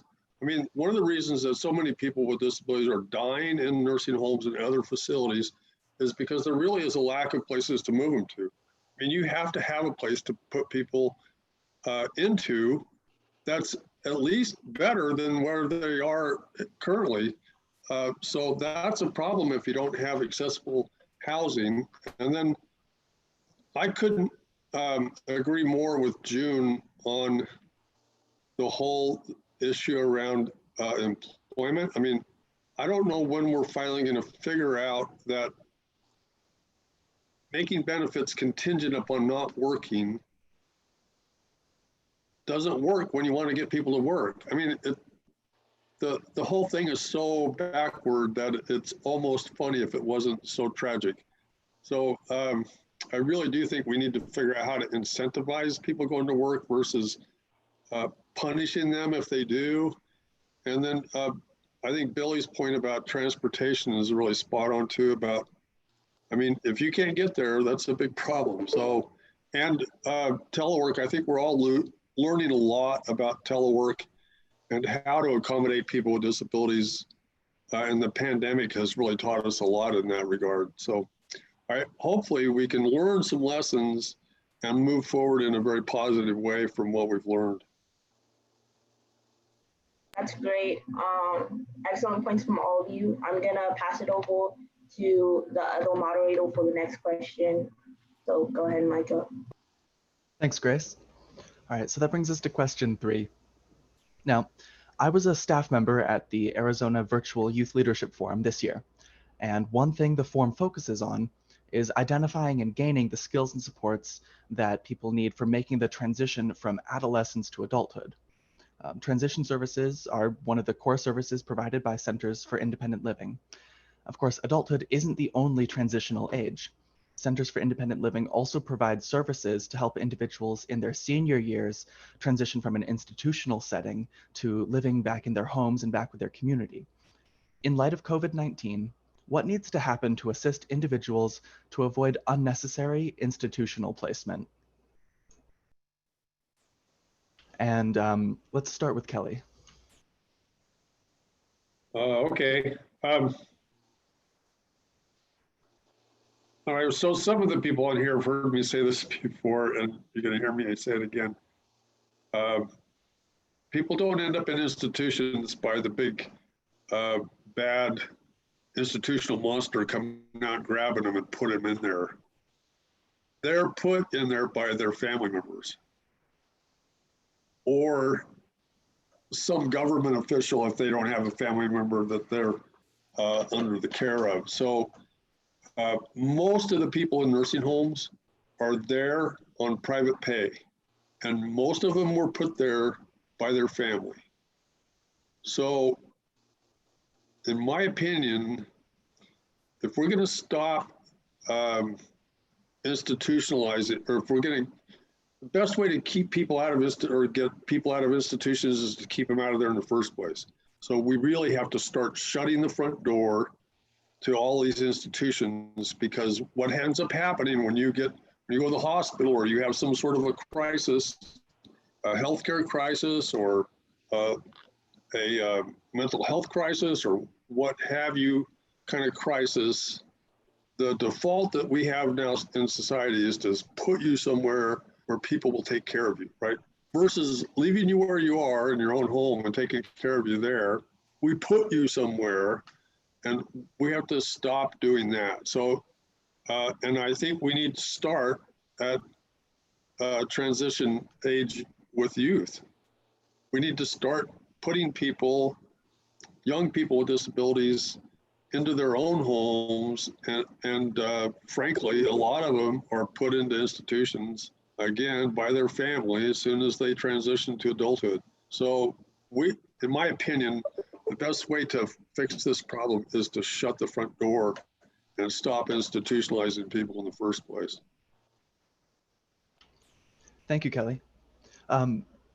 June, what do you feel needs to happen to assist individuals avoid unnecessary institutional placement? So I like your question, but I need to tell you that I'm still transitioning from adolescent to adulthood. I hope to always be doing that because, you like to go back and forth when it's to your advantage. I think, never before in our lifetime has the window been more open to blow up the institutional bias. I think this is the first time that I think the public may have more of an inkling, an understanding of what the issues are as they see people dying, a form of genocide, really, of people in nursing homes. And I think the message to us, based on what Kelly is saying, is our push for good home and community-based services has to be a short-term, mid-term, and long-term actionable advocacy focus that, some of us think we'll have this advocacy piece to work on this year and we'll work on something else next year. This has to be our long-term commitment to change the paradigm, period. There's a lot of young people in these places too. They're not all just the old people. So I think this is our time. This is really our window to have the public supporting more of what we're doing and the politicians. I think short term, we need to insist on visitation policies that allow us to get the people out that we can get out right now. We can do housing on the fly. I know it's a problem, but there's some people that if we could get in there and work with them more effectively, we could still get those few people out. I think we also need to focus on diversion now, as Kelly, I think, said. It's preventing people from going in to begin with. And this pre-admission screening that right now is waived, even when it wasn't waived, it's a joke. People doing that pre-admission screening preventing people from going in don't carry the IL core values, don't know what it takes to put together to weave together the services that makes it work. So I think we have to focus on that now. I think Nico last week, the week before, did a really great webinar with the Independence Center in Colorado Springs Hospital and a Home. There are a lot of good concrete actionable pointers in there that we could be instituting now in terms of diversion. So I asked y'all to look at that webinar. Kelly, maybe you can put the link to that in the chat at some point. But this is huge. This is our time. And this is going to be a major haul that's going to take decades to do well and do right. So that's my thinking. Back to you, Michael. Thank you, Jen. All right. And Billy, I'd love to hear your thoughts on the matter. I don't have a great deal to add into what has already been said, other than we need to figure out a way to change that institutional bias, because right now that's where Medicaid focuses on. They're going, oh, well, it's easier. And that's where a lot of this comes down to, I think, too, is it's just been easier.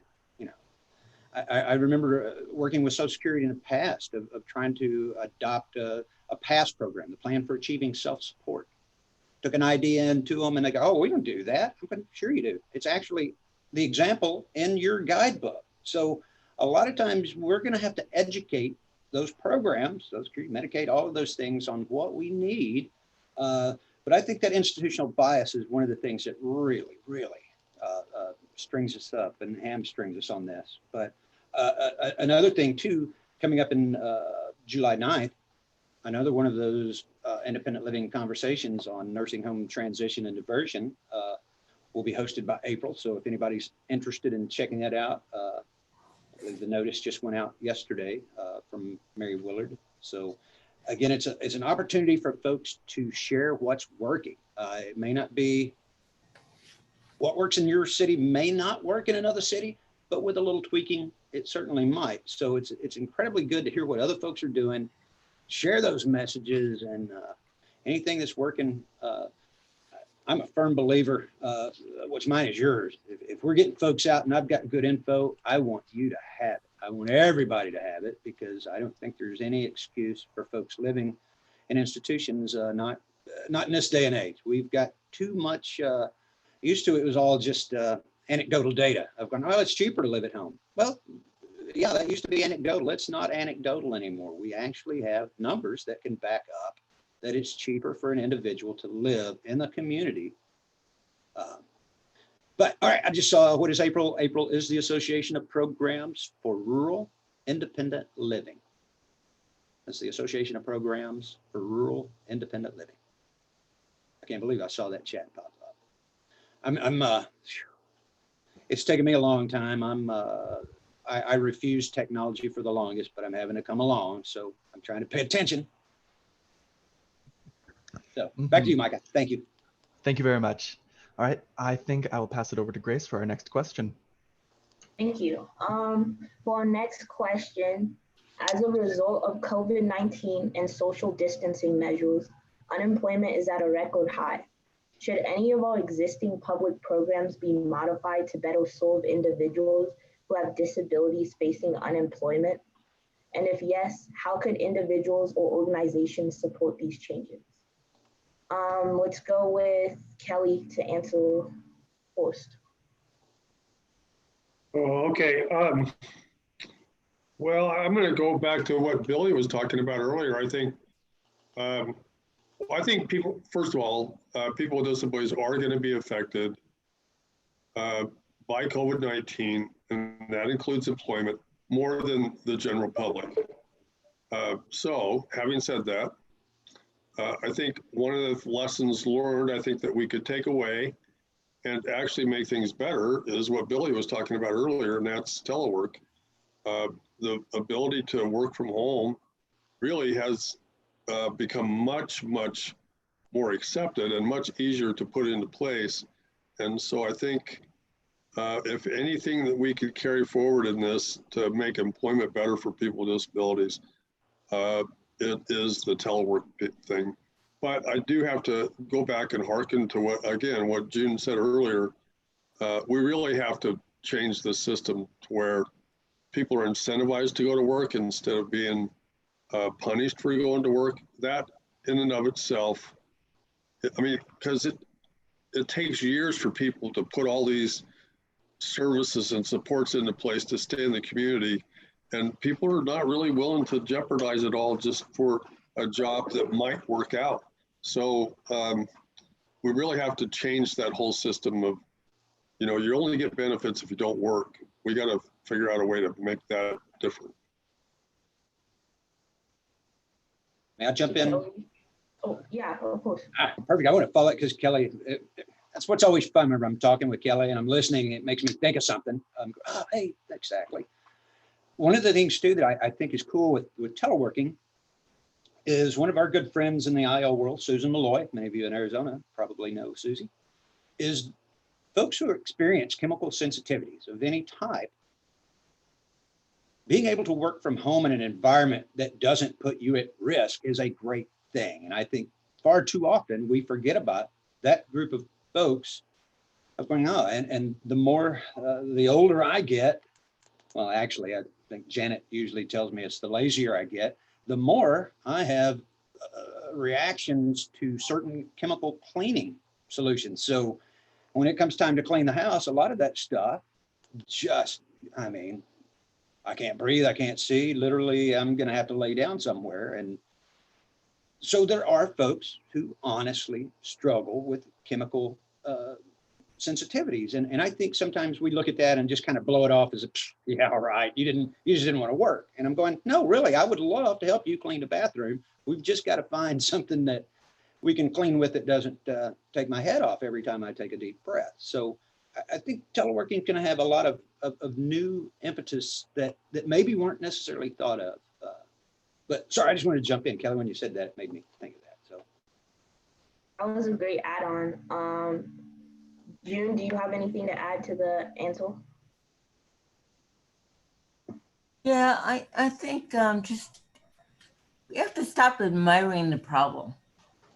And so I think if we're really going to make incentivizing work, then maybe even centers need to think about reallocating some of their energy. I know when I was a center director, we spent a lot of time on benefits counseling, a lot of time getting people, you know, to get what they needed in terms of SSI, SSDI, but maybe we need to redirect some of that energy to the public policy change we're talking about here.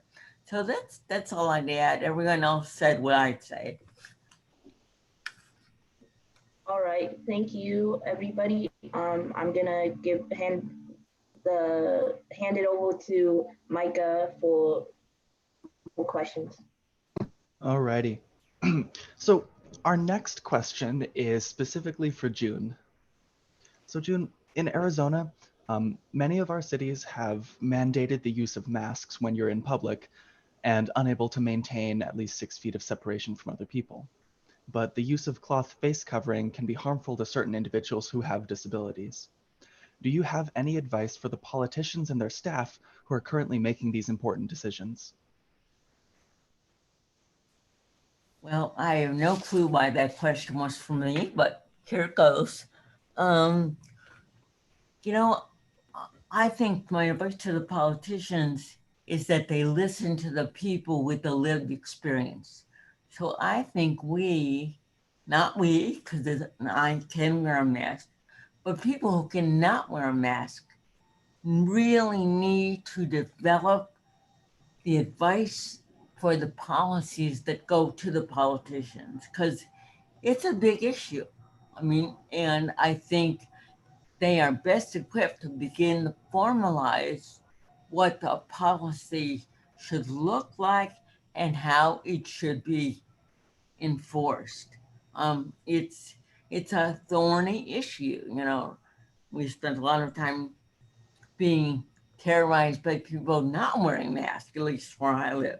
So I think we need to stop waiting for the politicians to solve the problem. We need to solve the problem among us and then present it to them and say, do this with us, not for us, not about us, but with us. Because, you know, it's like COVID has presented so many problems, unintended problems, new barriers. This conference is a great example of some new barriers, you know, keeping the interpreter in the frame, keeping the slides accessible, keeping the technology working, telehealth. Although it's great, and now many more people are getting access to healthcare more easily, that's presented communication and access barriers that we've had to get on top of. And this getting on top of things as they come up will continue. I mean, right now we're working, as they're opening restaurants safely, they're outside. So guess what they're doing? They're opening up the sidewalks to spread out the tables. So guess what happens there? There goes the path of travel for any kind of mobility device user. Good luck getting through people eating on the sidewalk. So again, we need to be part of drafting the policies for the solutions and not depending on politicians to get it wrong. We need to help them get it right. So my 2 cents. Back to you, Micah. Thank you very much. And thank you for all the great points. All right. I think I will turn it over to Grace for our next question. Thank you. This next question is for Billy and Kelly. So recently, NCIL and April partnered on an emergency attendant survey to uncover gaps in home and community-based services and create a database of existing resources. Could you tell us a bit more about that survey and how the results could be used? We'll start with Billy this time. Perfect. I'll give us the really 30,000 foot level, and then I'll turn it over to Kelly and we can drill down on it, kind of approach it as a team approach here. So what the emergency backup registry is looking at is that a person finds themselves, whether it be as a result of COVID, which is the issue now, but could be for any reason post-COVID, but you find yourself and your personal assistant service or PAS, whatever your moniker is in your particular part of the country, different people call them different things. But if your personal assistant services servant doesn't show up, what do? Generally, you're just stuck. So what we're trying to do is create an emergency registry backup program where you can have access to somebody 24 hours a day, 7 days a week, 365 days a year. If you can't get up for whatever reason, you have access to somebody to come help you. So we're really excited about a project like this. Right now, it's just a project in a couple of states, but seeing the purpose of the survey at the moment is to see who's doing this. There are some folks around the country that actually are trying some of these things. So we're looking at getting a handle on who's doing it, what it would cost, developing the most accurate, I guess, a playbook for folks, for lack of a better term. But as I'm talking, Kelly, I know I can see the wheels turning, so I'm going to turn it over to Kelly and let him add in where I'm leaving stuff out. Okay, so Billy explained kind of what the point here is. So I'll try to just add a few details. So the 2 pilot projects that we're working on, one is in Pennsylvania and one is in Kansas. That's very purposeful, right? We got April and Nickel. So we tried to pick one urban area and one rural area so that we can make sure that this is going to work in both. And the other thing is the survey was really intended to try to find out what centers out there have the capability of doing this. And as Billy said, are they doing it? And then third, if there was funding to make it happen, are they interested in doing it? So what we want to try to do is these 2 pilot projects we want to try to replicate them across the country. So as Billy said, part of this is to put together a playbook so that other centers can implement this. And so that's really the point of the survey, is to try to figure out who has the resources, who has the capability, and who has the inclination to do this. If we can come up with a way to make it work.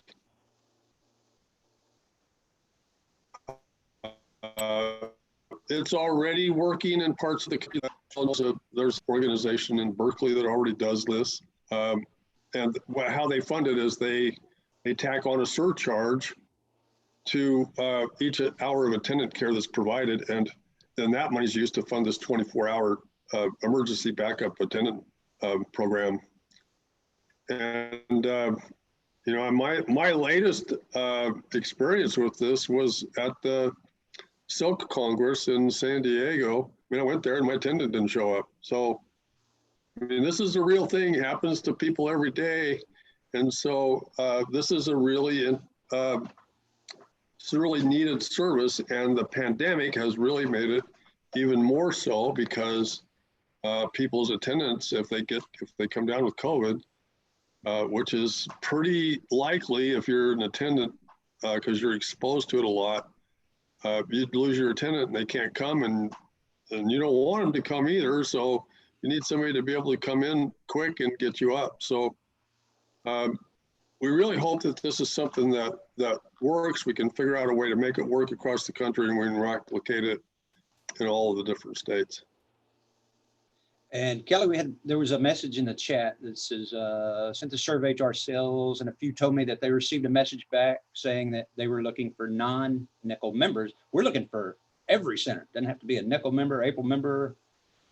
We want everybody to fill it out. It's gone out through the nickel listserv, the April listserv, and ILNet has sent it out. So we want everybody. Don't have to be a member of any particular organization. We just want this information. Or a non-member. We definitely are not looking for non-member. I mean, we're looking for any center that wants to reply. Please do. Absolutely. Same here. And those who are not contacting us or responding to the survey, we're going to be reaching out to. So you'll be getting a call from us. Right? So, exactly. You might as well answer the survey, because exactly. We're going to be calling you. If you haven't replied to the survey, you may want to take Billy's advice, because we'll be calling you if you haven't. So.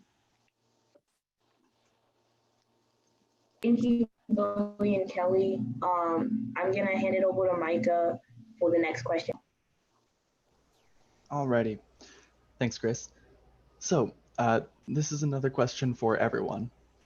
Given that over the course of this pandemic, we've seen congregate living facilities become some of the biggest hotspots for the spread of COVID-19, do you think that there's going to be an even greater push towards independent living in the aftermath of this virus? I would love to hear from June first. I think that push will only happen if it comes from us. And, you know, we're either going to invent the future as we'd like to see it, or it's going to be done to us. And if it's done to us, it won't be what we want. So,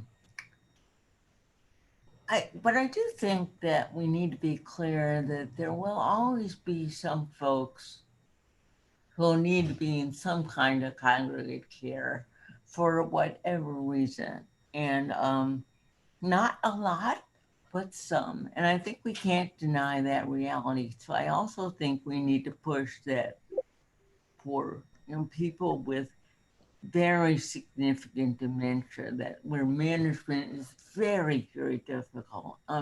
We still have a responsibility to make sure that those kind of places are adequately staffed, have the kind of regulations that get monitored, and where there are corrective action plans when there are violations. So it's not just lip service.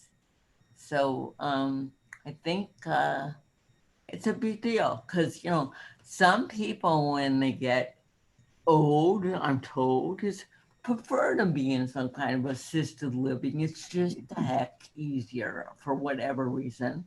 And we need to honor those choices, but still have a system that ensures quality and safety and choice. And we're nowhere near that. You know, nursing home monitoring is a joke in this country. It's a joke. So, my 2 cents. Back to you. Thanks, June. And I hope that we'll all be able to keep those points in mind come the future. Billy, I would love to hear your take on the issue next. One of the things that I was proud to hear June say choice. I'm a huge fan of choice myself, but I love that we used congregate setting as opposed to constantly.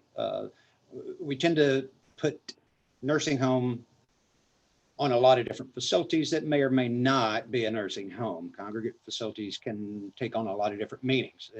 And I like to think of congregate settings also as being our prisons and those types of institutional settings. So I was proud to see that use of that word. Again, something that, as Jim was talking, my wheels are always spinning when I'm listening to somebody else talk. One of the things that I always think about when we talk about personal assistance services or folks being in institutions, the folks that are providing those services are some of the most underpaid. That is so aggravating for them to have a job that is that life critical to an individual, but yet I think I'll only pay you the minimum wage, if I even pay you that. So it just aggravates me to no end that we don't pay folks what they should be paid. I mean, this is these are services that keep people alive and well, employed, keep us being productive members of society, but yet they don't seem to have the value placed on them as far as that job goes and how they're paid. So I just wanted to get that out there. It's always one of my pet peeves that we look at folks and we don't appreciate that job for what that job is. Certainly, thank you. And then, last but not least, Kelly, I'd love to hear your stance on it. Oh, I have to disagree with my friend June. I don't think there's a need for congregate setting. It is simply a building. That's all it is. The intensity of the service that you need isn't dependent upon the building you're in. You can provide just as intense a services in someone's home as you can in a congregate setting like a nursing home or another setting. And having been in a nursing home, I can tell you the whole concept that people are getting like intensive services is just a complete mistake. You do not get intensive service. You can turn your light on and no one's going to come for hours, and they tie you up, put you in a wheelchair and leave you for hours. They tie you into bed. So for people who have dementia, that's what they do. They tie them up in bed, or they tie them up in a chair, they set them in a corner, and then they leave them for hours. So this whole thinking that people get more intensive services in a congregate setting is just, forgive the French, it's just bullshit. It does not happen. People have to quit thinking it does, because it doesn't. Now the choice thing, if people want to live in a senior living center or something like that, I think that's fine if it's their choice. But I'm going to tell you again, most people are put there by their family. It's not the choice they would make.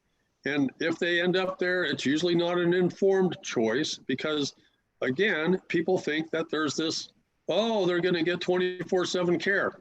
No, they do not get 24/7 care. People just need to stop thinking that, because it's so untrue. So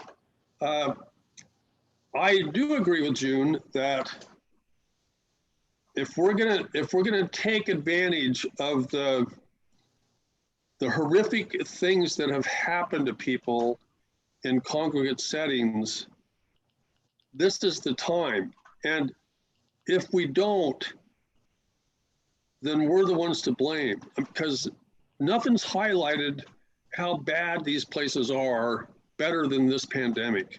So we have to seize the moment, and we have to like make hay with this. Otherwise, what's going to happen is we're going to get a vaccine and the pandemic's going to go away, and everyone's going to go back to thinking the same institutional bias bullshit that we have always thought. And we got to get past that. And this affords us an opportunity, but we have to seize the opportunity and make hay of it. So there's my 2 cents. Awesome. Thank you so much. And thank you to all 3 of you for answering our questions and sharing your wisdom and perspective with us. We really appreciate it. Since we are coming up to the end of our time, I think that that's going to be our last question for the afternoon. Just thank you again so much, and thanks to Grace for co-moderating with me. It's been a pleasure. And I think I see Sarah Ann here, so I will pass this over to her. Thank you, panelists and moderators, for an awesome session. It is just a few minutes for a break. We have about 5 minutes before we go ahead and start our web course with Lewis Krause from the Pacific ADA Center. So give us just a moment to change our video screens around, and we'll be right back. Thanks, everybody. Bye-bye, y'all.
Okay, Sarah, hello, I'm here. Hello, Lewis. Hey. Our goal is to have you screen share the PowerPoint because you have slides, right? Yes, yes. And we hope to have it split share when you hit the screen share. It seems like there's supposed to be an option, and then we can have one person the spotlight video on the side and then the presentation on the other. But it's giving us a little trouble, so we'll just walk through it. Okay. Well, I can try test it now if you want. That'd be great. But in the, also, I was going to go online maybe for a little bit too. Have you had any trouble with that so far?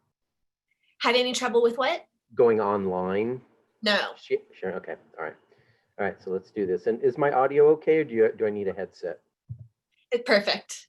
Okay. Let's do this. Okay. Do you see that? Yes, and I still see our ASL interpreter to the side. Awesome. Okay. So let's put it. How about now? Still see it. Okay. Good. Excellent. Okay. Cool. So we just have 1 minute. Okay, so actually, I don't need to, come to think of it, I don't need to be, I can be here without that first. So let's get back to here, and then I can be not sharing. How do I? Okay. Come on, how do we not share? Oh, up here.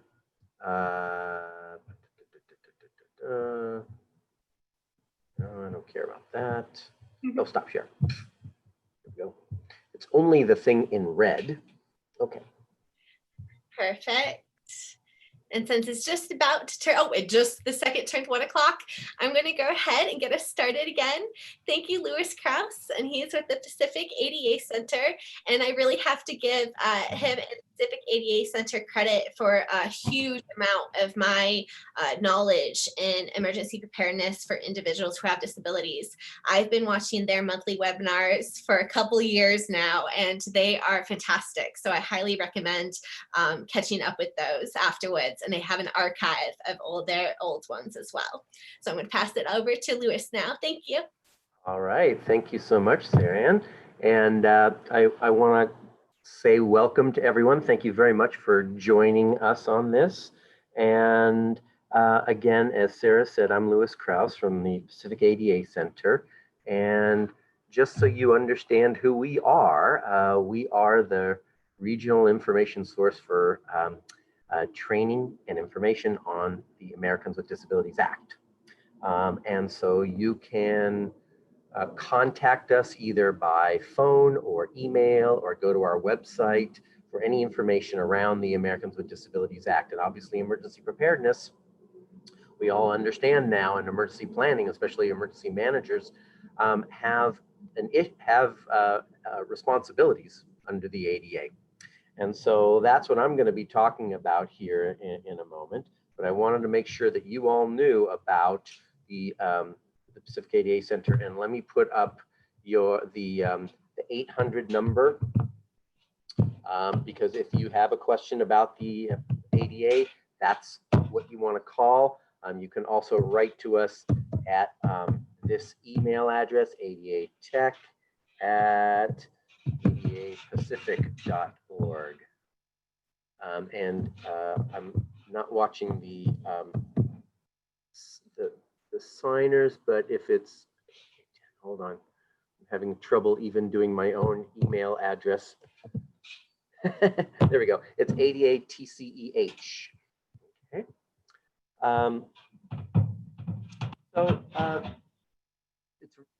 And you can also reach the Pacific ADA Center at www.adapacific.org. Having said that, let's do. We've been listening to tremendous presentations this morning from really inspiring people who have really led the movement for many, many years. I've worked with most of them for a long time, and you should just be very pleased that you got to hear from these people. They're really fabulous leaders. Now we're going to shift a little bit in my presentation, and we're going to talk not so much about what do we want, what have we wanted, where are we trying to go, but looking at some research that we have done through our Pacific ADA Center about what has actually happened. And I'm sorry, I'm looking up there because this might be one of those moments where a Zoom conference gets interrupted. There's some bird flying around me. What actually does happen in ADA out in the field. So the research that I want to share, I'm going to pop this on the screen now. Okay, is the ADA coordinators and the role of ADA coordinators with respect to ensuring that all members of the community, including people with disabilities, are included in emergency management in terms of planning, response, recovery. So what we wanted to find out was how they were involved in this. And we had also done some research about emergency managers and what emergency managers knew about the ADA and how they were involved in the ADA. Because really, when you talk about emergency management here, and that's what we're focusing on in this conference, or emergency preparedness, but emergency managers, they're the ones who are charged with the responsibilities of taking the actions that the jurisdiction needs to take in an emergency. So they have to do the planning, they have to do the response, etc. And I apologize if I'm going over things that are very, very basic for all of you. I just want to make sure that everybody's up on the same speed here.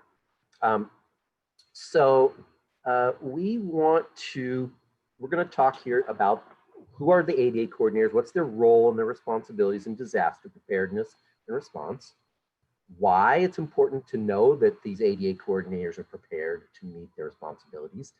Then we'll go over some of the information about our ADA coordinator survey. And I will say, I'm going to tell you also about the emergency manager survey so you can see the back and forth that happens between the two, and then how we can think about maybe applying those findings going forward. So all of you hopefully are aware, but I'm going to go over now about the Americans with Disabilities Act and Title II of the Americans with Disabilities Act. You know that the ADA has 5 titles, and Title II applies to state and local governments. Pardon me. So state and local governments are the ones we're going to talk about under this kind of a scenario. And under Title II of the ADA, these entities' programs and services, activities, facilities, all must be made accessible to people with disabilities. And so this, interestingly enough, does apply to emergency programs as well. And I believe somebody this morning went over the cases, or it was in the video, went over the cases that established this, because a lot of the ADA gets really established by legal cases and decisions. And so it was the suit of Los Angeles, where of Cal Life, who established, and the decision that came down that established that that these jurisdictions are responsible for making emergency programs accessible as well. So the second bullet there applies to programs, services, and activities provided directly by the state or local government, as well as those provided through third parties. So you're probably quite aware that in many circumstances, an emergency might be a shelter that you're most familiar with, might be run by the American Red Cross or some other private nonprofit organization or a religious entity, or somebody is working with the state or the locals to extend their ability to respond or whatnot in an emergency. Under the ADA, those services, if they're done by these entities for the local government, are also under the ADA, so that it applies. So This is also where ADA coordinators comes in under the ADA. Okay, so under Title II of the ADA, state and local governments with 50 or more employees must appoint an ADA coordinator. The ADA coordinator, this is what they're supposed to do. They implement and coordinate all the ADA compliance activities. They do the self-evaluations that the agency needs to do to understand what they need to do, and they develop the plans for how they need to meet the ADA. And then they have to monitor the implementation of the plans, and they handle requests, you know, within the agency for aids and services and whatnot for employees and others, as well as any kinds of programs that go out into the community. So that's what an ADA coordinator is supposed to do. Oh, there's more, sorry. They have to provide information about accessible programs and services. They serve as the ADA resource for all of the jurisdiction. They receive and work to resolve complaints, and they work with the officials and administrators to ensure that new facilities or alterations are accessible. Okay, so keep that all in mind, all those responsibilities of these people, as you think about emergency management and think about all the things that might be happening in the emergency planning and how these people really should be involved, I think, right? Now, they're not the only ones who are supposed to be involved, right? Obviously, emergency managers and offices of emergency management are actually the ones who are particularly involved. Did I skip over a slide? Yes, sorry. So these offices of emergency management, you know, are situated at local or state levels, and they're responsible for planning, responding, and recovering from disaster events. Okay, they vary in size from very small offices, like maybe even one-person operations, to over 200 professionals with diverse backgrounds and areas of expertise, including people assigned from other city agencies. So depending upon the size of the jurisdiction, these offices of emergency management can be quite large or quite small. So these ADA coordinators need to be working with these people, as we saw before, coordinating with other agency personnel on how to do this. I'm laughing because, of course, as soon as I present, I've got trains going, I got planes flying over. All right, sorry about that, but it's your Zoom moment for this. And okay. So as you might imagine, these ADA coordinators have to work with these offices of emergency management to get them to ensure that the needs of people with disabilities are being addressed with respect to emergency management, emergency preparedness and response. And so that's an important thing to sort of understand, that relationship. What do emergency managers have to be responsible for? They are managing the resources before, during, and after a disaster. This might be like taking inventory of personnel and material resources to include the private sector sources that should be available in emergency. Could be identifying resources that are deficient and working with officials on getting those figured out, how to make sure you have enough resources available. Then they have to be doing, they also have to do public awareness and education campaigns. So a second area that they need to do is to conduct activities related to the key components of emergency management. This is the planning process and working cooperatively with organizations and government agencies. This is identifying and analyzing the hazards that threaten a jurisdiction. This is coordinating reviews of all local emergency authorities and recommending amendments, et cetera, et cetera. They also need to coordinate with all the partners in the emergency management process. So they want to become aware of all the threats in the community and establish a system to alert officials and the public in emergency or disaster. And they want to participate in mitigation and prevention activities. They want to plan for the emergencies using what they call an all hazards approach, meaning no matter where you are, you have to plan for all types of hazards. They want to conduct effective recovery operations after disaster. And so that's all their coordination efforts that they need to be doing. Now, just to give you a flavor of how this works in the world, let's first establish this concept that all disasters are local. They begin local. So it doesn't matter if it's a fire, if it's an earthquake, if it's a flood, even if it's COVID-19, it basically starts local, and then, it branches out from there depending upon, the size of it. So this graphic here, which on the left-hand side in the orange has the federal agencies from the president to FEMA to Health and Human Services, CDC, the VA, etc. Next to the next column of all the gray boxes, which are the state level boxes, the governor's offices, the emergency management office of the state, the departments of health there.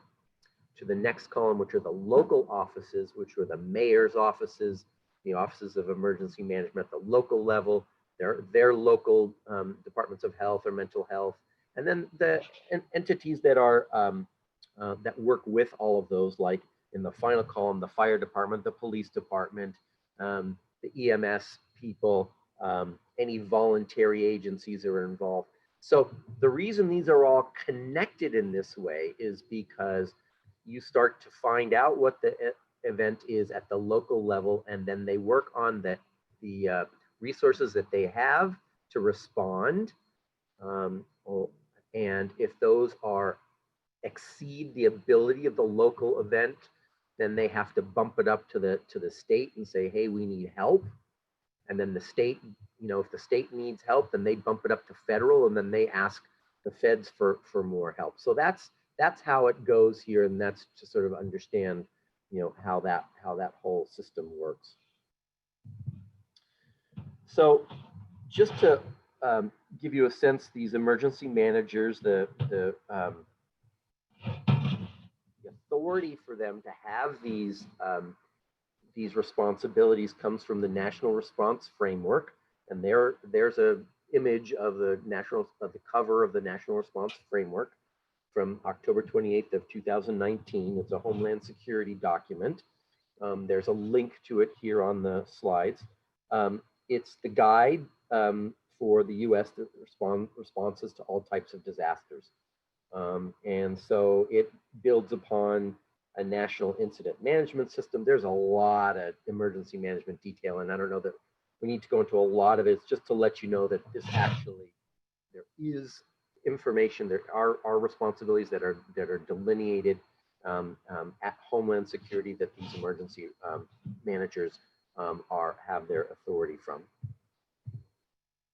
And then what has happened is there's even, if there's a specific plan that needs to occur, then they will create, the federal government will create a specific plan about that. And so here's the cover of the US government COVID-19 response plan. Of course, this was from March 13th of 2020, so it may be quite different than that at this point, but there are authorities that they, spell out in these kinds of plans for particular events as well. So when you talk about emergency management, they have a different language. If you don't know about this, they have a different language for how to think about people with disabilities. People with disabilities are considered to have access and functional needs. That's their language. So you may hear about offices of access and functional needs, or that kind of language you may hear before in other events. There are some inclusion criteria for who's in access and functional needs. And on the left side are what you're familiar with in terms of disability, right? Physical, developmental, intellectual disabilities, like visual impairments, deaf or hard of hearing, mental health conditions, physical disabilities, etc. And then chronic conditions or injuries. On the right-hand side, however, you've got these other kinds of needs that end up falling into the same bucket as well. such as limited English proficiency, older adults, children, low income, homeless, transportation disadvantage, and even pregnant women. And this is because in an emergency, they are wanting to make sure they understand who's going to have a special need that they need to be aware of. And these people sort of have other kinds of access or functional needs. So the concept is a little bit broader than disability, but disability is mostly really taken care of in this area. Okay, that gives you a little bit of a background of all of emergency management and how it sort of works. So why is it important to know how well ADA coordinators are doing in meeting the needs of people with disabilities with respect to emergency management? Well, there's some reasons, mostly because there are major converging trends that are increasing the risks of disaster. Okay, so here's a graph of the disasters of 2018, already, and as is kind of common in the disaster world, things move so quickly and disasters happen so quickly that things feel very old very quickly.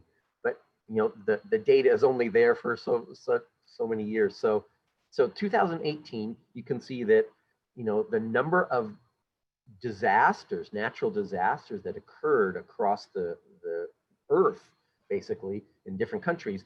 China and India had the most, but the United States was right behind it. Then a whole series of other countries: Indonesia, Philippines, France, Japan, Vietnam, Afghanistan, Myanmar, and Argentina. A large number were, but the point being here that we're in the top 5, really the top 3 nations in the world with the highest frequency and severity of disaster events. So, of increasing concern are these climatological and bio-event disasters. And these tend to come in because of certain risk factors, right?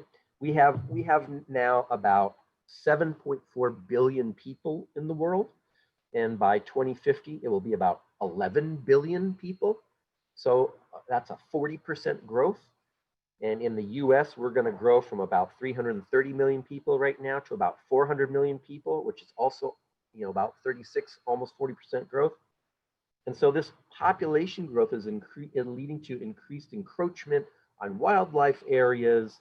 And so that's contributing to an issue. The climate change is an issue. The increased globalization becomes an issue. And it's interesting, we made this slide before COVID-19, and you can see how they're all playing out, right? The increased urbanization and coastal development. That one in particular, the coastal development, has to do with a lot of the flooding issues that happen. The land use and population practices that facilitate zoonotic transmission. We're experiencing that right now, right? The increased vector-borne diseases. That we could have yet another pandemic of a different kind of vector disease, vector-borne, that comes, from mosquitoes and other types of vectors. There are substandard public health and healthcare systems that are contributing to this. There's declining vaccination rates, which decrease the general herd immunity. There's an overuse of antibiotics, and there's mass migration and displacement of refugees. And we know that people have low levels of willingness to comply with community or individual level public health control measures that can stem the outbreaks. So, we're experiencing it right now, right? So for example, while 75% of people think quarantine of people may be needed, less than half would be willing themselves to be quarantined. This was before COVID-19, right? So even with that, there were already people who didn't believe in some of these things, and now we're playing it out and it's happening again. So it's an interesting combination. But, and especially now, we have readily spread novel pathogens. And here are some examples of some of these pathogens that have occurred in the last few decades alone. More than 90 emerging pathogens have been identified, including these. And we also even have threats from re-emerging diseases like measles. So, you know, we had to add in COVID-19 because this slide was done even before COVID-19, and we had already been talking about it, and then COVID-19 hit. So, all right. So now you combine that background of increasing issues around the disease transmission with the fact that people with the population of people living with a disability is large and growing. So here we have, in 2018, we had over 42 million people with a disability living in the US. In 2008, there were 38 million, 38.5 million. So you can see more than a 10% increase in over 10 years. And there is a, of course, reason for that. And most of it has to do with this, which is increasingly the US population is aging. So you can see here that while the bars in the orange and the low ones are the people with disabilities, the ones in blue or the tall ones are those without disabilities. But you can see in the first instance, we've got under 5 years old, there's less than 1% of that population has a disability. But in the 5 to 17, it rises to 5.6. In ages 18 to 64, or the working age, it rises over 10%. And then when we get to 65 and over, it's more than a third of the population have a disability. So you can see it starts to grow. And what's happening? We are in the middle of the baby boomers aging. So this aging is going to be increasing over time now for the next few decades. And so the population is going to be aging, and so disability will be increasing. All right, so now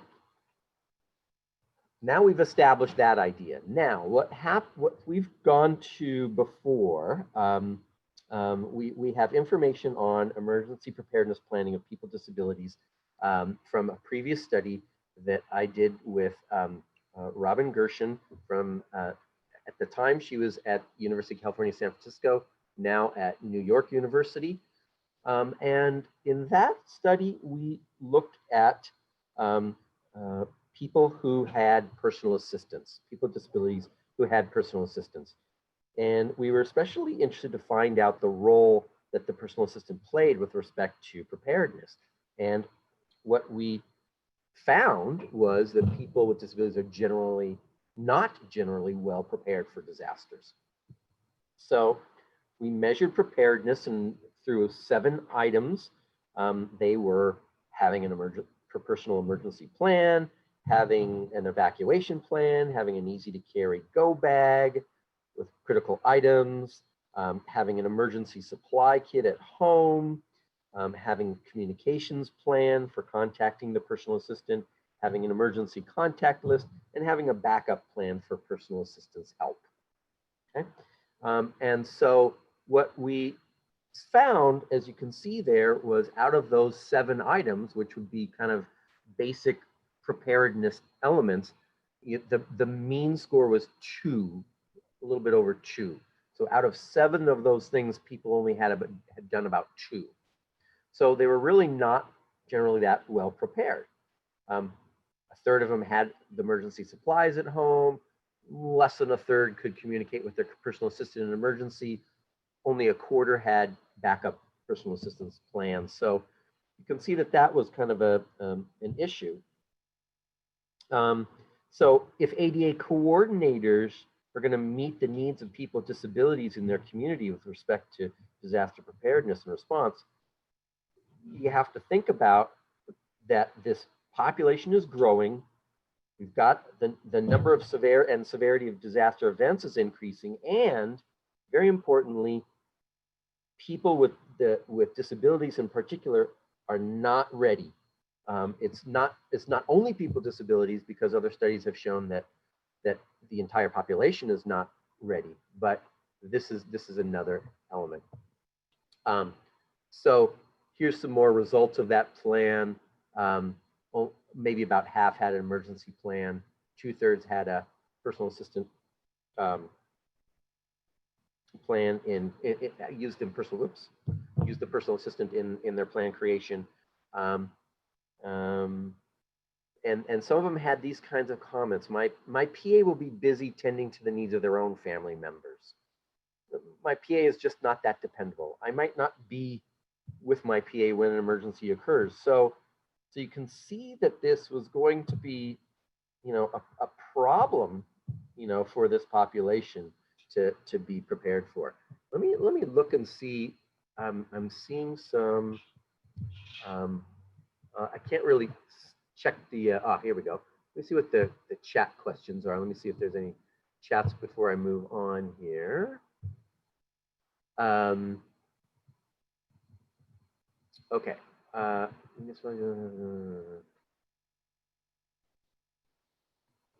Okay. So I think just to make sure that we speed this along, I don't think I'm going to answer those questions at the moment. Let's. But if I don't answer that along the way, we can try to deal with them at the end, or you can certainly call the ADA Center, Pacific ADA Center, to answer some of those questions. All right, so now moving on to the next study. So the next study, this was also done by Robin Gershon. She looked at vulnerable elderly people who are often also disabled, and found that they also were not ready. And as we talked about, that population is very large and growing. And you can see the kinds of, there's a 13-item checklist, preparedness checklist that she put together for them. The mean score was less than 5. So again, really having difficulty preparing. And here's some of the items that they responded to. More than half had their extra medications on hand. Less than half had a backup power for the powered equipment they used. Only 38% had made backup plans for their caregivers. Only a quarter had plans for transportation to shelters. Less than 1/5 had someone in the building that could help them evacuate if the elevator was not working. But interestingly, most 70% had extra supplies on hand for their pets.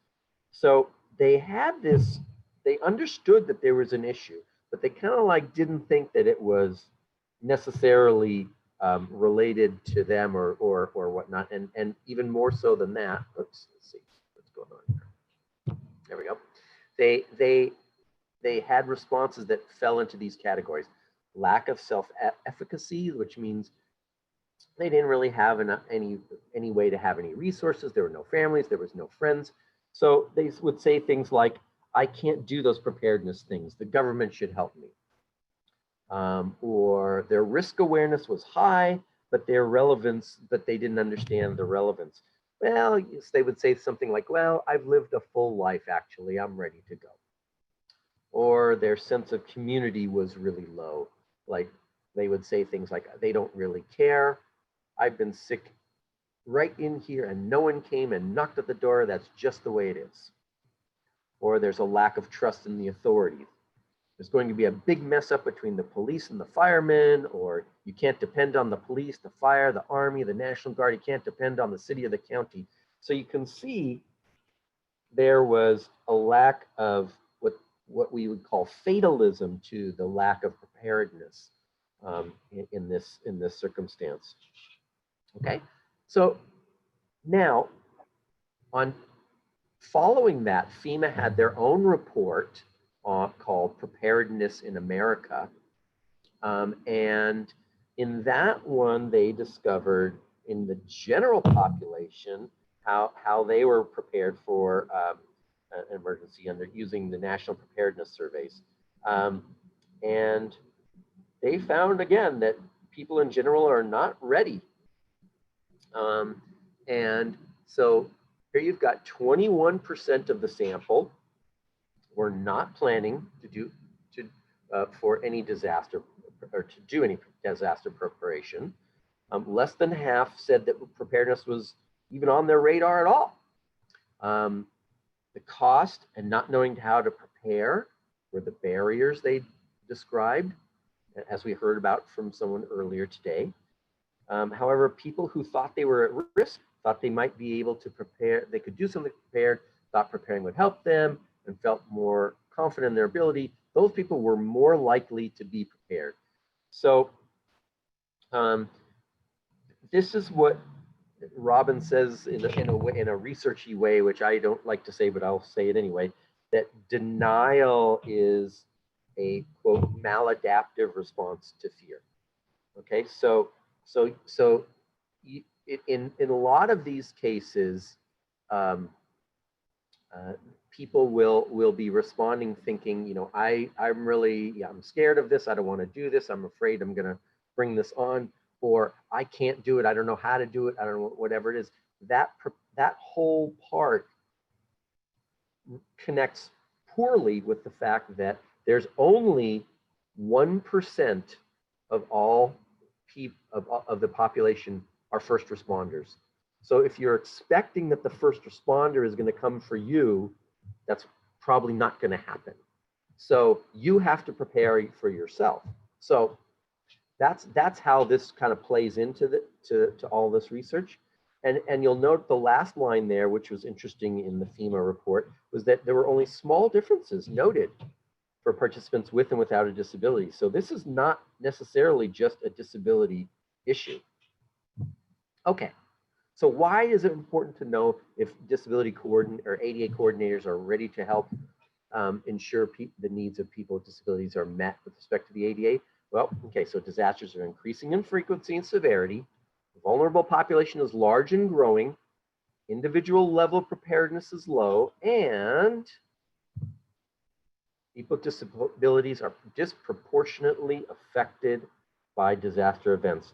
I don't think I need to stress that too much with you all, but there is some data that suggests that there's a 30 to 50% increased risk of disaster-related fatality among people with disabilities.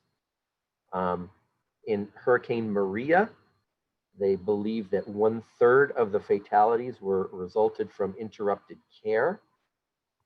And we're seeing that COVID-19 is exposing this potential vulnerability regarding accessibility to limited resources, such as when the ventilators happened at the beginning, and the ability to navigate the physical and social distancing policies, as well as the horrific issues of the group home outbreaks. And you know what those look like, so I don't really need to go into those. So that kind of together sort of lays out the issue, okay? So now, I've probably scared you quite a bit, and I'm sorry for that. So now take a deep breath and exhale.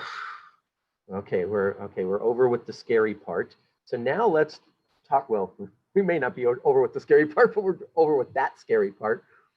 So now let's look at what we did to start off with, to look at the emergency management offices and what they knew. So we wanted to determine whether these local offices of emergency management understand and carry out their responsibilities under the ADA. And we wanted to list the items used to measure Office of Emergency Management preparedness to meet these responsibilities and to deal with the strategies for improvement. So we did this in 2018, and we got key stakeholder input, a couple of whom were you've heard from one already, June Kales. You'll hear from another later on in the afternoon, Marcy Roth, as well as others. This was a confidential web-based survey of local offices of emergency management in our region, which is your region as well, Region 9. That's California, Nevada, Arizona, Hawaii, and the Pacific Islands. There were 75 respondents that we found through different ways of tracking them.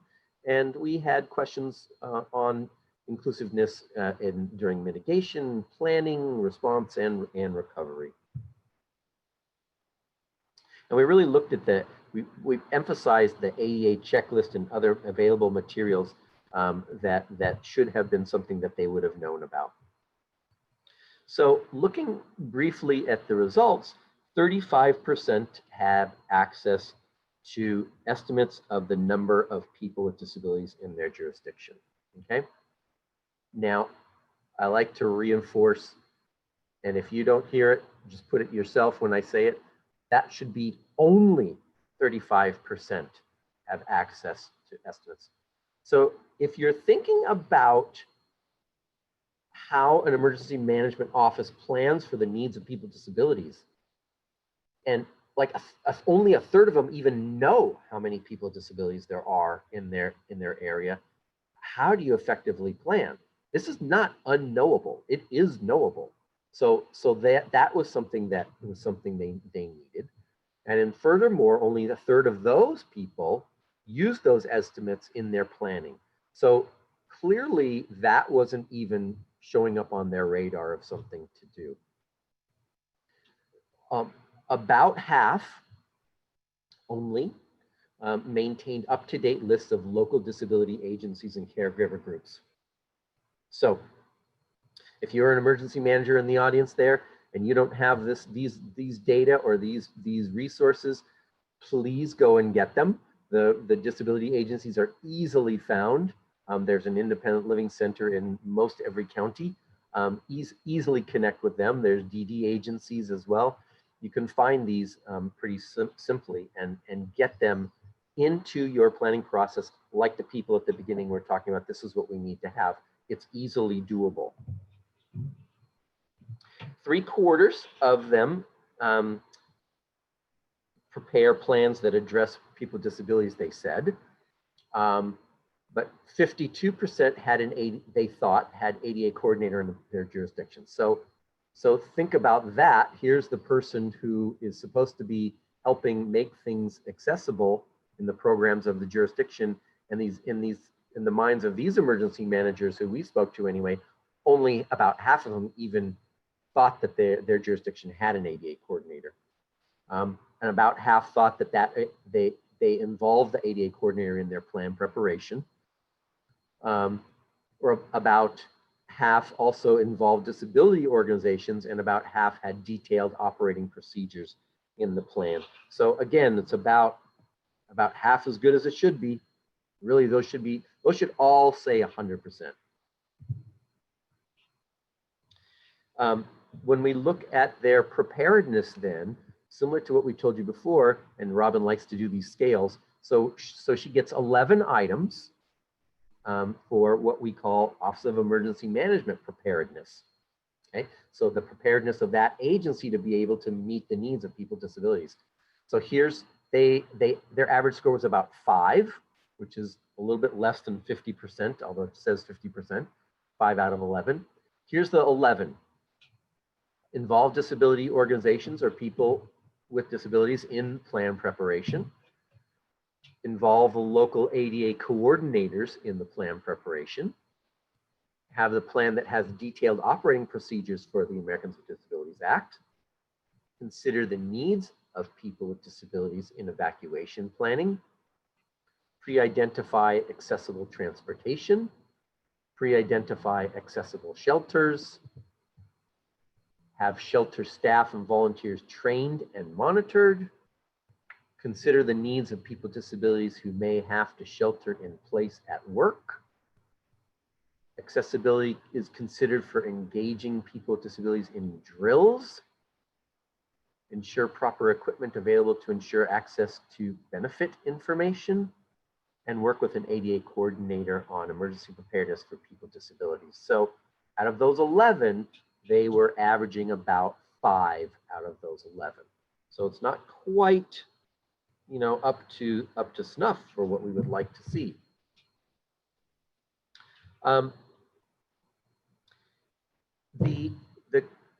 So there's some statistical term here, correlation, that maybe you know about. That's where there's an established statistical linkage. And so the higher score of that preparedness checklist that we just went over, if you were higher on that list, that correlated better with collaboration with ADA coordinators and your partners, that your managers have clear roles and responsibilities, that you have qualified staff, and that you engage people with disabilities. So if you were an agency, if you were an Office of Emergency Management, and you were doing all of these 4 things, you were probably going to score really high on that scale. So I wanted to share that with you to give you a sense of where emergency managers were in all of this before we start to get any further.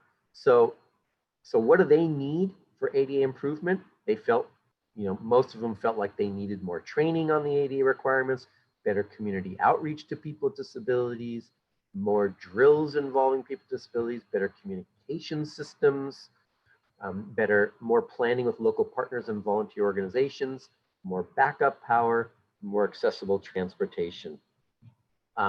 If you're listening and you're with a disability agency, you need to contact the emergency management office. They are probably, they may or may not be able to contact you. You should be in contact with them to make the connection and let them know that you're available to help them, as they plan and going forward.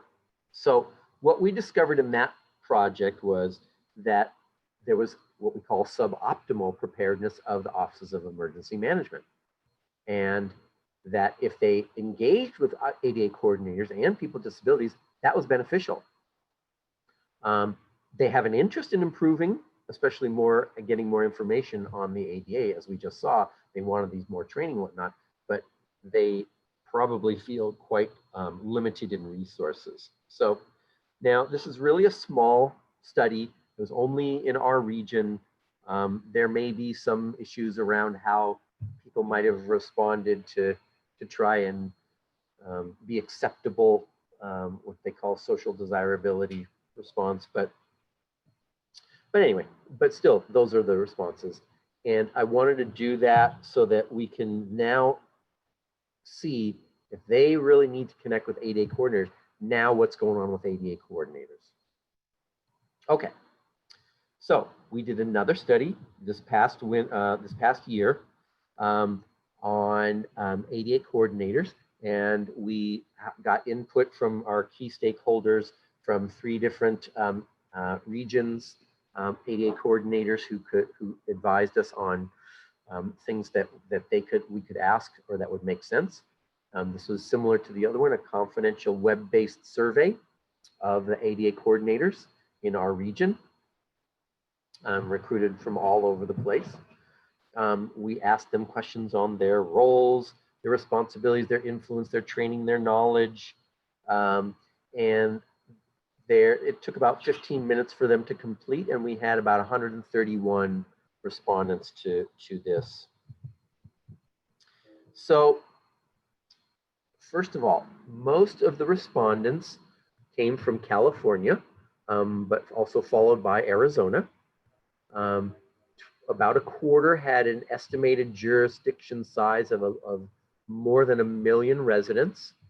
Another 20% were between 100 and 500,000 or 50 and 100,000. About 40% reported at least one major disaster in the last 5 years. So they were pretty familiar with a disaster.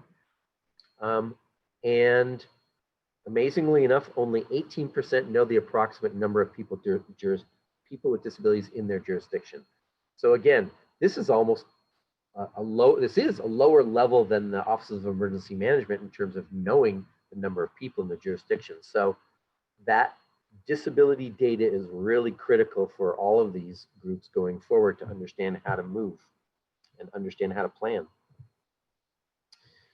The respondents were they were more than half female, about 1/3 had a disability.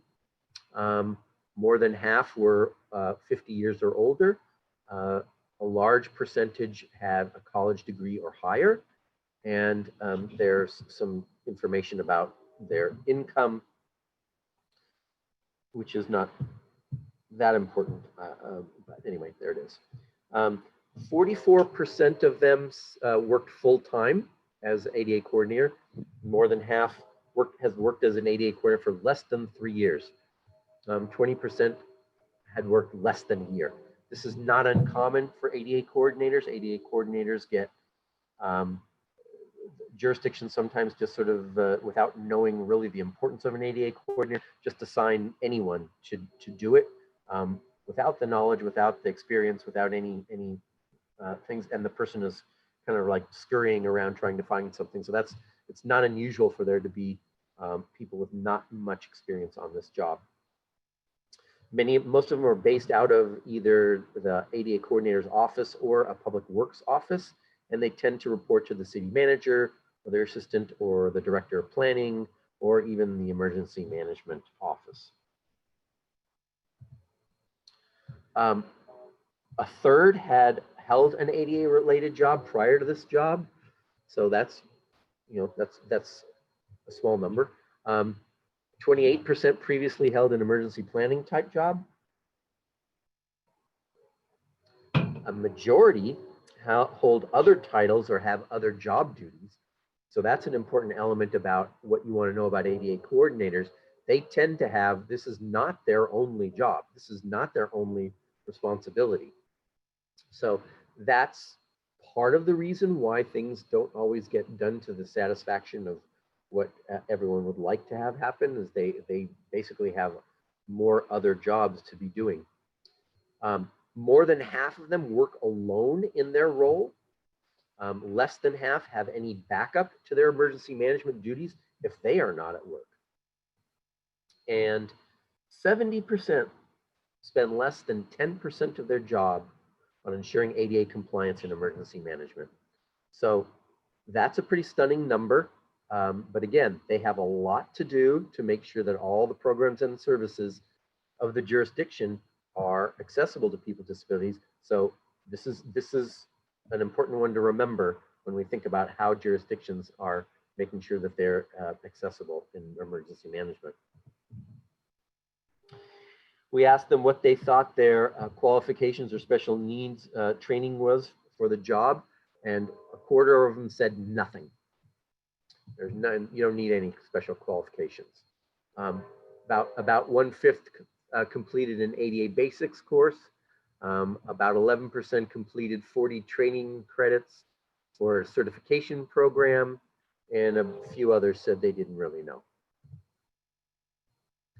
So when we asked them who's responsible for assuring access in emergency management activities, at first, 56% said I'm responsible for ensuring access.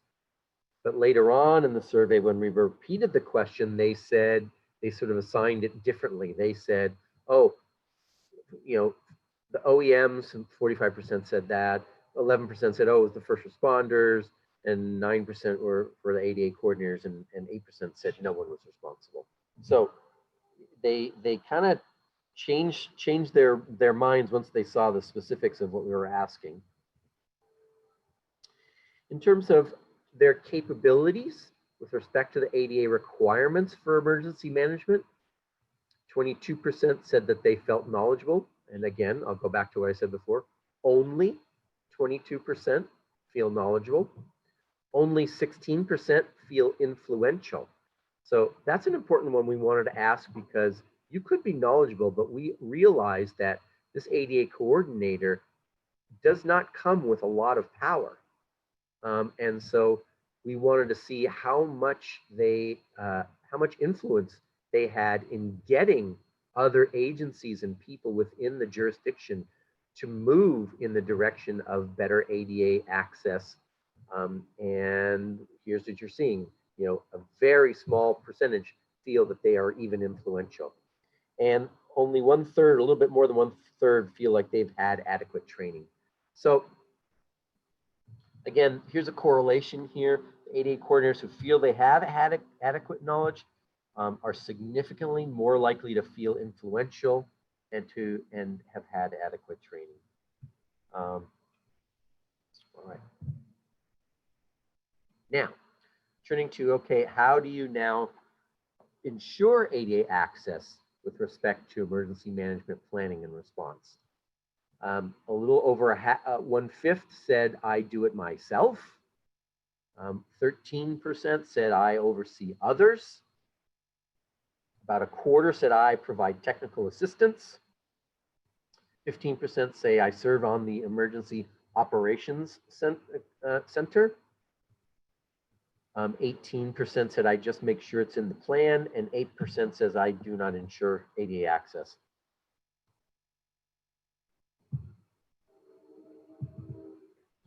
If we look at the amount of time spent versus the time needed for ADA access and emergency planning response. So here are 2 separate questions. One, we asked them, how much time do you spend for ADA access and emergency planning and response? And then how much time do you think is needed? And so you can see the difference. For those who spent less than 10%, well, let me say it differently.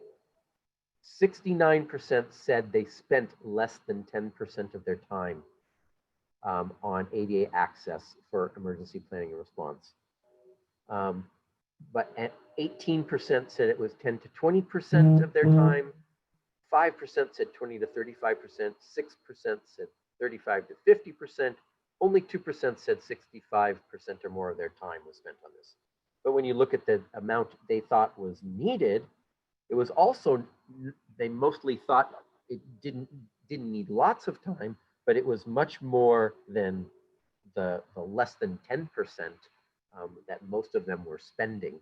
And some of them even thought that 65% or more of their time was a good amount. I mean, 10% even thought that. So that's kind of an interesting juxtaposition of how much time they spent versus how much time they felt was needed. We asked them specifically if they had a seat at the Emergency Operations Center, and it was about split. 44% said yes, 45% said no. 11%, interestingly enough, didn't even know if they had a seat or not. And for those of you who are not familiar with the Emergency Operations Center, this is when there is an emergency, there's actually a location where all members of the jurisdiction, all parts of the jurisdiction's agencies come and sit together, and it's filled with lots of screens and computers and whatnot, and they all can sit there and work together with each other quite intensively to get things done. So it's the nerve center of how a jurisdiction responds in an emergency. So we feel like it's an important element of making sure that the disability perspective is there in all of these emergency response moments if you're at the Emergency Operations Center. So, if we've got half, it's not great, but it's something. Okay, so then when we asked them about what they were specifically responsible for, so a little over 1/4 said that they read the emergency operation plan to make sure that there was ADA compliance in it. But almost an equal percentage thought they were unsure who was responsible for doing that. 12% said that they were responsible for writing and updating the emergency operations plan. An equal percentage said they were unsure who was responsible for that. Almost 1/4 were responsible for involving people with disabilities to identify their needs and to include them in drills. Almost an equal percentage thought they were unsure who was responsible for that. Only 11% were responsible for ensuring all communications were accessible, and an equal percentage were unsure who was responsible for that in the jurisdiction.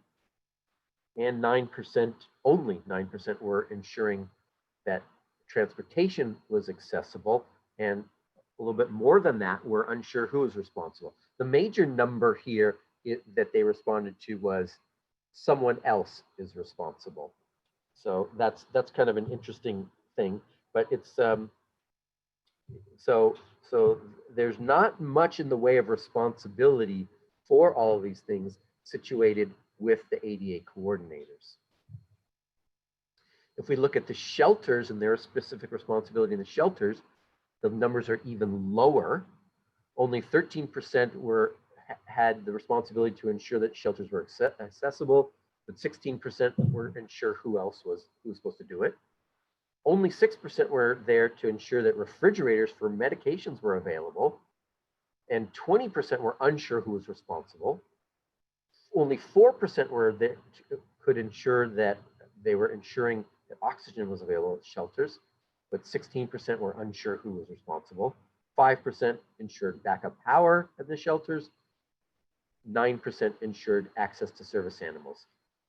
So very low percentages of people or ADA coordinators who felt they were responsible for what was going on in the shelters. Here's some more.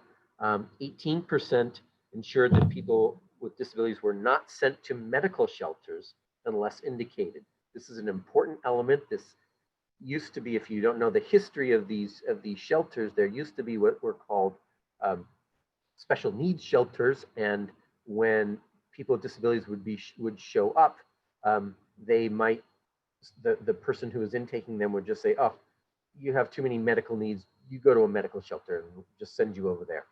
And that's not equal access under the ADA, and that has been shown in court proceedings to not be what is expected under the ADA.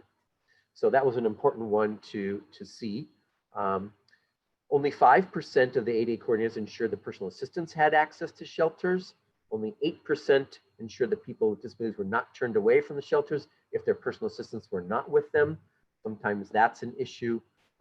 You show up to a shelter and they're like, we're not gonna help you. We can't do all of that stuff for you. So they would get turned away. Only 9% ensured that accessible communications existed at the shelters.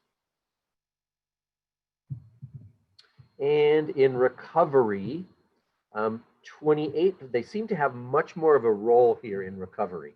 So 28% said that they were responsible for providing input to the after action report. About a quarter were responsible for involving people with disabilities in the after action reports. And like almost one third of them helped to change policies based on the results of after action reports. Now, I say there's higher numbers, but again, it's not that high, right? We are talking about less than a third in almost all of these cases. So these ADA coordinators are not uniformly getting involved in even the recovery aspects, let alone the response aspects of emergency management.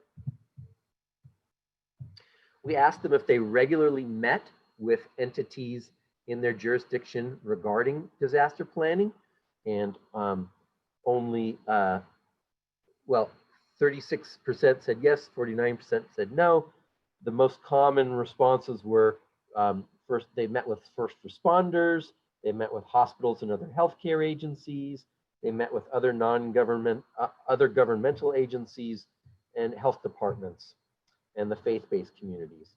But some of them also talked about meeting with Red Cross and utilities and other mass infrastructure, but there's the general ideas of that.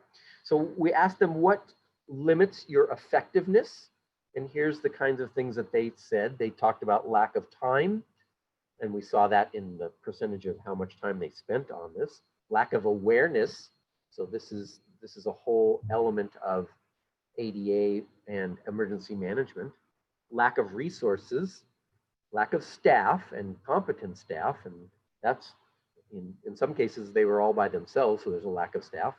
A lack of knowledge and training, a lack of authority in my role as an ADA coordinator, and that's what we talked about just a few moments ago, is how strong did they feel about this? And changes in their administration made it hard for them to develop relationships. And so that meant that, as you know, because there's a political changeover in every jurisdiction, you might have a relationship with one person, but then an election would come around and those people would be gone and you'd have new people and you'd have to start all over again with new people. And so we asked what would increase your effectiveness. They talked about more training. They wanted more support from other entities like the city managers, the department heads, the county commissioners, and even the offices of emergency management. They wanted more and more involvement of emergency management and more collaboration with them. They wanted more coordination with disability organizations. They wanted stronger work relationships and some more supportive work environments. So basically what we found out of this was that the ADA coordinators are pretty underutilized in their skills that they might be able to bring to the field of emergency management. They had an interest in improving and having a greater role, especially they wanted more information on ADA compliance with respect to emergency management. And they felt like disability expertise and knowledge of the ADA is needed at all levels of disaster response. So that was, and so then our recommendations that we found out of that is that there's a potential here if they to increase their authority through maybe professionalizing their roles in emergency management, or at least clarifying their role as part of the team in emergency management, and then providing both standardized tools and resources, as well as any just-in-time tools that they could apply to any disaster event. Okay, with that, that's kind of the results of those studies. And both of those two studies, the emergency management one was just accepted to a journal, and that's going to go into the Journal of Emergency Management shortly. This study on ADA coordinators is being written up and will be submitted as well. So hopefully we can get that in front of some of the jurisdictions who read journals and see what is, how to adjust how they do things through looking at journals. Before I go to questions, let me just share with you, let's see, oh, I changed this. I want to stop the share for a moment. Let me share with you some of our resources at the Pacific ADA Center, because I think that's really important for you. So here is we run a national webinar. You heard Sarah and talk about it at the beginning. National webinar on emergency management and inclusion of people with disabilities. It's here at adapresentations.org, okay, right up there, okay. And when you go there, you will see if you go to the schedule page, I'm just going to click the schedule page, and we come down here to emergency management and preparedness of inclusion of people with disabilities. You can then sign up for upcoming webinars, and we have one happening on July 9th. It's the California's emergency plans for wildfire season in COVID-19 environment. Not always is it specifically about a state, but I think this was important because I think all states could really learn from what's going on with California. And then, so that's one that's coming up. You can also go to the archive here and look back at some of the archived presentations that we've had, including the previous one that we had, which was tremendous if you really like this topic. It was the Integrating Access and Functional Needs Coordinator role into your Emergency Operations Center. And that was given by an ADA coordinator who did have a seat at the EOC, and she described that. But there's other ones all the way through here. There's several years worth of this, including some of the presentations you just heard, like from Justice Shorter earlier. She did one for us earlier. So there's lots of things here if you're interested in that. Secondly, whoops, oh, I didn't want to do that. Where did it go? Ah, sorry, it's right underneath there. I wanted to show you the ADA Pacific website, adapacific.org. Okay. And on there, we have a COVID-19 page. If you are interested in COVID-19 topics and information about how it's related to disability in the ADA, there's all sorts of information here from federal agencies about what you're supposed to, what to do. There's also there's one protecting civil rights while responding to coronavirus, Department of Justice, the coronavirus in the workplace. And then there's resources that we've created on like accessibility at drive-through medical sites and employer assistance and in disability inclusion. And then there's state resources like for all of you in Arizona, the Arizona Department of Health Services resources, and as well as other states. So I wanted to make sure that we shared all of that with you as well, so you know those resources and that those are available from us. All right, now let me see if I can get to our chat questions. All right. Okay,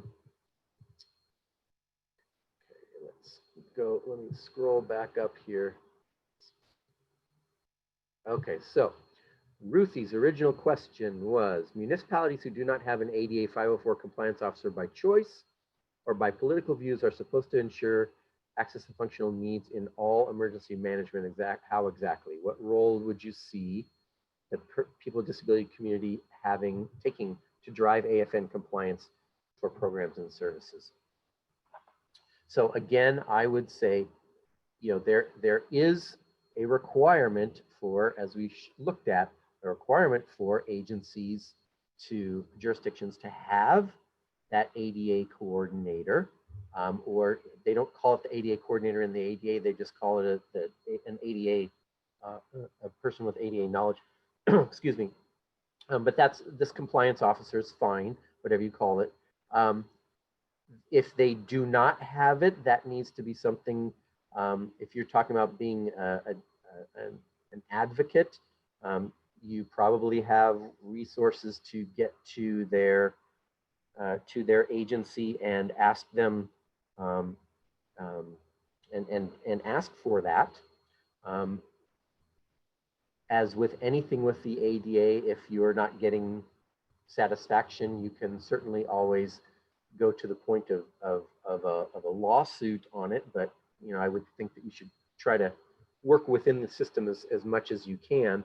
But I do think getting on committees, there's probably a disability, office of disability, maybe in the mayor's office at a local level, some of those things. Look around and see if somebody is around who knows that, and get on some commissions and try to help do things that way. That would be one suggestion. Let's see. In office and professional structures, each floor is to have an emergency marshal. Who and how would that person get trained in access and functional needs? So, okay, this is a slightly different concept, but if you're talking about within a Title II entity, then you know this is a perfect way for an ADA coordinator to try and deal with how to do the training of these people. And that would be a perfect responsibility for the ADA coordinator. The emergency manager might be able to do that as well. But since it is in an office setting you're describing, if any of us are back in an office anytime soon, you might be able to, it might rest with an HR department. And then the HR department would have to have some jurisdiction over that. And so again, the ADA coordinator would probably be helpful in getting that dealt with. Question, was there an ILC in each county? You can, I say that in general, I think that's not exactly true, but you can find, if you just Google independent living centers, there are a couple of national resources that list every independent living center in each county. And I suspect that the Silk and Sarah Ann can probably help you to find the independent living center in Arizona. And Meg's asking, does having a seat mean that you are in a paid role to be there? It's explicit in your roles and responsibilities. From my understanding, on the Emergency Operations Center, that's what I mean about having the seat. The person who I listened to give this talk, she did not talk about it being an extra paid thing. It was just became part of the role that she was part of as the ADA coordinator, and that she had some responsibility then to be, and some ability to work with the different parts of the jurisdiction as they were implementing things, to say, if they were setting up shelters and whatnot, to say, okay, let's check that, let's make sure that we're checking for this kind of topic and this, this accessibility and this accessibility. So that's what that meant. Hopefully I'm answering these questions quickly. I'm trying, or not too quickly. Okay, let's see. Yes, thank you, Daryl. Daryl wants to remind everybody that nickel.org or ilru.org are great resources to identify a center for independent living near you, and there's a link to it in the chat from Sarah Ann. And all right, I'm not seeing any other questions. We're about 15 minutes before the end. Sarah Ann, what would you like to do here? Hey, Lewis. It's, since we do have a little extra time, I can't help but take advantage of having you here. You went over a lot about what emergency managers and ADA coordinators' role is in emergencies. I was wondering if you knew anything, and it's a little selfish, of my role. What could statewide independent living councils and CILs also be doing to be supportive of the ADA coordinators and emergency managers?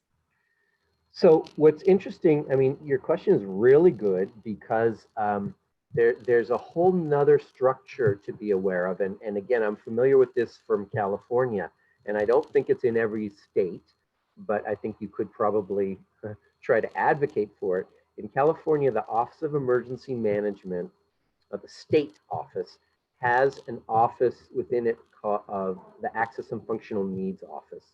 So that person and that office then is responsible for making sure that all the state efforts are inclusive of people with disabilities in emergency management.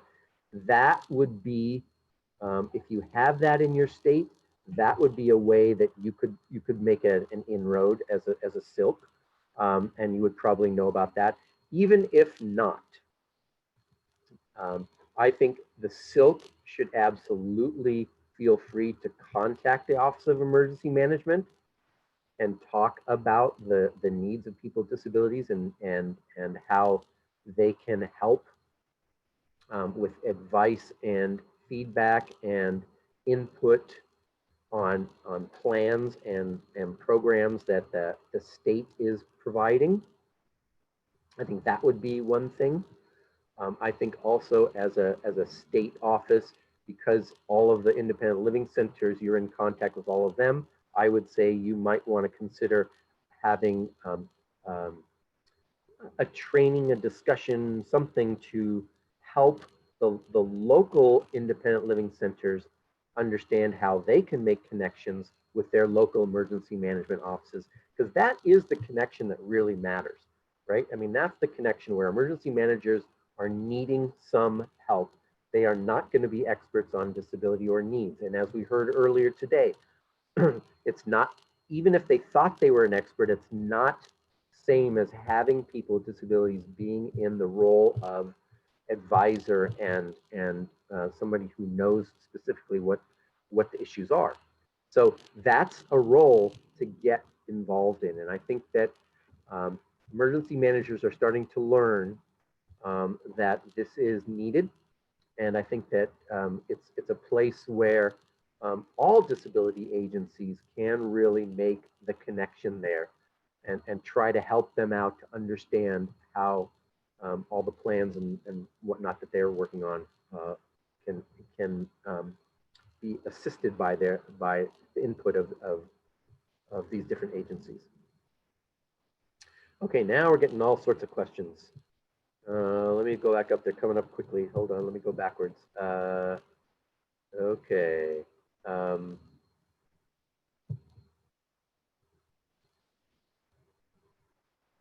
Okay, the state of Maricopa is not aware of the other 14 counties. The state of Arizona is a failed state. Well, okay, I don't know what to say about that one. What was the mention of denial being maladaptive? No, it was the denial resulting from fear is a maladaptive response. So what that means is if you're scared, the way that the response might be, I'm just going to say it's not for me to do anything about. And in the words of a psychologist, that's a maladaptive response, right? That's not actually doing anything. That's your fear controlling actually dealing with the response. So that's what that meant. Next questions here.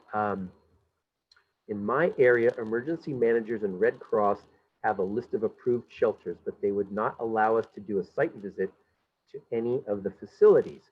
How do we mitigate the inaccessibility of shelters if we are not aware of where those shelters are and what those barriers would be?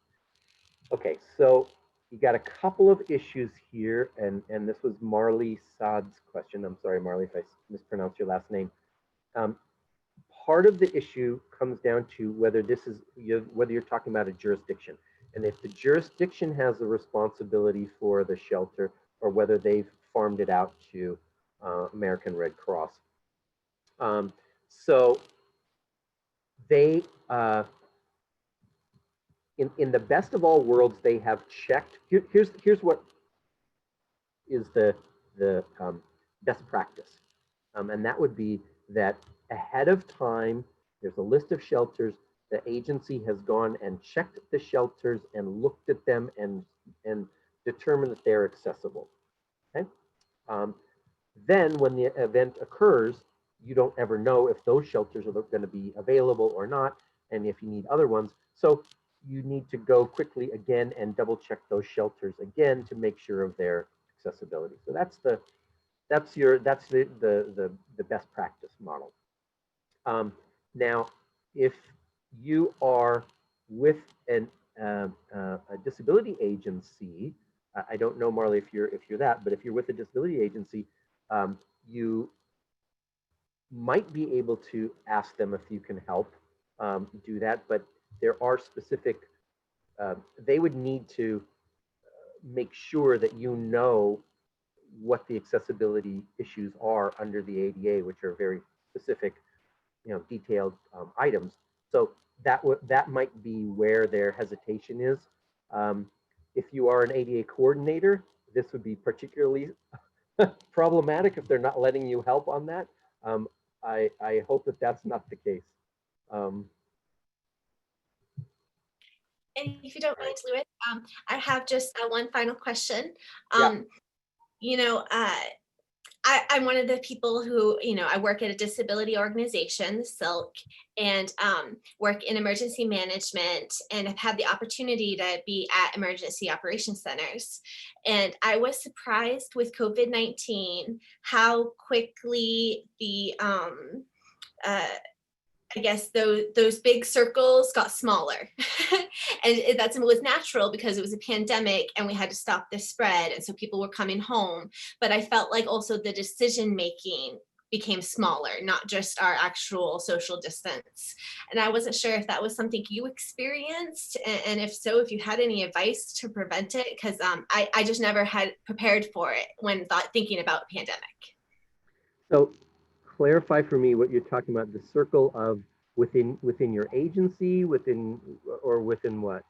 Within the state, just even the large, above my pay grade, large decision makers, it just seems like there were fewer of them having the conversations than there had been before.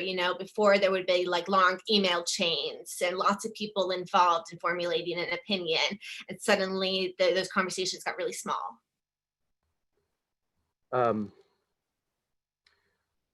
I don't know what to say really about that. I think that We can speculate about all sorts of different kinds of reasons for how jurisdictions and at the state level may have felt like they needed to respond, because we've seen sort of political issues become far more important in these kinds of decisions than maybe was originally warranted. So maybe they felt like they didn't want to include other people because of that. I don't know.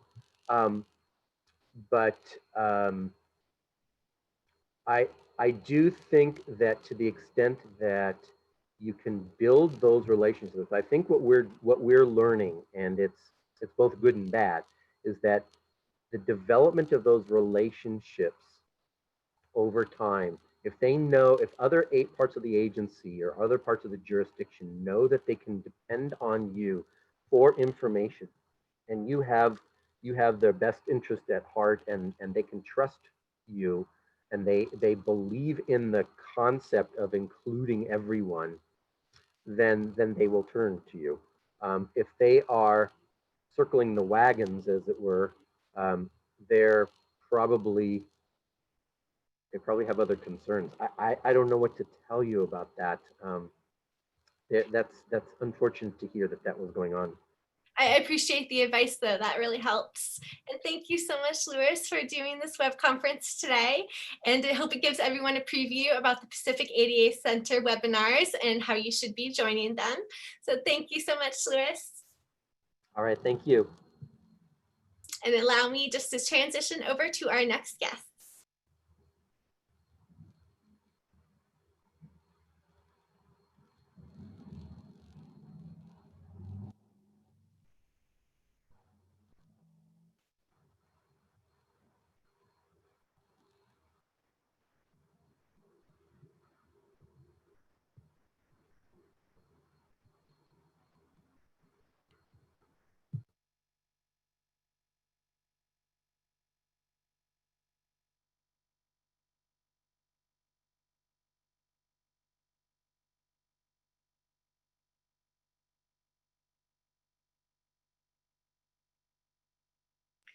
Okay, awesome. And just quick sound check. Do I have Meg and Travis here with us? Hi, this is Meg. Awesome. This is Travis. Thank you both so much. And Meg and Travis will be giving a presentation or talk today, the reflections from Montana on independent living during and following COVID-19. So thank you so much. Take it away. Great. Can you share slides? Not yet. Okay. So I'm just wondering if you can share, if I can share screen. Yeah? Yeah, you should. Okay, great. Okay, yeah. Good. Working. Okay. Well, thanks so much for asking us, Sarah Ann. I'm another You'll Ann probably have to middle. share the other monitor. Oh, thanks, Travis. All right, let's see if I do this. And then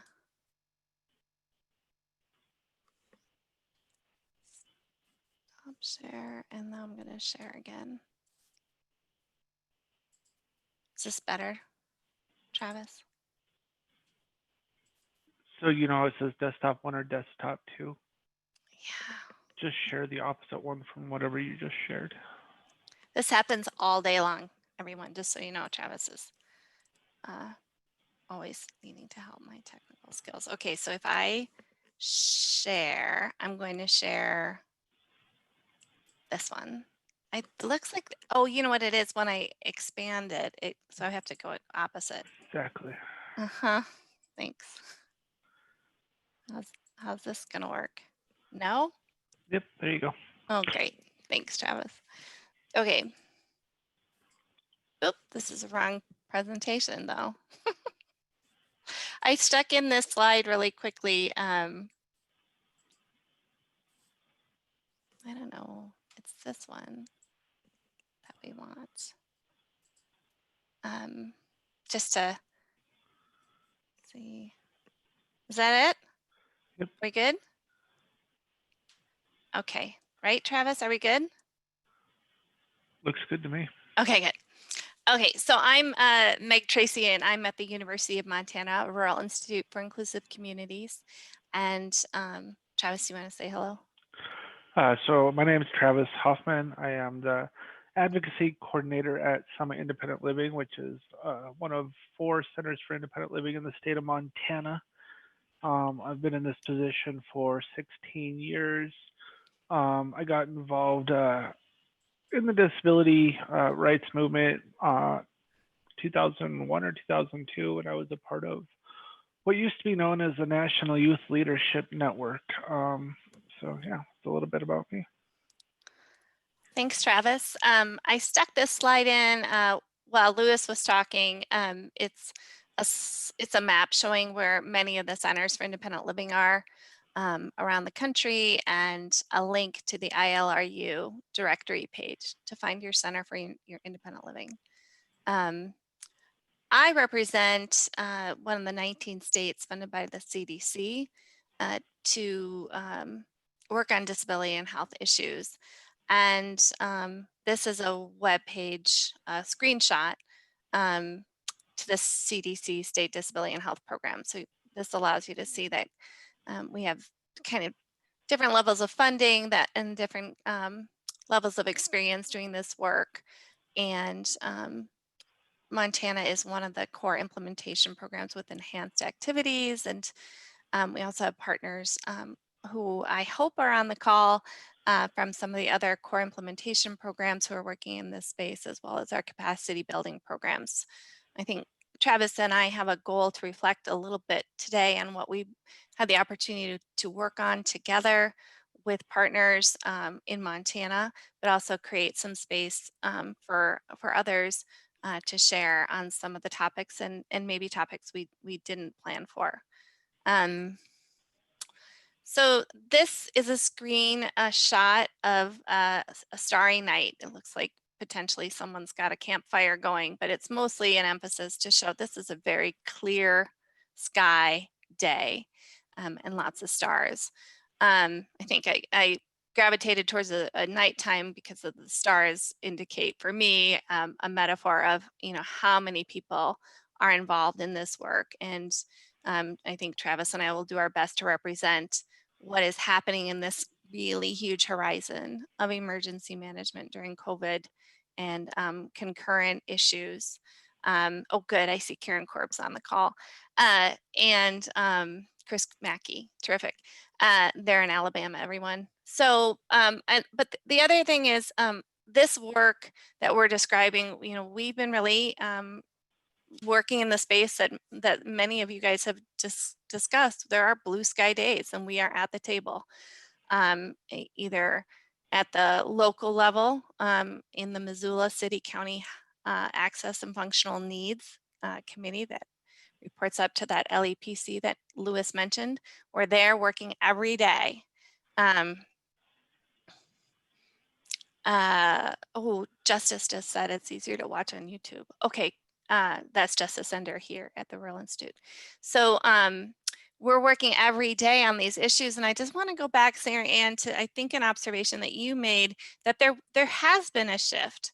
If you have been working in this space like we have to include people with disabilities in emergency management planning on these clear sky days, or maybe even during disasters, it's to me, it just is a different space than working on a public health emergency. So in that other area of emergency planning, it feels to me, I think that there are other partners who are driving the train, and they tend to be more in the medical world, the ESF 8. Lewis, correct me if I'm wrong, but there is a shift in who's leading. And so there has, even though we've been at the table and planning, there has been the need to go back and say, hey, what about us? We have a lot to contribute. And many times we do have the folks who are more working in the space of disaster and emergency planning who have really helped to clarify that we can have, that we do have experience and a lot to contribute. So this is kind of the blue sky, clear sky day. I just wanted to share how important it is to be working every day on these issues. And this is a slide from one of those webinars that the ADA Pacific Center has archived. This is a presentation that I gave with just a few of the partners who worked on the outcomes shown on this slide, Nick Holloway and Leah Hickey, and our Access and Functional Needs group here in Missoula County. We worked a lot with Summit Independent Living, our developmental disabilities providers, others, to and across the board. I don't want to make anybody think this is Smart 911 is for people with disabilities. This is for every person who comes into Missoula County. If you call 911 and you have a safety profile, the emergency responder will be able to see whatever you want them to know about you in the safety profile. And emergency management can go in and actually see of the households that have safety profiles if there are any access and functional needs. So we did a lot of work on promoting awareness of this system in the county with your kind of major population groups and representing disability groups and the assets they have to bring in that kind of campaign and promotion work. So this slide shows before our big fires in 2017 that we had seen some early adopters. People were creating safety profiles before the events. But importantly, this slide indicates we were gaining experience working with our emergency management team, and they were getting experience working with us. They knew what we meant about including people with disabilities in photos, and that the communications were accessible, and that these were the partners that had the direct communications with many people in our county who live with disabilities. And so all of this work was going on. We were gaining experience together. And these are the blue sky days. But when the fires hit and our air filled with smoke, we had experience to promote more directly, and the public had a need to create safety profiles. And so we doubled the number of safety profiles in a very short period of time. So just, again, wanting to underscore the importance of being at the table, working on blue sky days, clear sky days, on things that may seem as boring as handing out brochures to teach somebody about Smart 911, and unpacking that a little bit from the disability lens, and making sure that the safety profile is including what people with disabilities want to include and using language they want to include. I'll just stop there. Any reflections, Travis, on blue sky days? No, I don't think so. I think you pretty much covered it, I think. Okay, I'm going to nudge and you. I don't know if you're getting into this next, but just with making sure that disability rights organizations or even people with disabilities themselves are involved in planning efforts. It's really important to do that before the actual crisis comes to bear. So. Great, and I kind of teed you up here to say a little bit more, Travis, but I just want to emphasize that the Disability and Health Program is a result of the National Council on Disabilities saying that public health has to have a paradigm shift. We need to be thinking about disability as a major segment of the population. It is not a condition for which public health needs to organize to prevent. It's a natural part of life, and people with disabilities have a lot to do to strengthen public health. And so in every way and every day, our disability and health programs are talking about disability as a population, as a culture, with their own data, their own point of view, their own assets to bring to the table. So every day we're working on this paradigm shift from talking about disability as something negative to be prevented to something that is that is something that describes a significant portion of the community.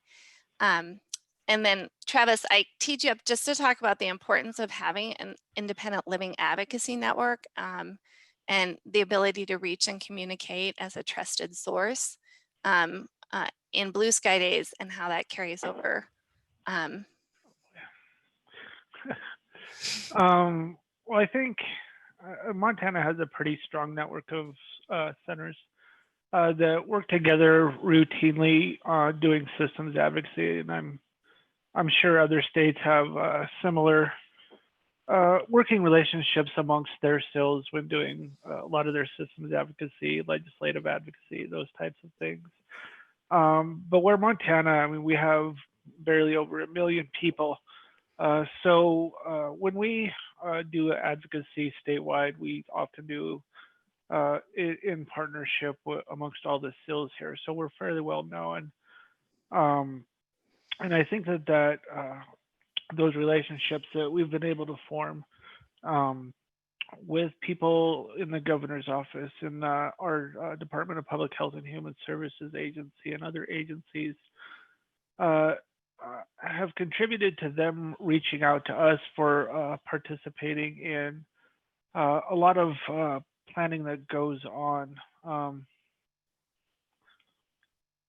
The one thing where COVID kind of snuck in though is, and I heard it mentioned previously in one of the presentations, is the circles got smaller. There was a lot of this collaboration going on, and then there's this all of a sudden an emergency, and then the circles get smaller. And so it's kind of hard to get your foot in the door and make sure that all parties who need to be involved are involved, and a lot of planning is going on in a rapid pace. And so there's the excuse, well, we didn't have time to include everybody, things like that. So having those relationships forged well ahead of time can pay dividends for making sure you're at the table and not on the menu.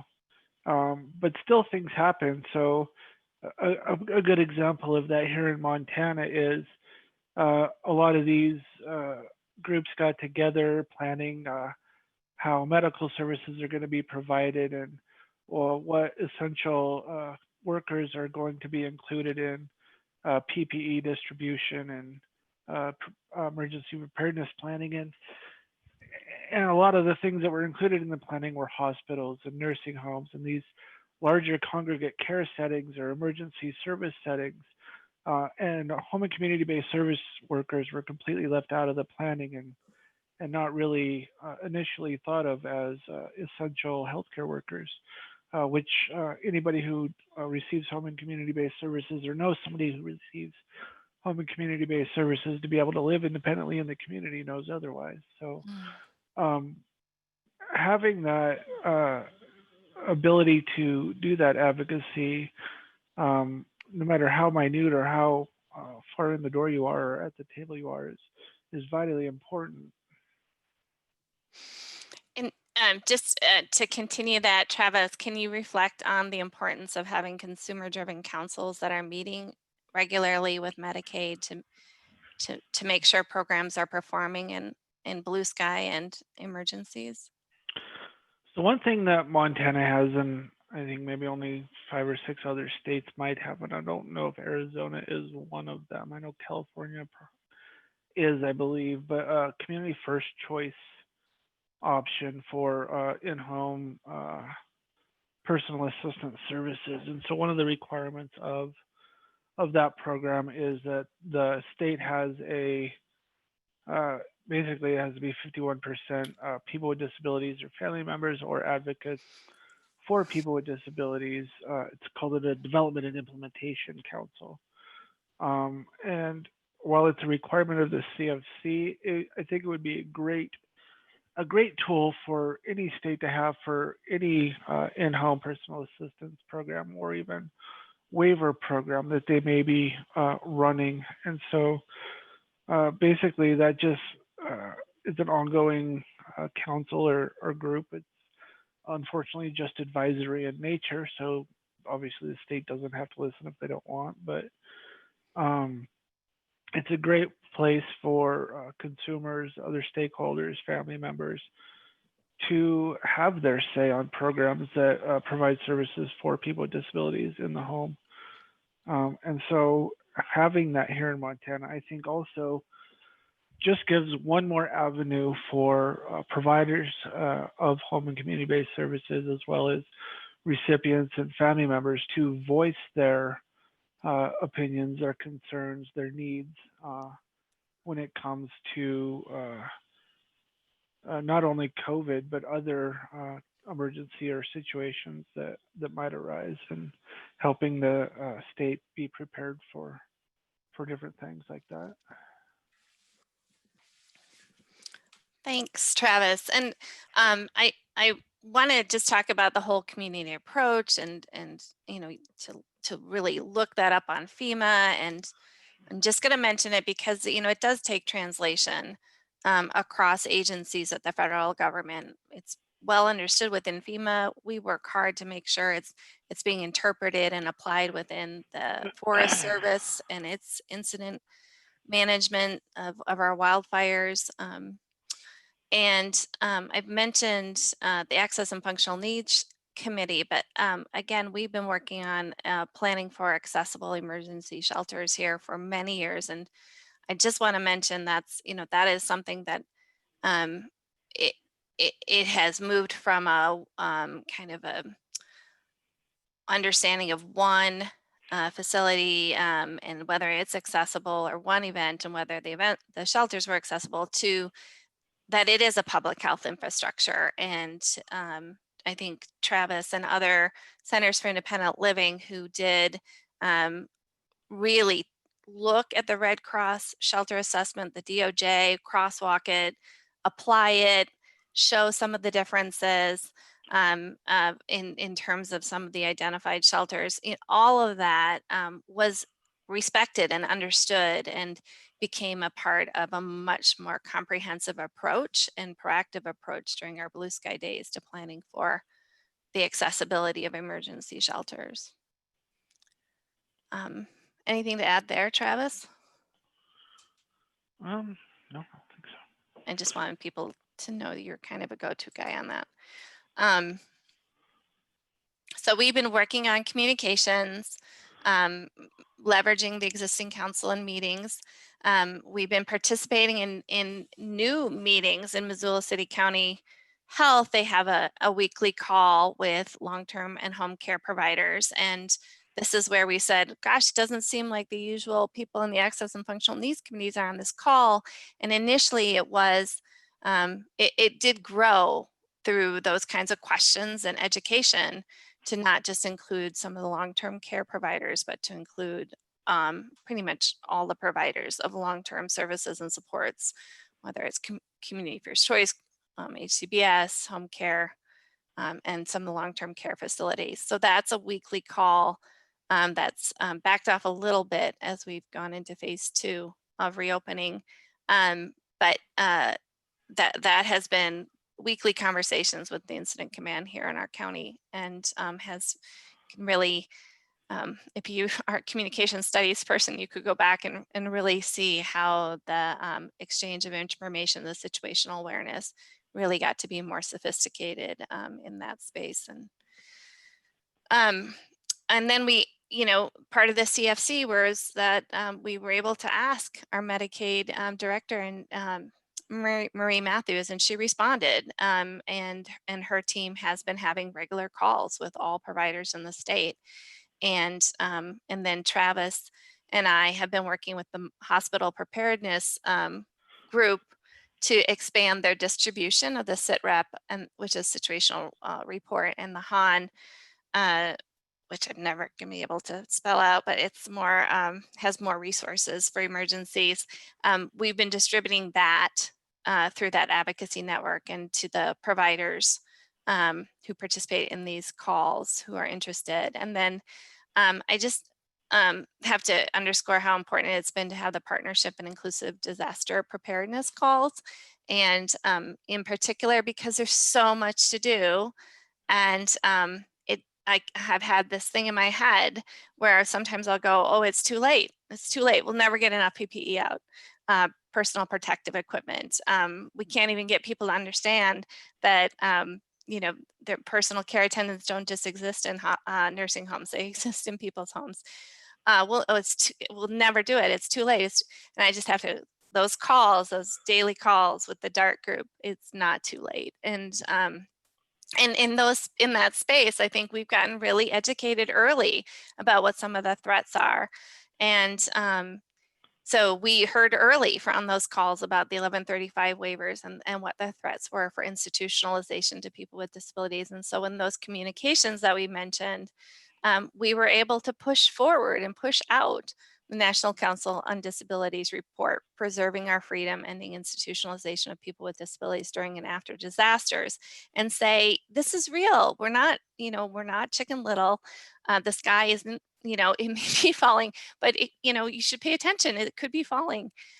So we were able to really have that conversation about, the 1135 waivers and the need to be monitoring and identifying early if people were being institutionalized instead of cared for in the community if they got sick or for any other reasons.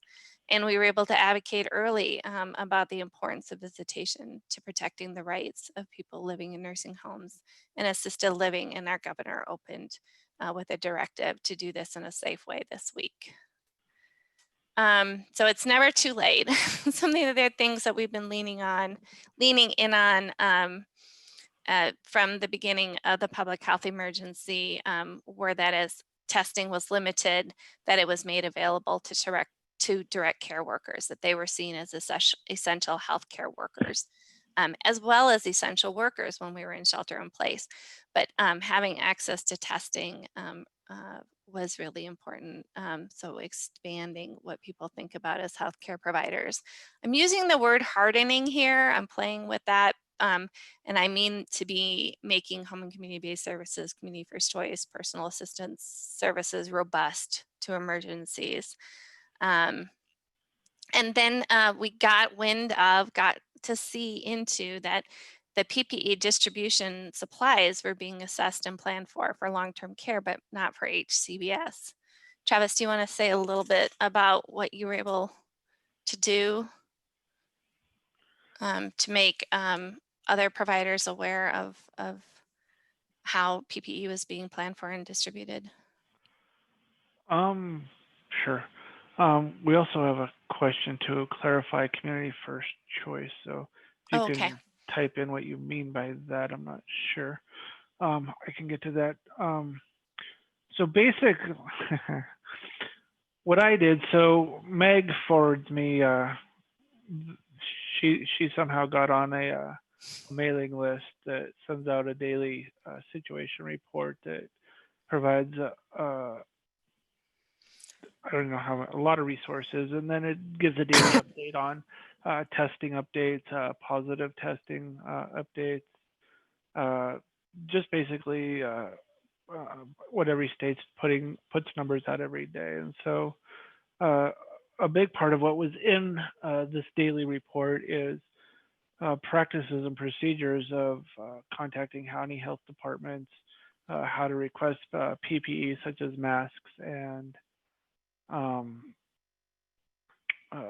hand sanitizer, thermometers, things like that.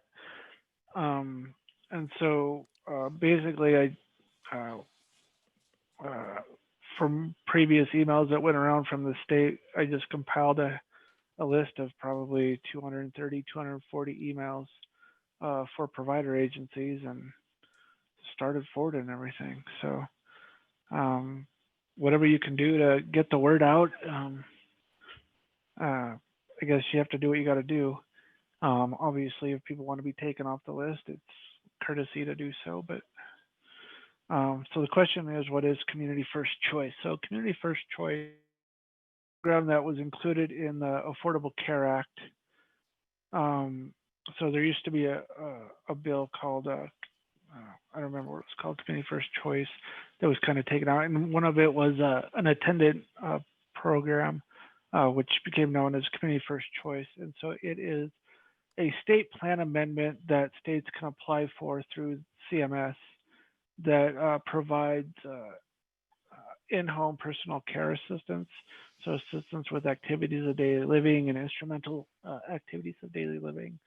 And in doing so, states can get a 6% enhanced federal matching percentage on their state or on their federal matching rate for Medicaid, for those services under the Medicaid program.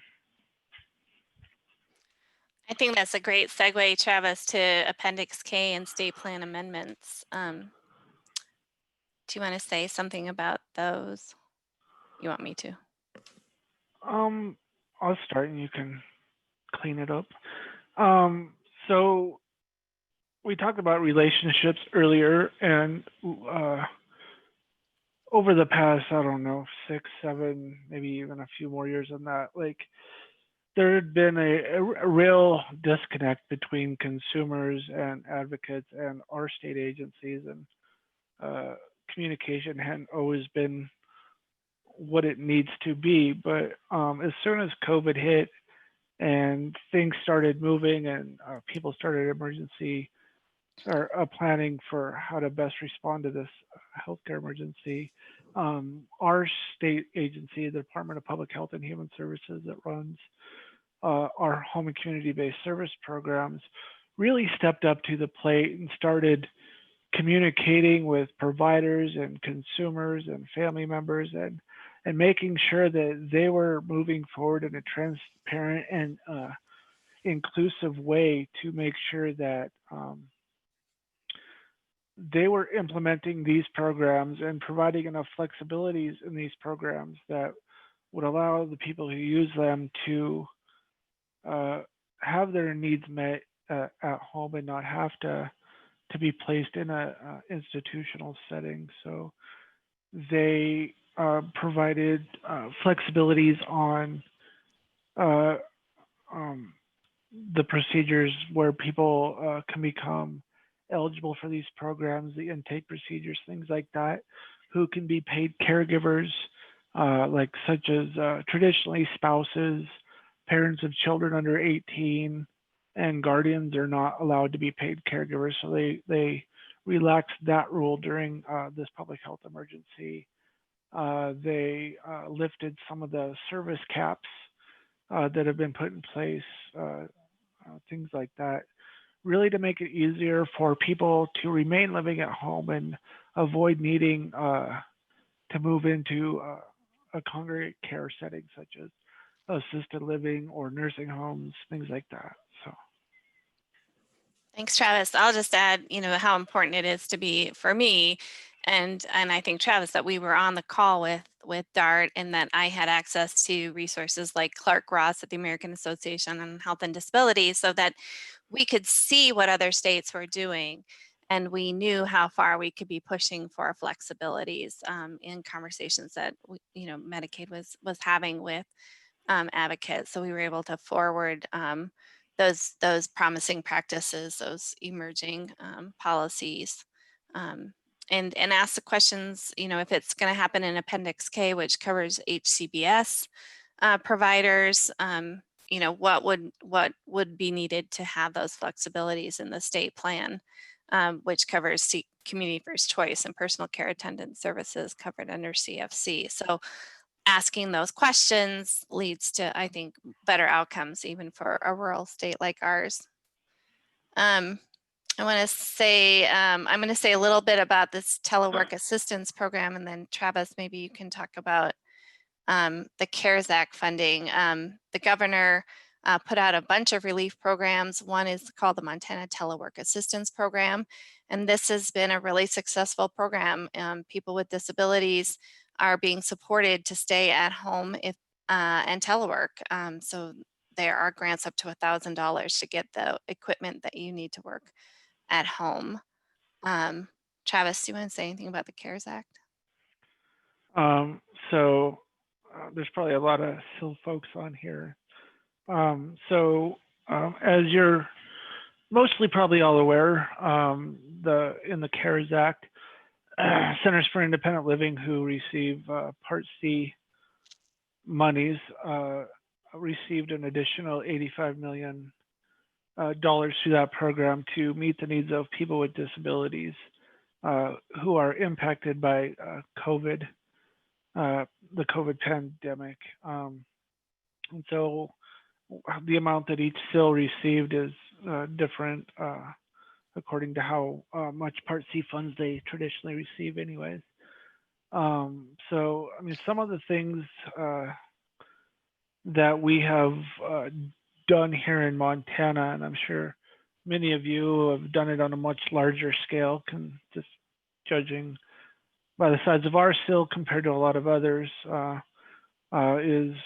we have closed the doors to most or all of our offices, and so we are having all staff work remotely. So we needed to make sure that that was a possibility by investing in some technology to allow our staff to do that. But also, one of the things that we are implementing are some direct services, financial services for consumers who have been impacted. And so some of the things that we are providing direct financial support for include access to affordable and accessible housing, helping people transition from nursing homes or being diverted from being placed in nursing homes or another institutional setting, helping consumers access technology resources that will help to improve their safety, health, or overall independence, as well as allow them to access virtual services that many agencies and government entities have now transitioned into, helping people be able to access PPE such as masks, gloves, hand sanitizers, and that kind of stuff. And then one thing that we are also doing is partnering with our local food bank to ensure that people with disabilities who may not have access to food do have access to nutrition and are able to feed not only themselves but their immediate families if they have that. Thanks, Travis. So it's never too late. Again, we knew that the critical care guidelines were coming out by being on those calls and reading our emails, and what some of the opportunities were to really strengthen them from the disability perspective, as well as what some of the real threats were. And so again, I had some relationships because of Blue Sky activities and could reach out and see whether or not disability was being represented, and it wasn't. And so then Travis and I was invited, and I said, and I was able to say, you know, that's fine. I'm happy to represent public health, but we need IL and we need legal. And so Travis Hoffman and I and Beth Brenneman from Disability Rights Montana all were invited to be a part of this new work group and shaping what our draft guidelines are. And I don't know if Maggie Cook Shamanic is on the call, but she and Heather O'Hare from the Montana Hospitals Association and all the doctors on the work group and other public health representatives. It's just been a fantastic experience to be a part of that work group and to be included. I just want to summarize some of the lessons learned and ask Travis to reflect on them. I don't know if Maggie, if you're on, if you want to put in the chat box any of the other things. I've got your quote at the end. But just in terms of there's this part of these documents that are referred to, at least here, as front matter. So it's like the forward, it frames the guidance. And it was super important for us to be able to frame the population data and represent disability as a population and as a protected class. So we did our best to include language that emphasized disability rights. We wanted to include clear language and really be thinking with the work group about the legal responsibilities across the board, but for discrimination, and that there would be supports in our rural state to those decision-making processes explicit in the guidelines. And we did look at the ethical guidelines. There's a specific part of the guidelines that's consistency, and we were able to really think from our perspective about the guidelines and emphasizing where disability should be. It should be right there with race, age, ethnicity, ability to pay, and so on.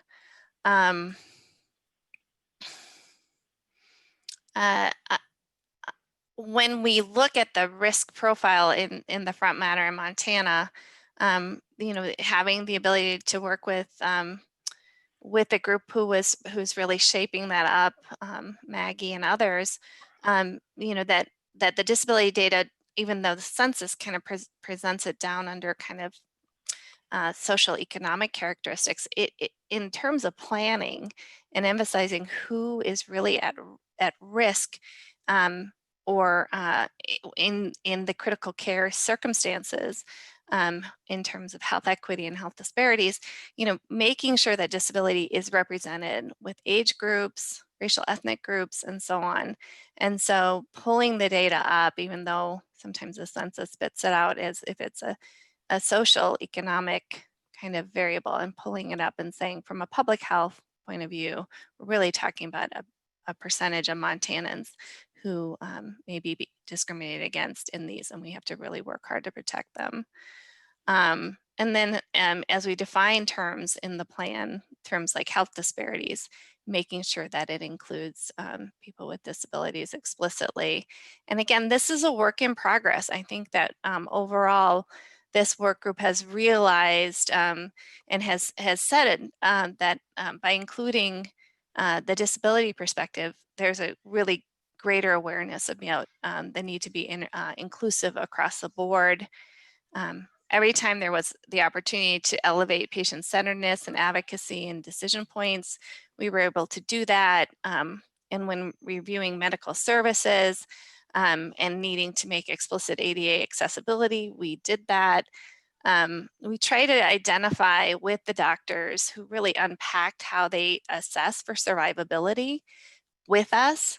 We really tried to understand with them that there are threats to validity in using that index or that scoring system to say whether or not it was mapping a person's steady state of living with disability, or whether it was really a valid predictor of survivability. And within that workspace, really understand that there is a threat. It's it's and where it sits, and then to be reaching out nationally to partners to try and improve those assessments, and then working within the guidance to protect people with disabilities, knowing that is a potential threat, even if it's minor. I included some language here, but I'm going to stop. Travis, any other thoughts about the importance of being? Okay. So Meg went kind of into a little bit of detail about how this group was formed, and I think the critical care guidelines are like the apocalypse of what happens, like when there is the last ventilator available or the last whatever available that can save your life, and who gets it. And so maybe many states have these together. Maybe Montana had something like this a long time ago, but this is a document that should be put together by many different people, bringing their ideas and their perspectives and diverse backgrounds together to kind of think through. And I think everybody who participated in this group in Montana would agree that the way that Montana's critical care guidelines were put together was not ideal, but what we were, the hand we were dealt, and what the product that came out, I think, what we ended up with a good product for how we put it together, and ensuring that disability was part of that. But these are things that should be developed with a great bit of thought and over time. And so hopefully COVID has brought about some movement to get policies like this in place, so that you've all probably seen in the news recently a Texas man who was denied care because the doctor stated that because of his disability, he had a lower quality of life. Well, I'm sure that that person may not have agreed with that himself. Maybe his life wasn't what it used to be, but his life was what it was. And whose decision was that for the doctor to make, or the entity who the state made his guardian? And so making sure that disability is at the table of all of this planning is critical to ensure that our civil rights are upheld. I mean, we're sitting here 30 years since the passage of the ADA, and we still have to fight every single day for basic human civil rights, whether that be a curb cut, in-home personal assistance, or even just to live, to not be starved or denied water. It's something that we all have a responsibility in, and something that being a part of the national independent living movement, I mean, that's something that we need to work for and strive towards every day. Thanks, Travis. Sarah Ann, how are we doing on time? At about 6 minutes. Okay. So I just want to open it up to some of our colleagues who are on the call.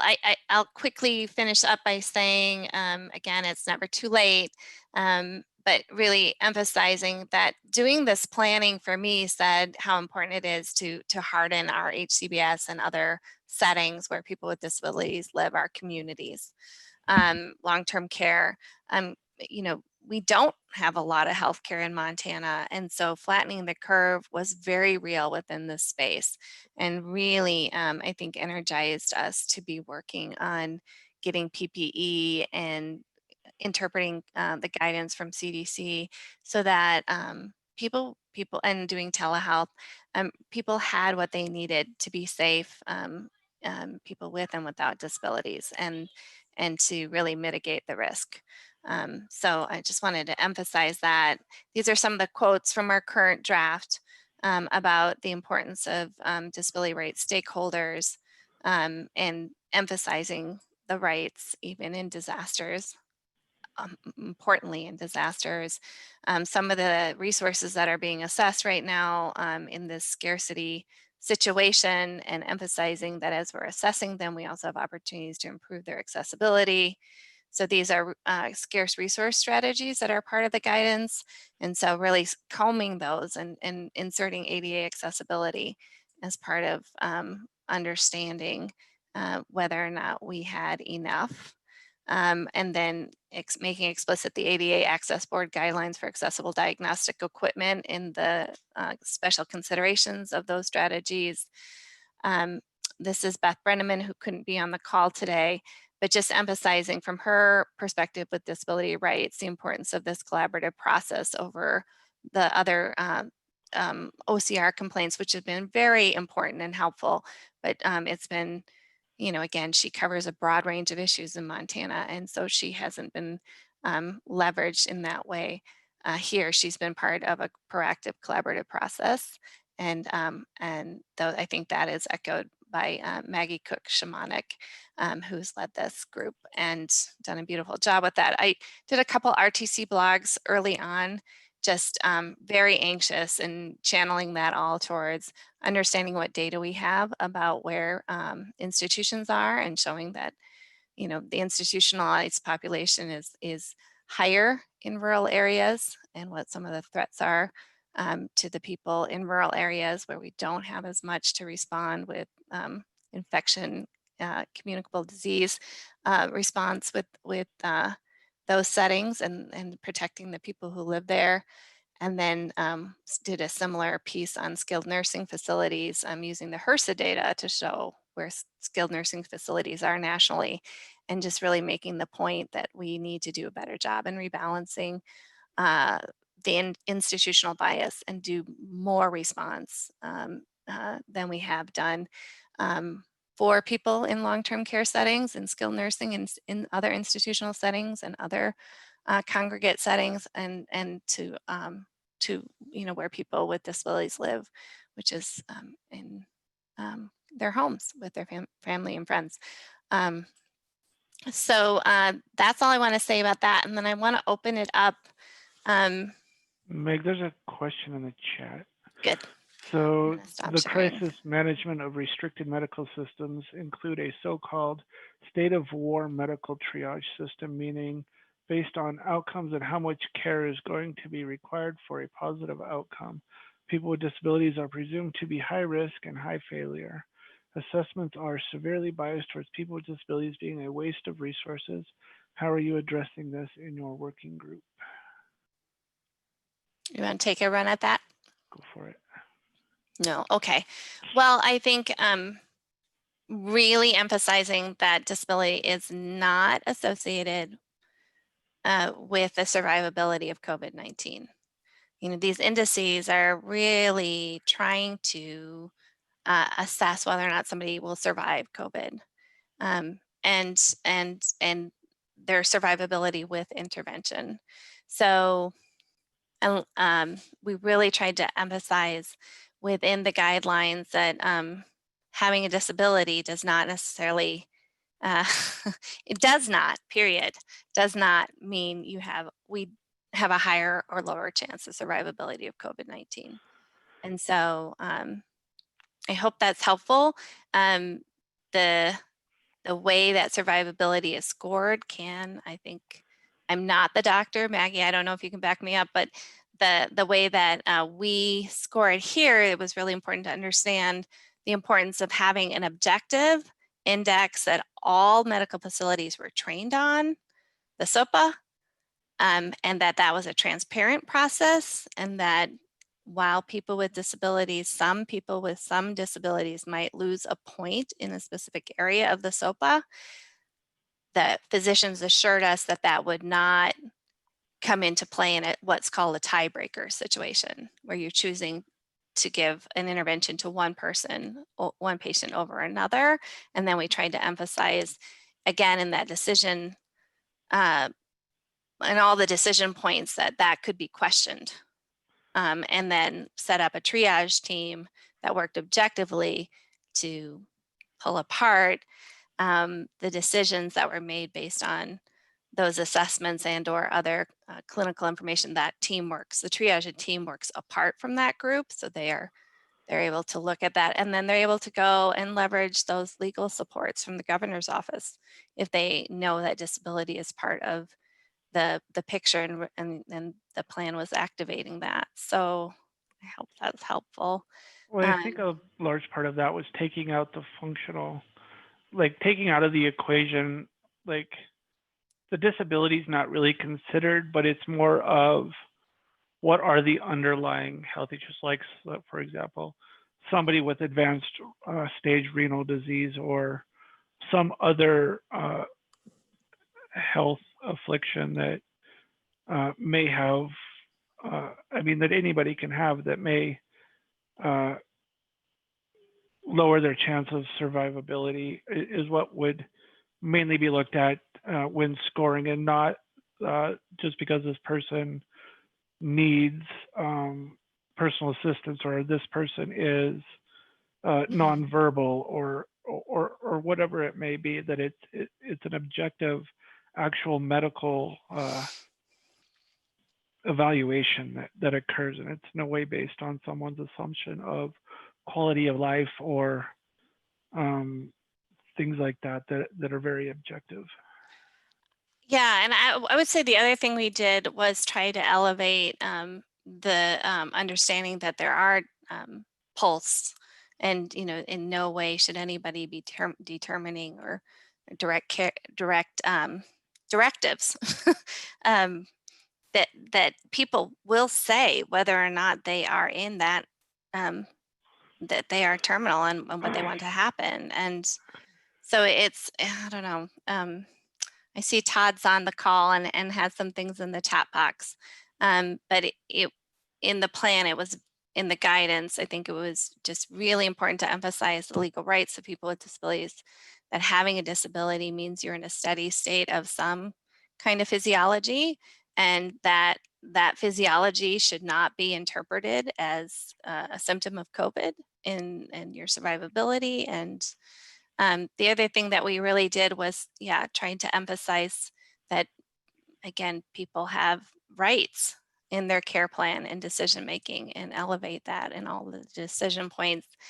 Some of the products that June Kales has developed during this public health emergency, I think helped us also to increase empathy in the work group, that even with everything that we put in place and the work that we did to make that explicit, that people still, want to write with black marker on their arms and have their information around their neck when they go in, and just be, really thinking about that. The media, the NPR article that Joe Shapiro did with Lex Frieden and others, just really elevating that this happens, that implicit bias affects care decisions from physicians, and this is real.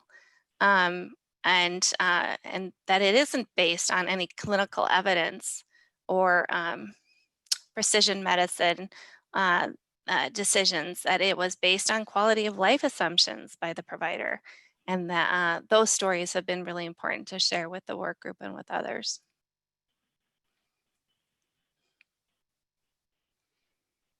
Seems like a good point to conclude. So thank you so much, Meg and Travis, for being here today and presenting your information from Montana. And we will transition to our last guest today, and that is Marcy Roth. Before I switch over to her, I want to just thank everyone for being here today. I'm hoping for Marcy Roth to go ahead and do her closing remarks, and we will end this meeting when she's concluded. So I wanted to let you know that you will receive follow-up emails from me as long as I have your email address. So if you have RSVP'd for this event, I have your email address. If you just happen to see us on YouTube, you would want to go to our website, PIPSUMMIT.com, and there you can RSVP for this event, and that would give me your email address. There are a lot of different ways to get involved, and the goal of this event today is for follow-up action. So we will be having weekly webinars all the way to September, and I'm hoping that this will just be a snowball, and we've had these great leaders today, and they will just be the voices that lead us into the future. So with that, I'm going to hand it over to Marcy, and thank you.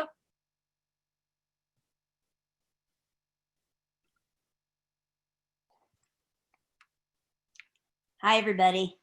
I'm Marcy Roth, and I am the Executive Director and Chief Executive Officer of the World Institute on Disability.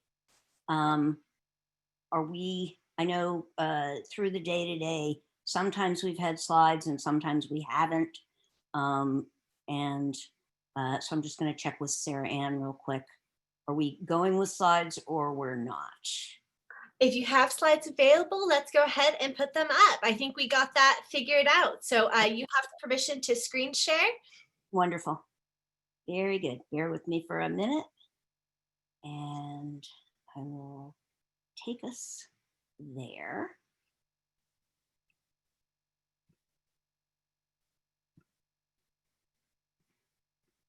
Okay. And okay.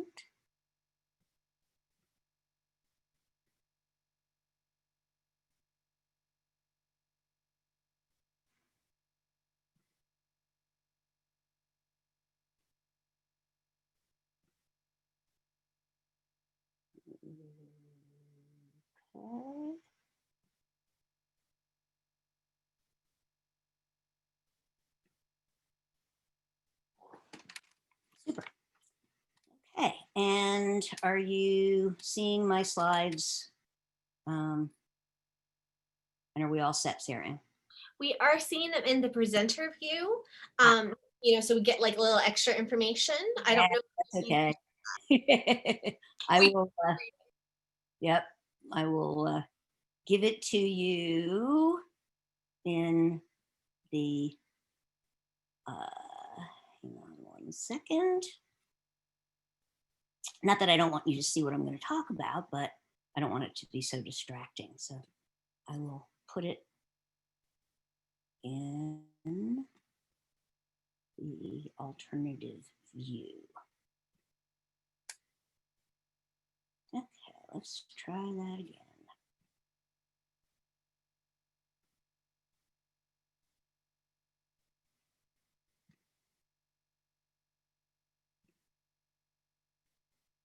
Here we go.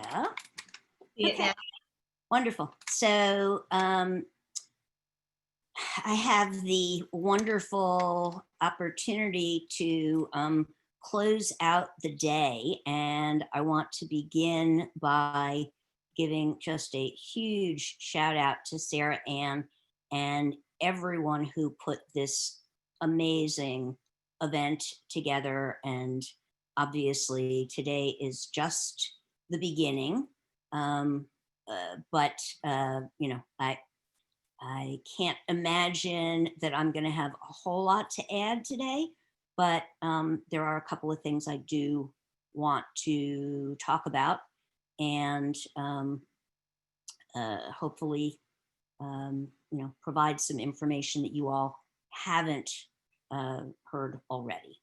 So I do want to go back and say my experience in disability and disasters began as the work that I was doing in independent living. I first went to work for an independent living center in 1982. And so, you know, my blood runs independent living. And I also have chaired 2 state independent living councils, Connecticut and Maryland. And then in the late 90s, I went to work at Nickel as the Director of Advocacy and Public Policy. And immediately after the terrorist attack in 2001, Brad Williams, New York Silk, contacted me and was telling me about the problems in New York City for people who lived in the area around Ground Zero. And he was sharing that they had shut off the area, frozen it, so that the only people who could get into the area were people who could show identification that they lived there. And Brad was calling to say, for, you know, thousands of people with disabilities, this meant that their personal assistance service providers couldn't get in. It meant that paratransit couldn't get in. It meant all sorts of unintended but very difficult circumstances for people with disabilities. You know, again, purely unintended, but now creating a very serious problem for lots and lots of people. And so, you know, he asked if there was something that Nickel could do to help. And, you know, I will be very candid and tell you, I had never before really thought about what happens for people with disabilities in disasters, even though I've been working for my whole life in disability rights. I had never really thought about it. And that began for me sort of a almost 20-year odyssey in focusing very specifically on the rights of people with disabilities in disasters and how to improve outcomes. And so for me to be here today, knowing that so many other people who I've been working with throughout the, you know, many years since have talked about so many of the important elements, it really is very exciting for me not to feel like I have to cover all of the bases. And so I am going to talk specifically about a couple of things, and I'm probably going to get a little skunky, so I will warn you. There are some things I am pretty frustrated about and some other things I'm pretty angry about. And in my opportunity to close us out today, I am really looking to all of you in a call to action that we take some immediate and urgent steps. And then I'm also going to give you an opportunity to get involved in something that I'm hoping will have a very effective long-term benefit for disability organizations and the people that we're committed to. So I'm going to just begin talking about a slide that I just put up that has 3 maps, and those maps are from the National Oceanic and Atmospheric Agency, NOAA, and these are maps that show the locations of disasters in 2017, 2018, and 2019 that each cost in excess of $1 billion. There are 44 disasters highlighted here, and they are everything from floods to wildfires to tornadoes to hurricanes to earthquakes to a volcano to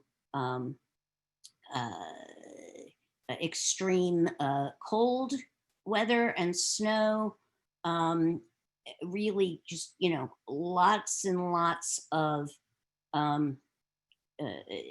disasters, extreme weather disasters that have had a very significant impact in every part of the country. And in fact, data will tell us that every single state, territory, and the District of Columbia and a number of tribes have had one or more billion-dollar disasters over the last, I think, 15 years. But, in the last 3, we've had 44 of them. And some of them are real big ticket, $44 billion, $102 billion, Hurricanes Maria and Harvey and Irma, real big ticket, Michael, Florence, I could go on.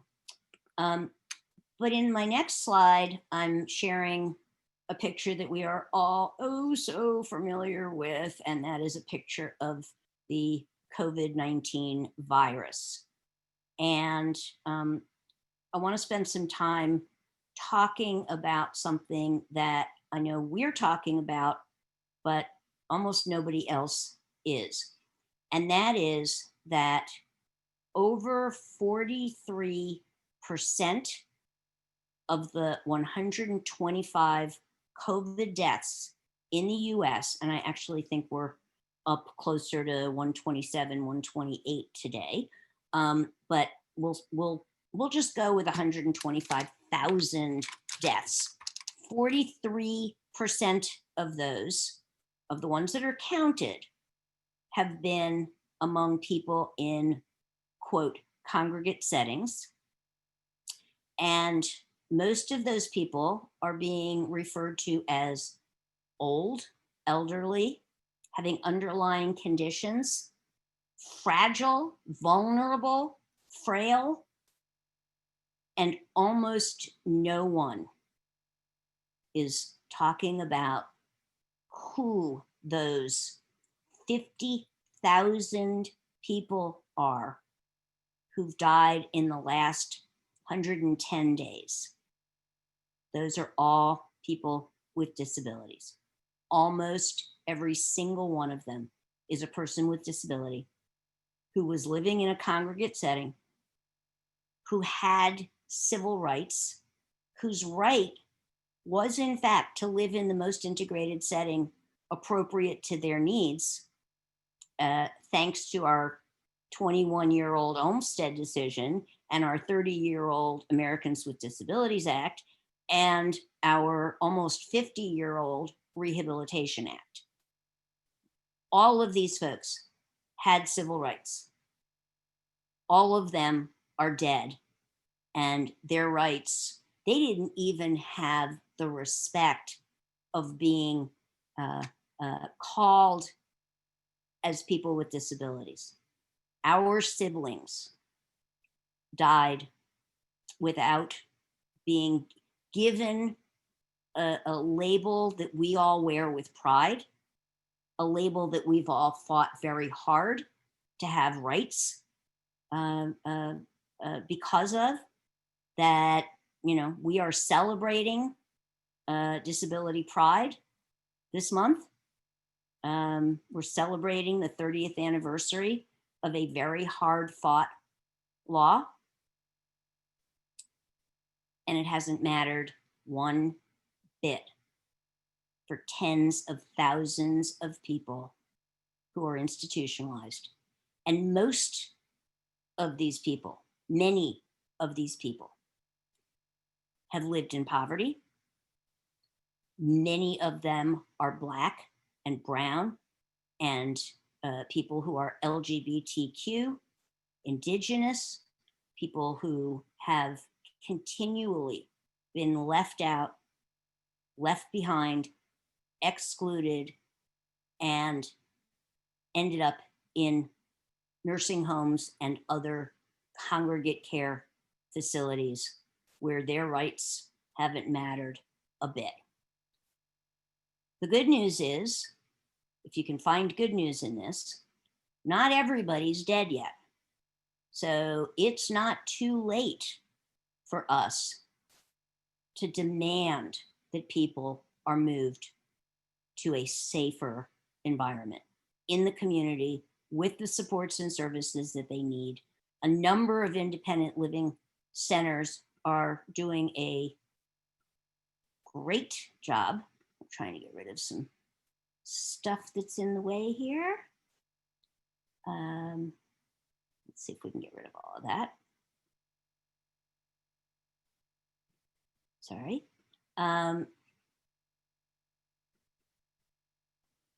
It's not going away. But I will move it out of the way. There we go. So the good news is that there are independent living centers that are working on transition plans. There are independent living centers that have created an opportunity to move folks as soon as we can get the thumbs up that their state is willing to include this effort in the state's request for FEMA reimbursement. We have independent living centers that are ready to go. And we also have a petition that was introduced by the American Civil Liberties Union last week. And that petition is to the US Department of Health and Human Services and demands that action is taken immediately to move people into a safer environment. We also have colleagues who are delivering a letter to the National Governors Association, independent living center leaders and SILK leaders, and once again, all really focusing on trying to get people out. And So the call to action that I am bringing to you all is, if you're not involved in efforts to get people out, we're more than happy to connect you with folks who are working on that. It's not too late. It's going to be too late very soon, but it's not too late. And I do want to talk a little bit about another initiative that we're pretty excited about, that is going to be launching on July 9th. And this is an initiative, the Global Alliance for Disaster Resource Acceleration. And this is an alliance to bring disability-led organizations and corporate and foundation resources together to drive assistance to those local disability organizations, like Centers for Independent Living, like organizations that are led by people with disabilities, to have the resources that they need in disasters.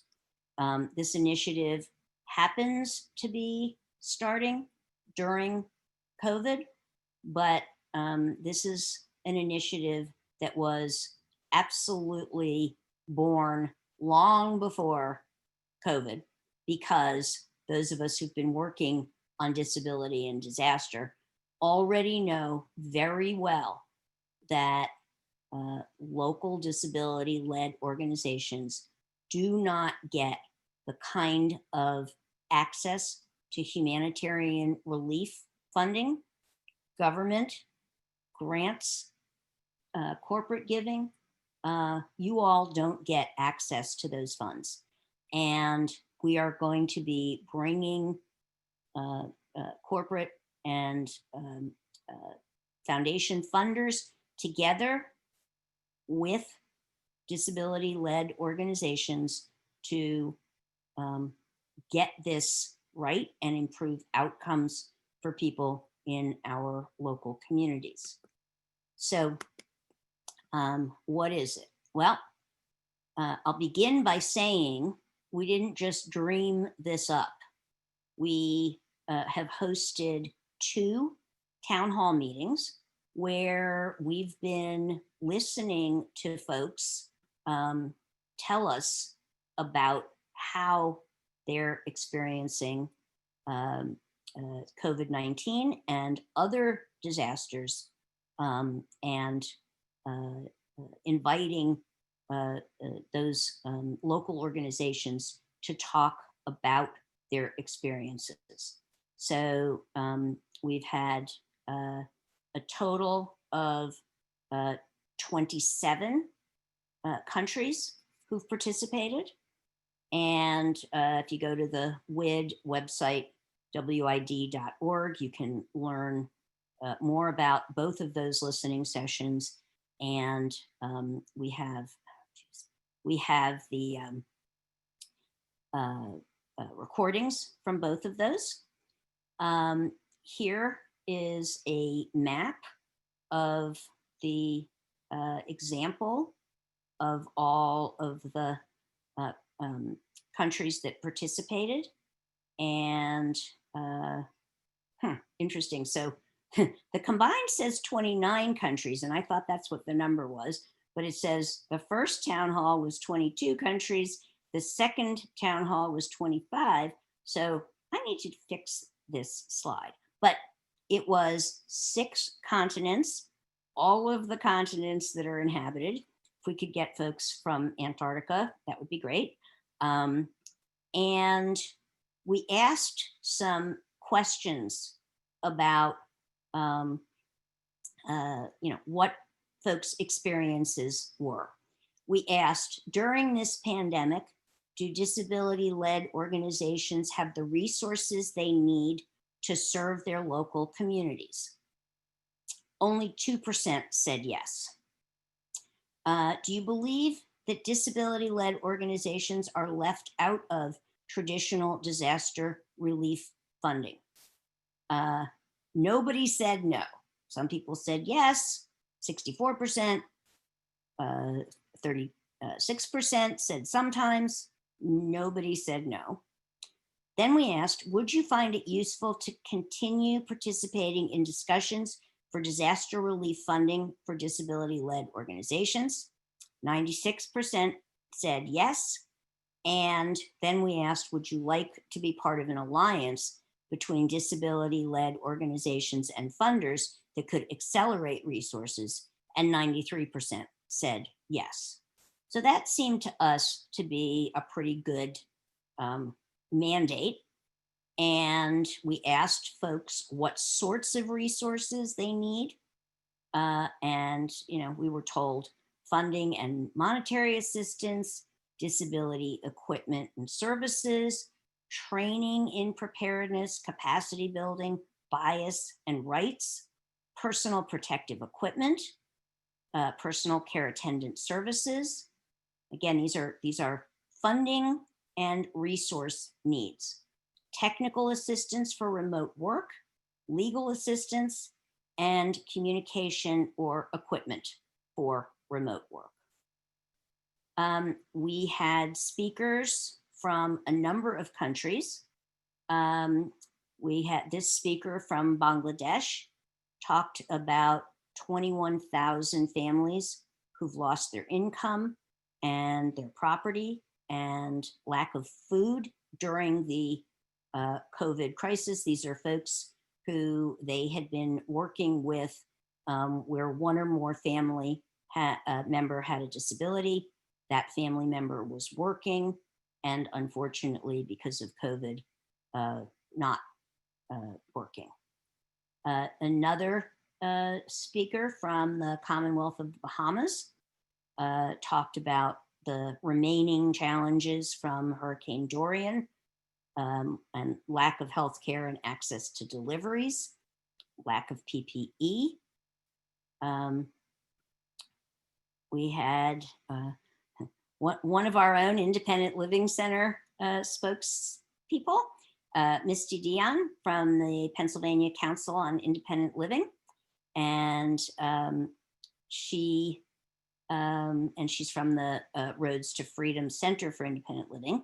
And she is one of the, hers is one of the cells that is working on moving folks out of the congregate settings. 70% of all of the COVID deaths in Pennsylvania have been from congregate settings. And they're needing assistance with relief and relocation.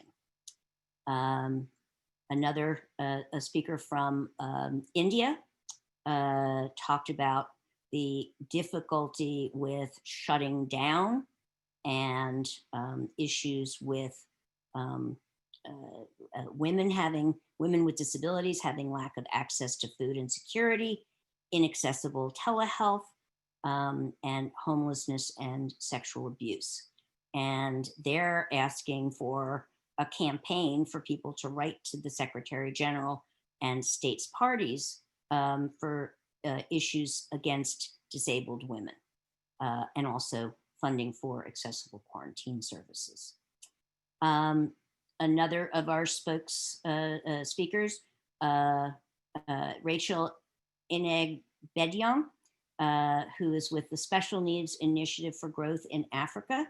And she talked about the needs of children with disabilities who are being denied access to education. And, as you listen to folks talk about what's happening where they are, many of the issues are very similar regardless of where in the world it's happening.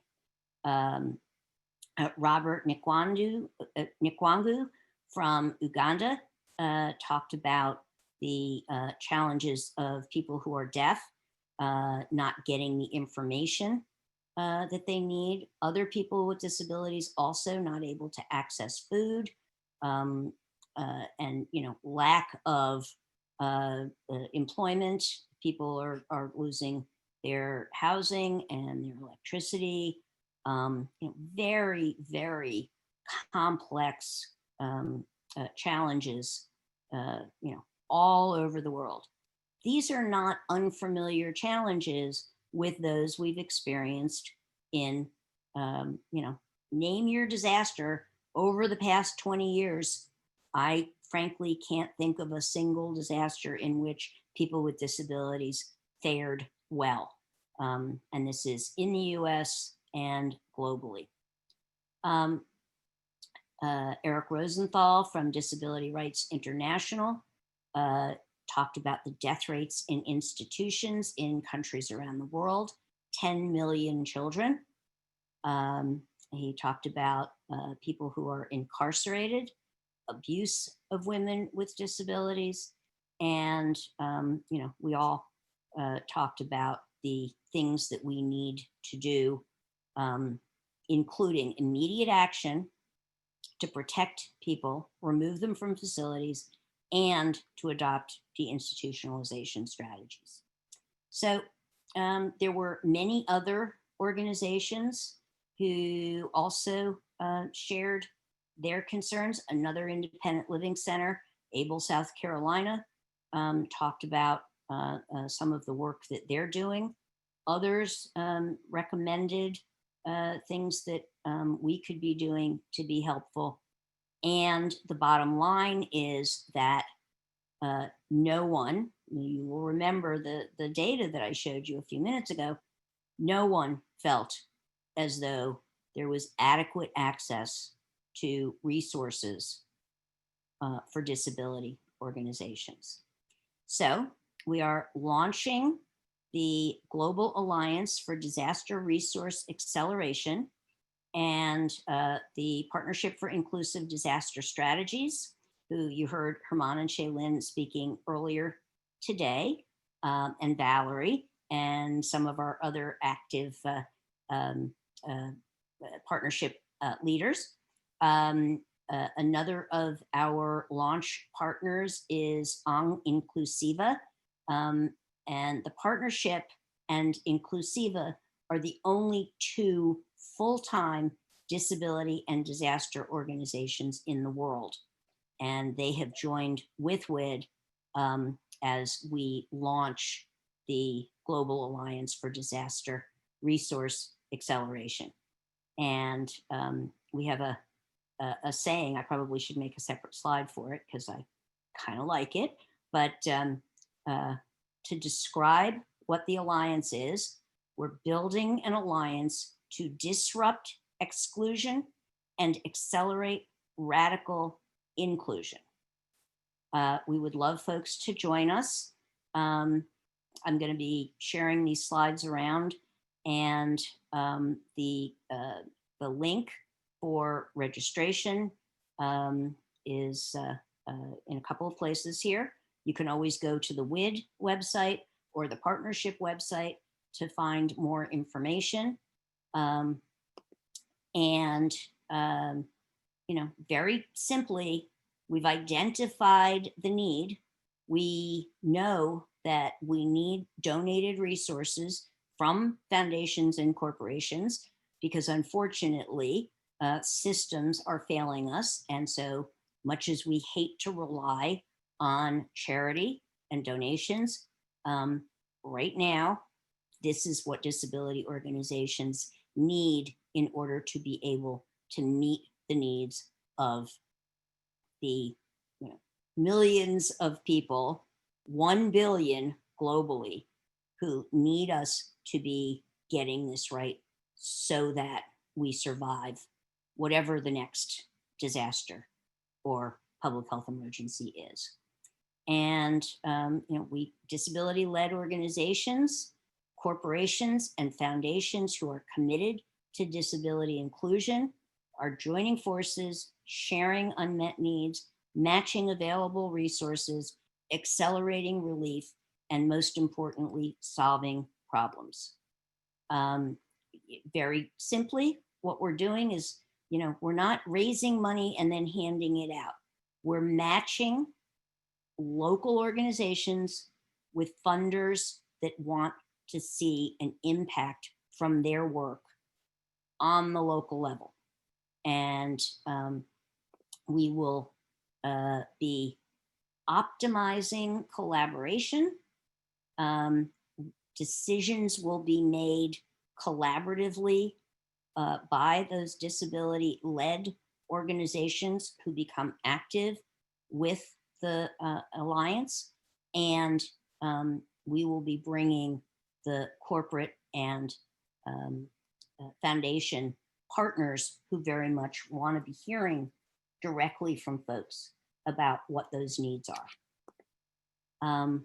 And we are moving forward, building the Alliance, establishing an emergency operations center, and then creating the disaster assistance connections hub that will connect the dots real time so that the help doesn't come weeks or months after the disaster. And I've just put up a roadmap, and you'll see that on July 9th, we'll be launching. July 26th, the ADA 30 anniversary. And then we have a number of activities following, and there will be many, many more, and we welcome everyone's involvement. So a little bit more about the launch. We're identifying core disability-led organizational partners. We're establishing our protocol. We're establishing our Founders Circle, and hosting webinars and collecting testimonials. And we have some really exciting partners who have already joined us from major corporations and major foundations. So I focused most of my time on trying to improve the outcomes for people with disabilities in disasters.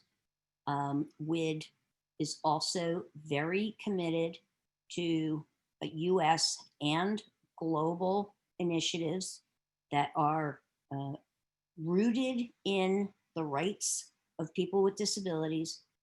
We were founded by Judy Heumann, Ed Roberts, and Joan Leon in 1983. Our commitment to the civil and human rights of people with disabilities has not wavered.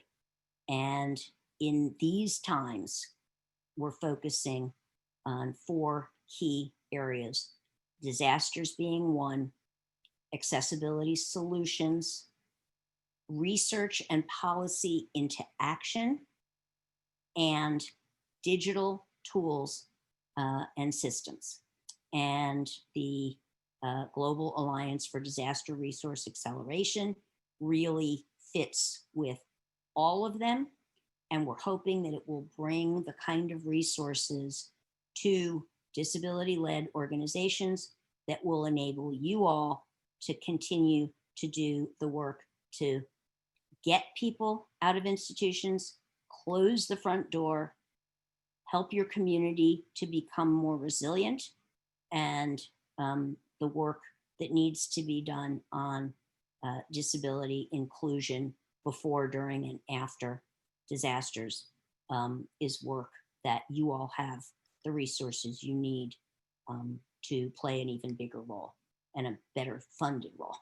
So looks like we might have just a couple of minutes for questions. Sarah Ann, if you would like to see if anybody has any. Absolutely. And I'm just looking over our chat too to make sure we didn't miss any. But panelists and attendees, feel free to raise your hand because I am looking at our list. Oh, I see one hand raised. All right. And Todd, go ahead.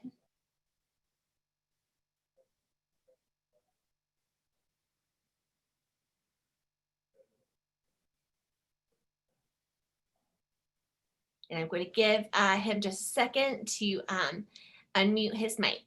I allowed you to talk, Todd.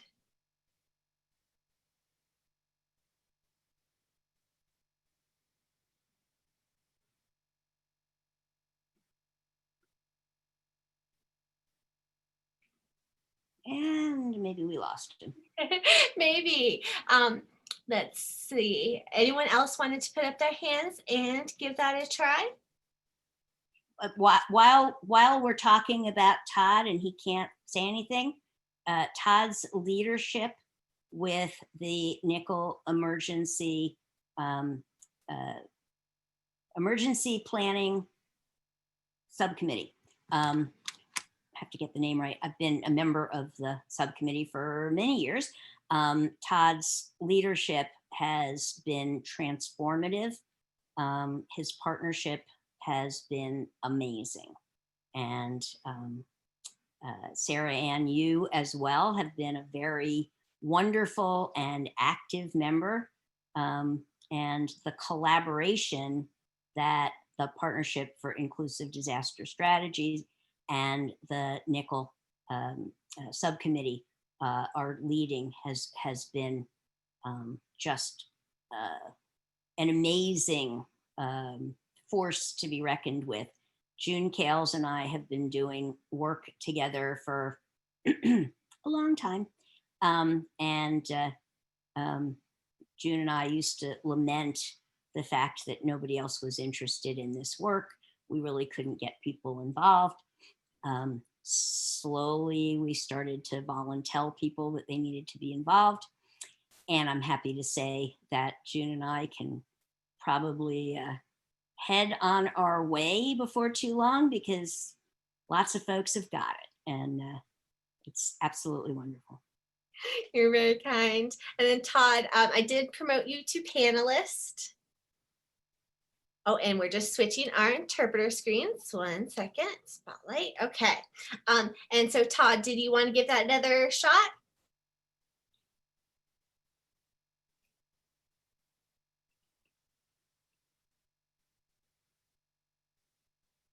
Oh, darn. Well, interrupt us if you are there. But Todd is the chair of the Emergency Preparedness Committee with Nickel, as Marcy was saying. And that has been a really incredible experience for me because, you know, when I first started at AZ Silk, I didn't really have any of those network connections.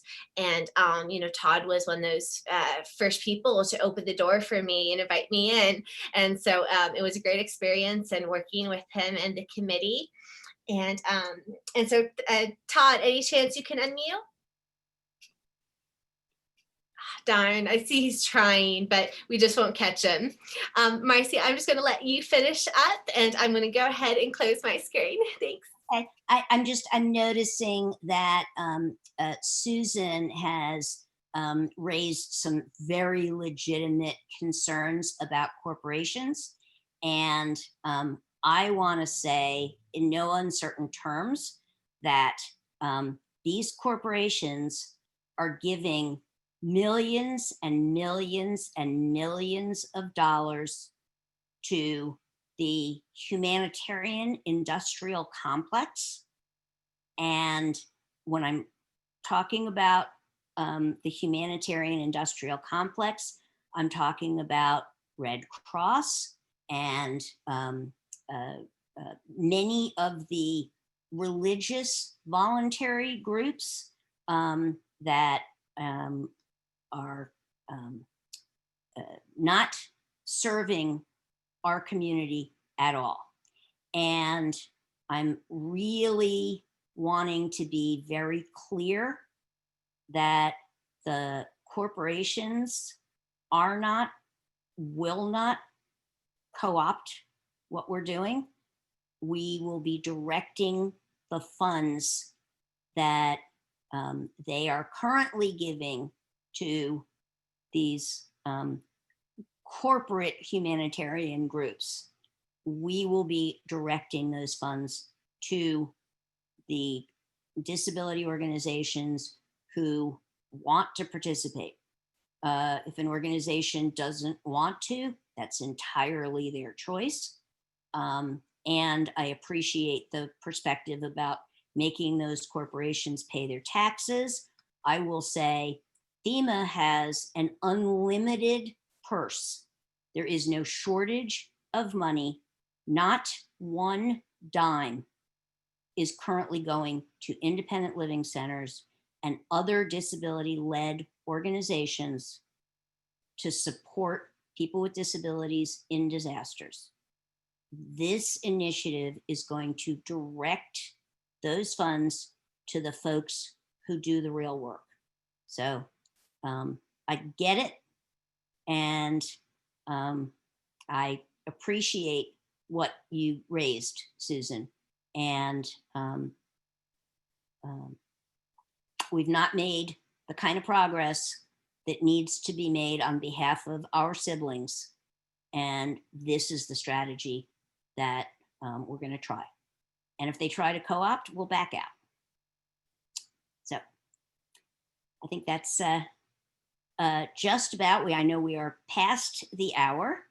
And I thank you, Sarah Ann, and very much look forward to the rest of the series and all of the work that you all are doing, and looking forward to be working together. Thank you so much, Marcy. And I have to say, I love your green screen. Oh, thank you very much. Have a wonderful day, everyone. Thank you for joining us. And thank you to our awesome interpreters and captioners for keeping up with us today. Bye. You'll hear from me more by email soon. Thank you.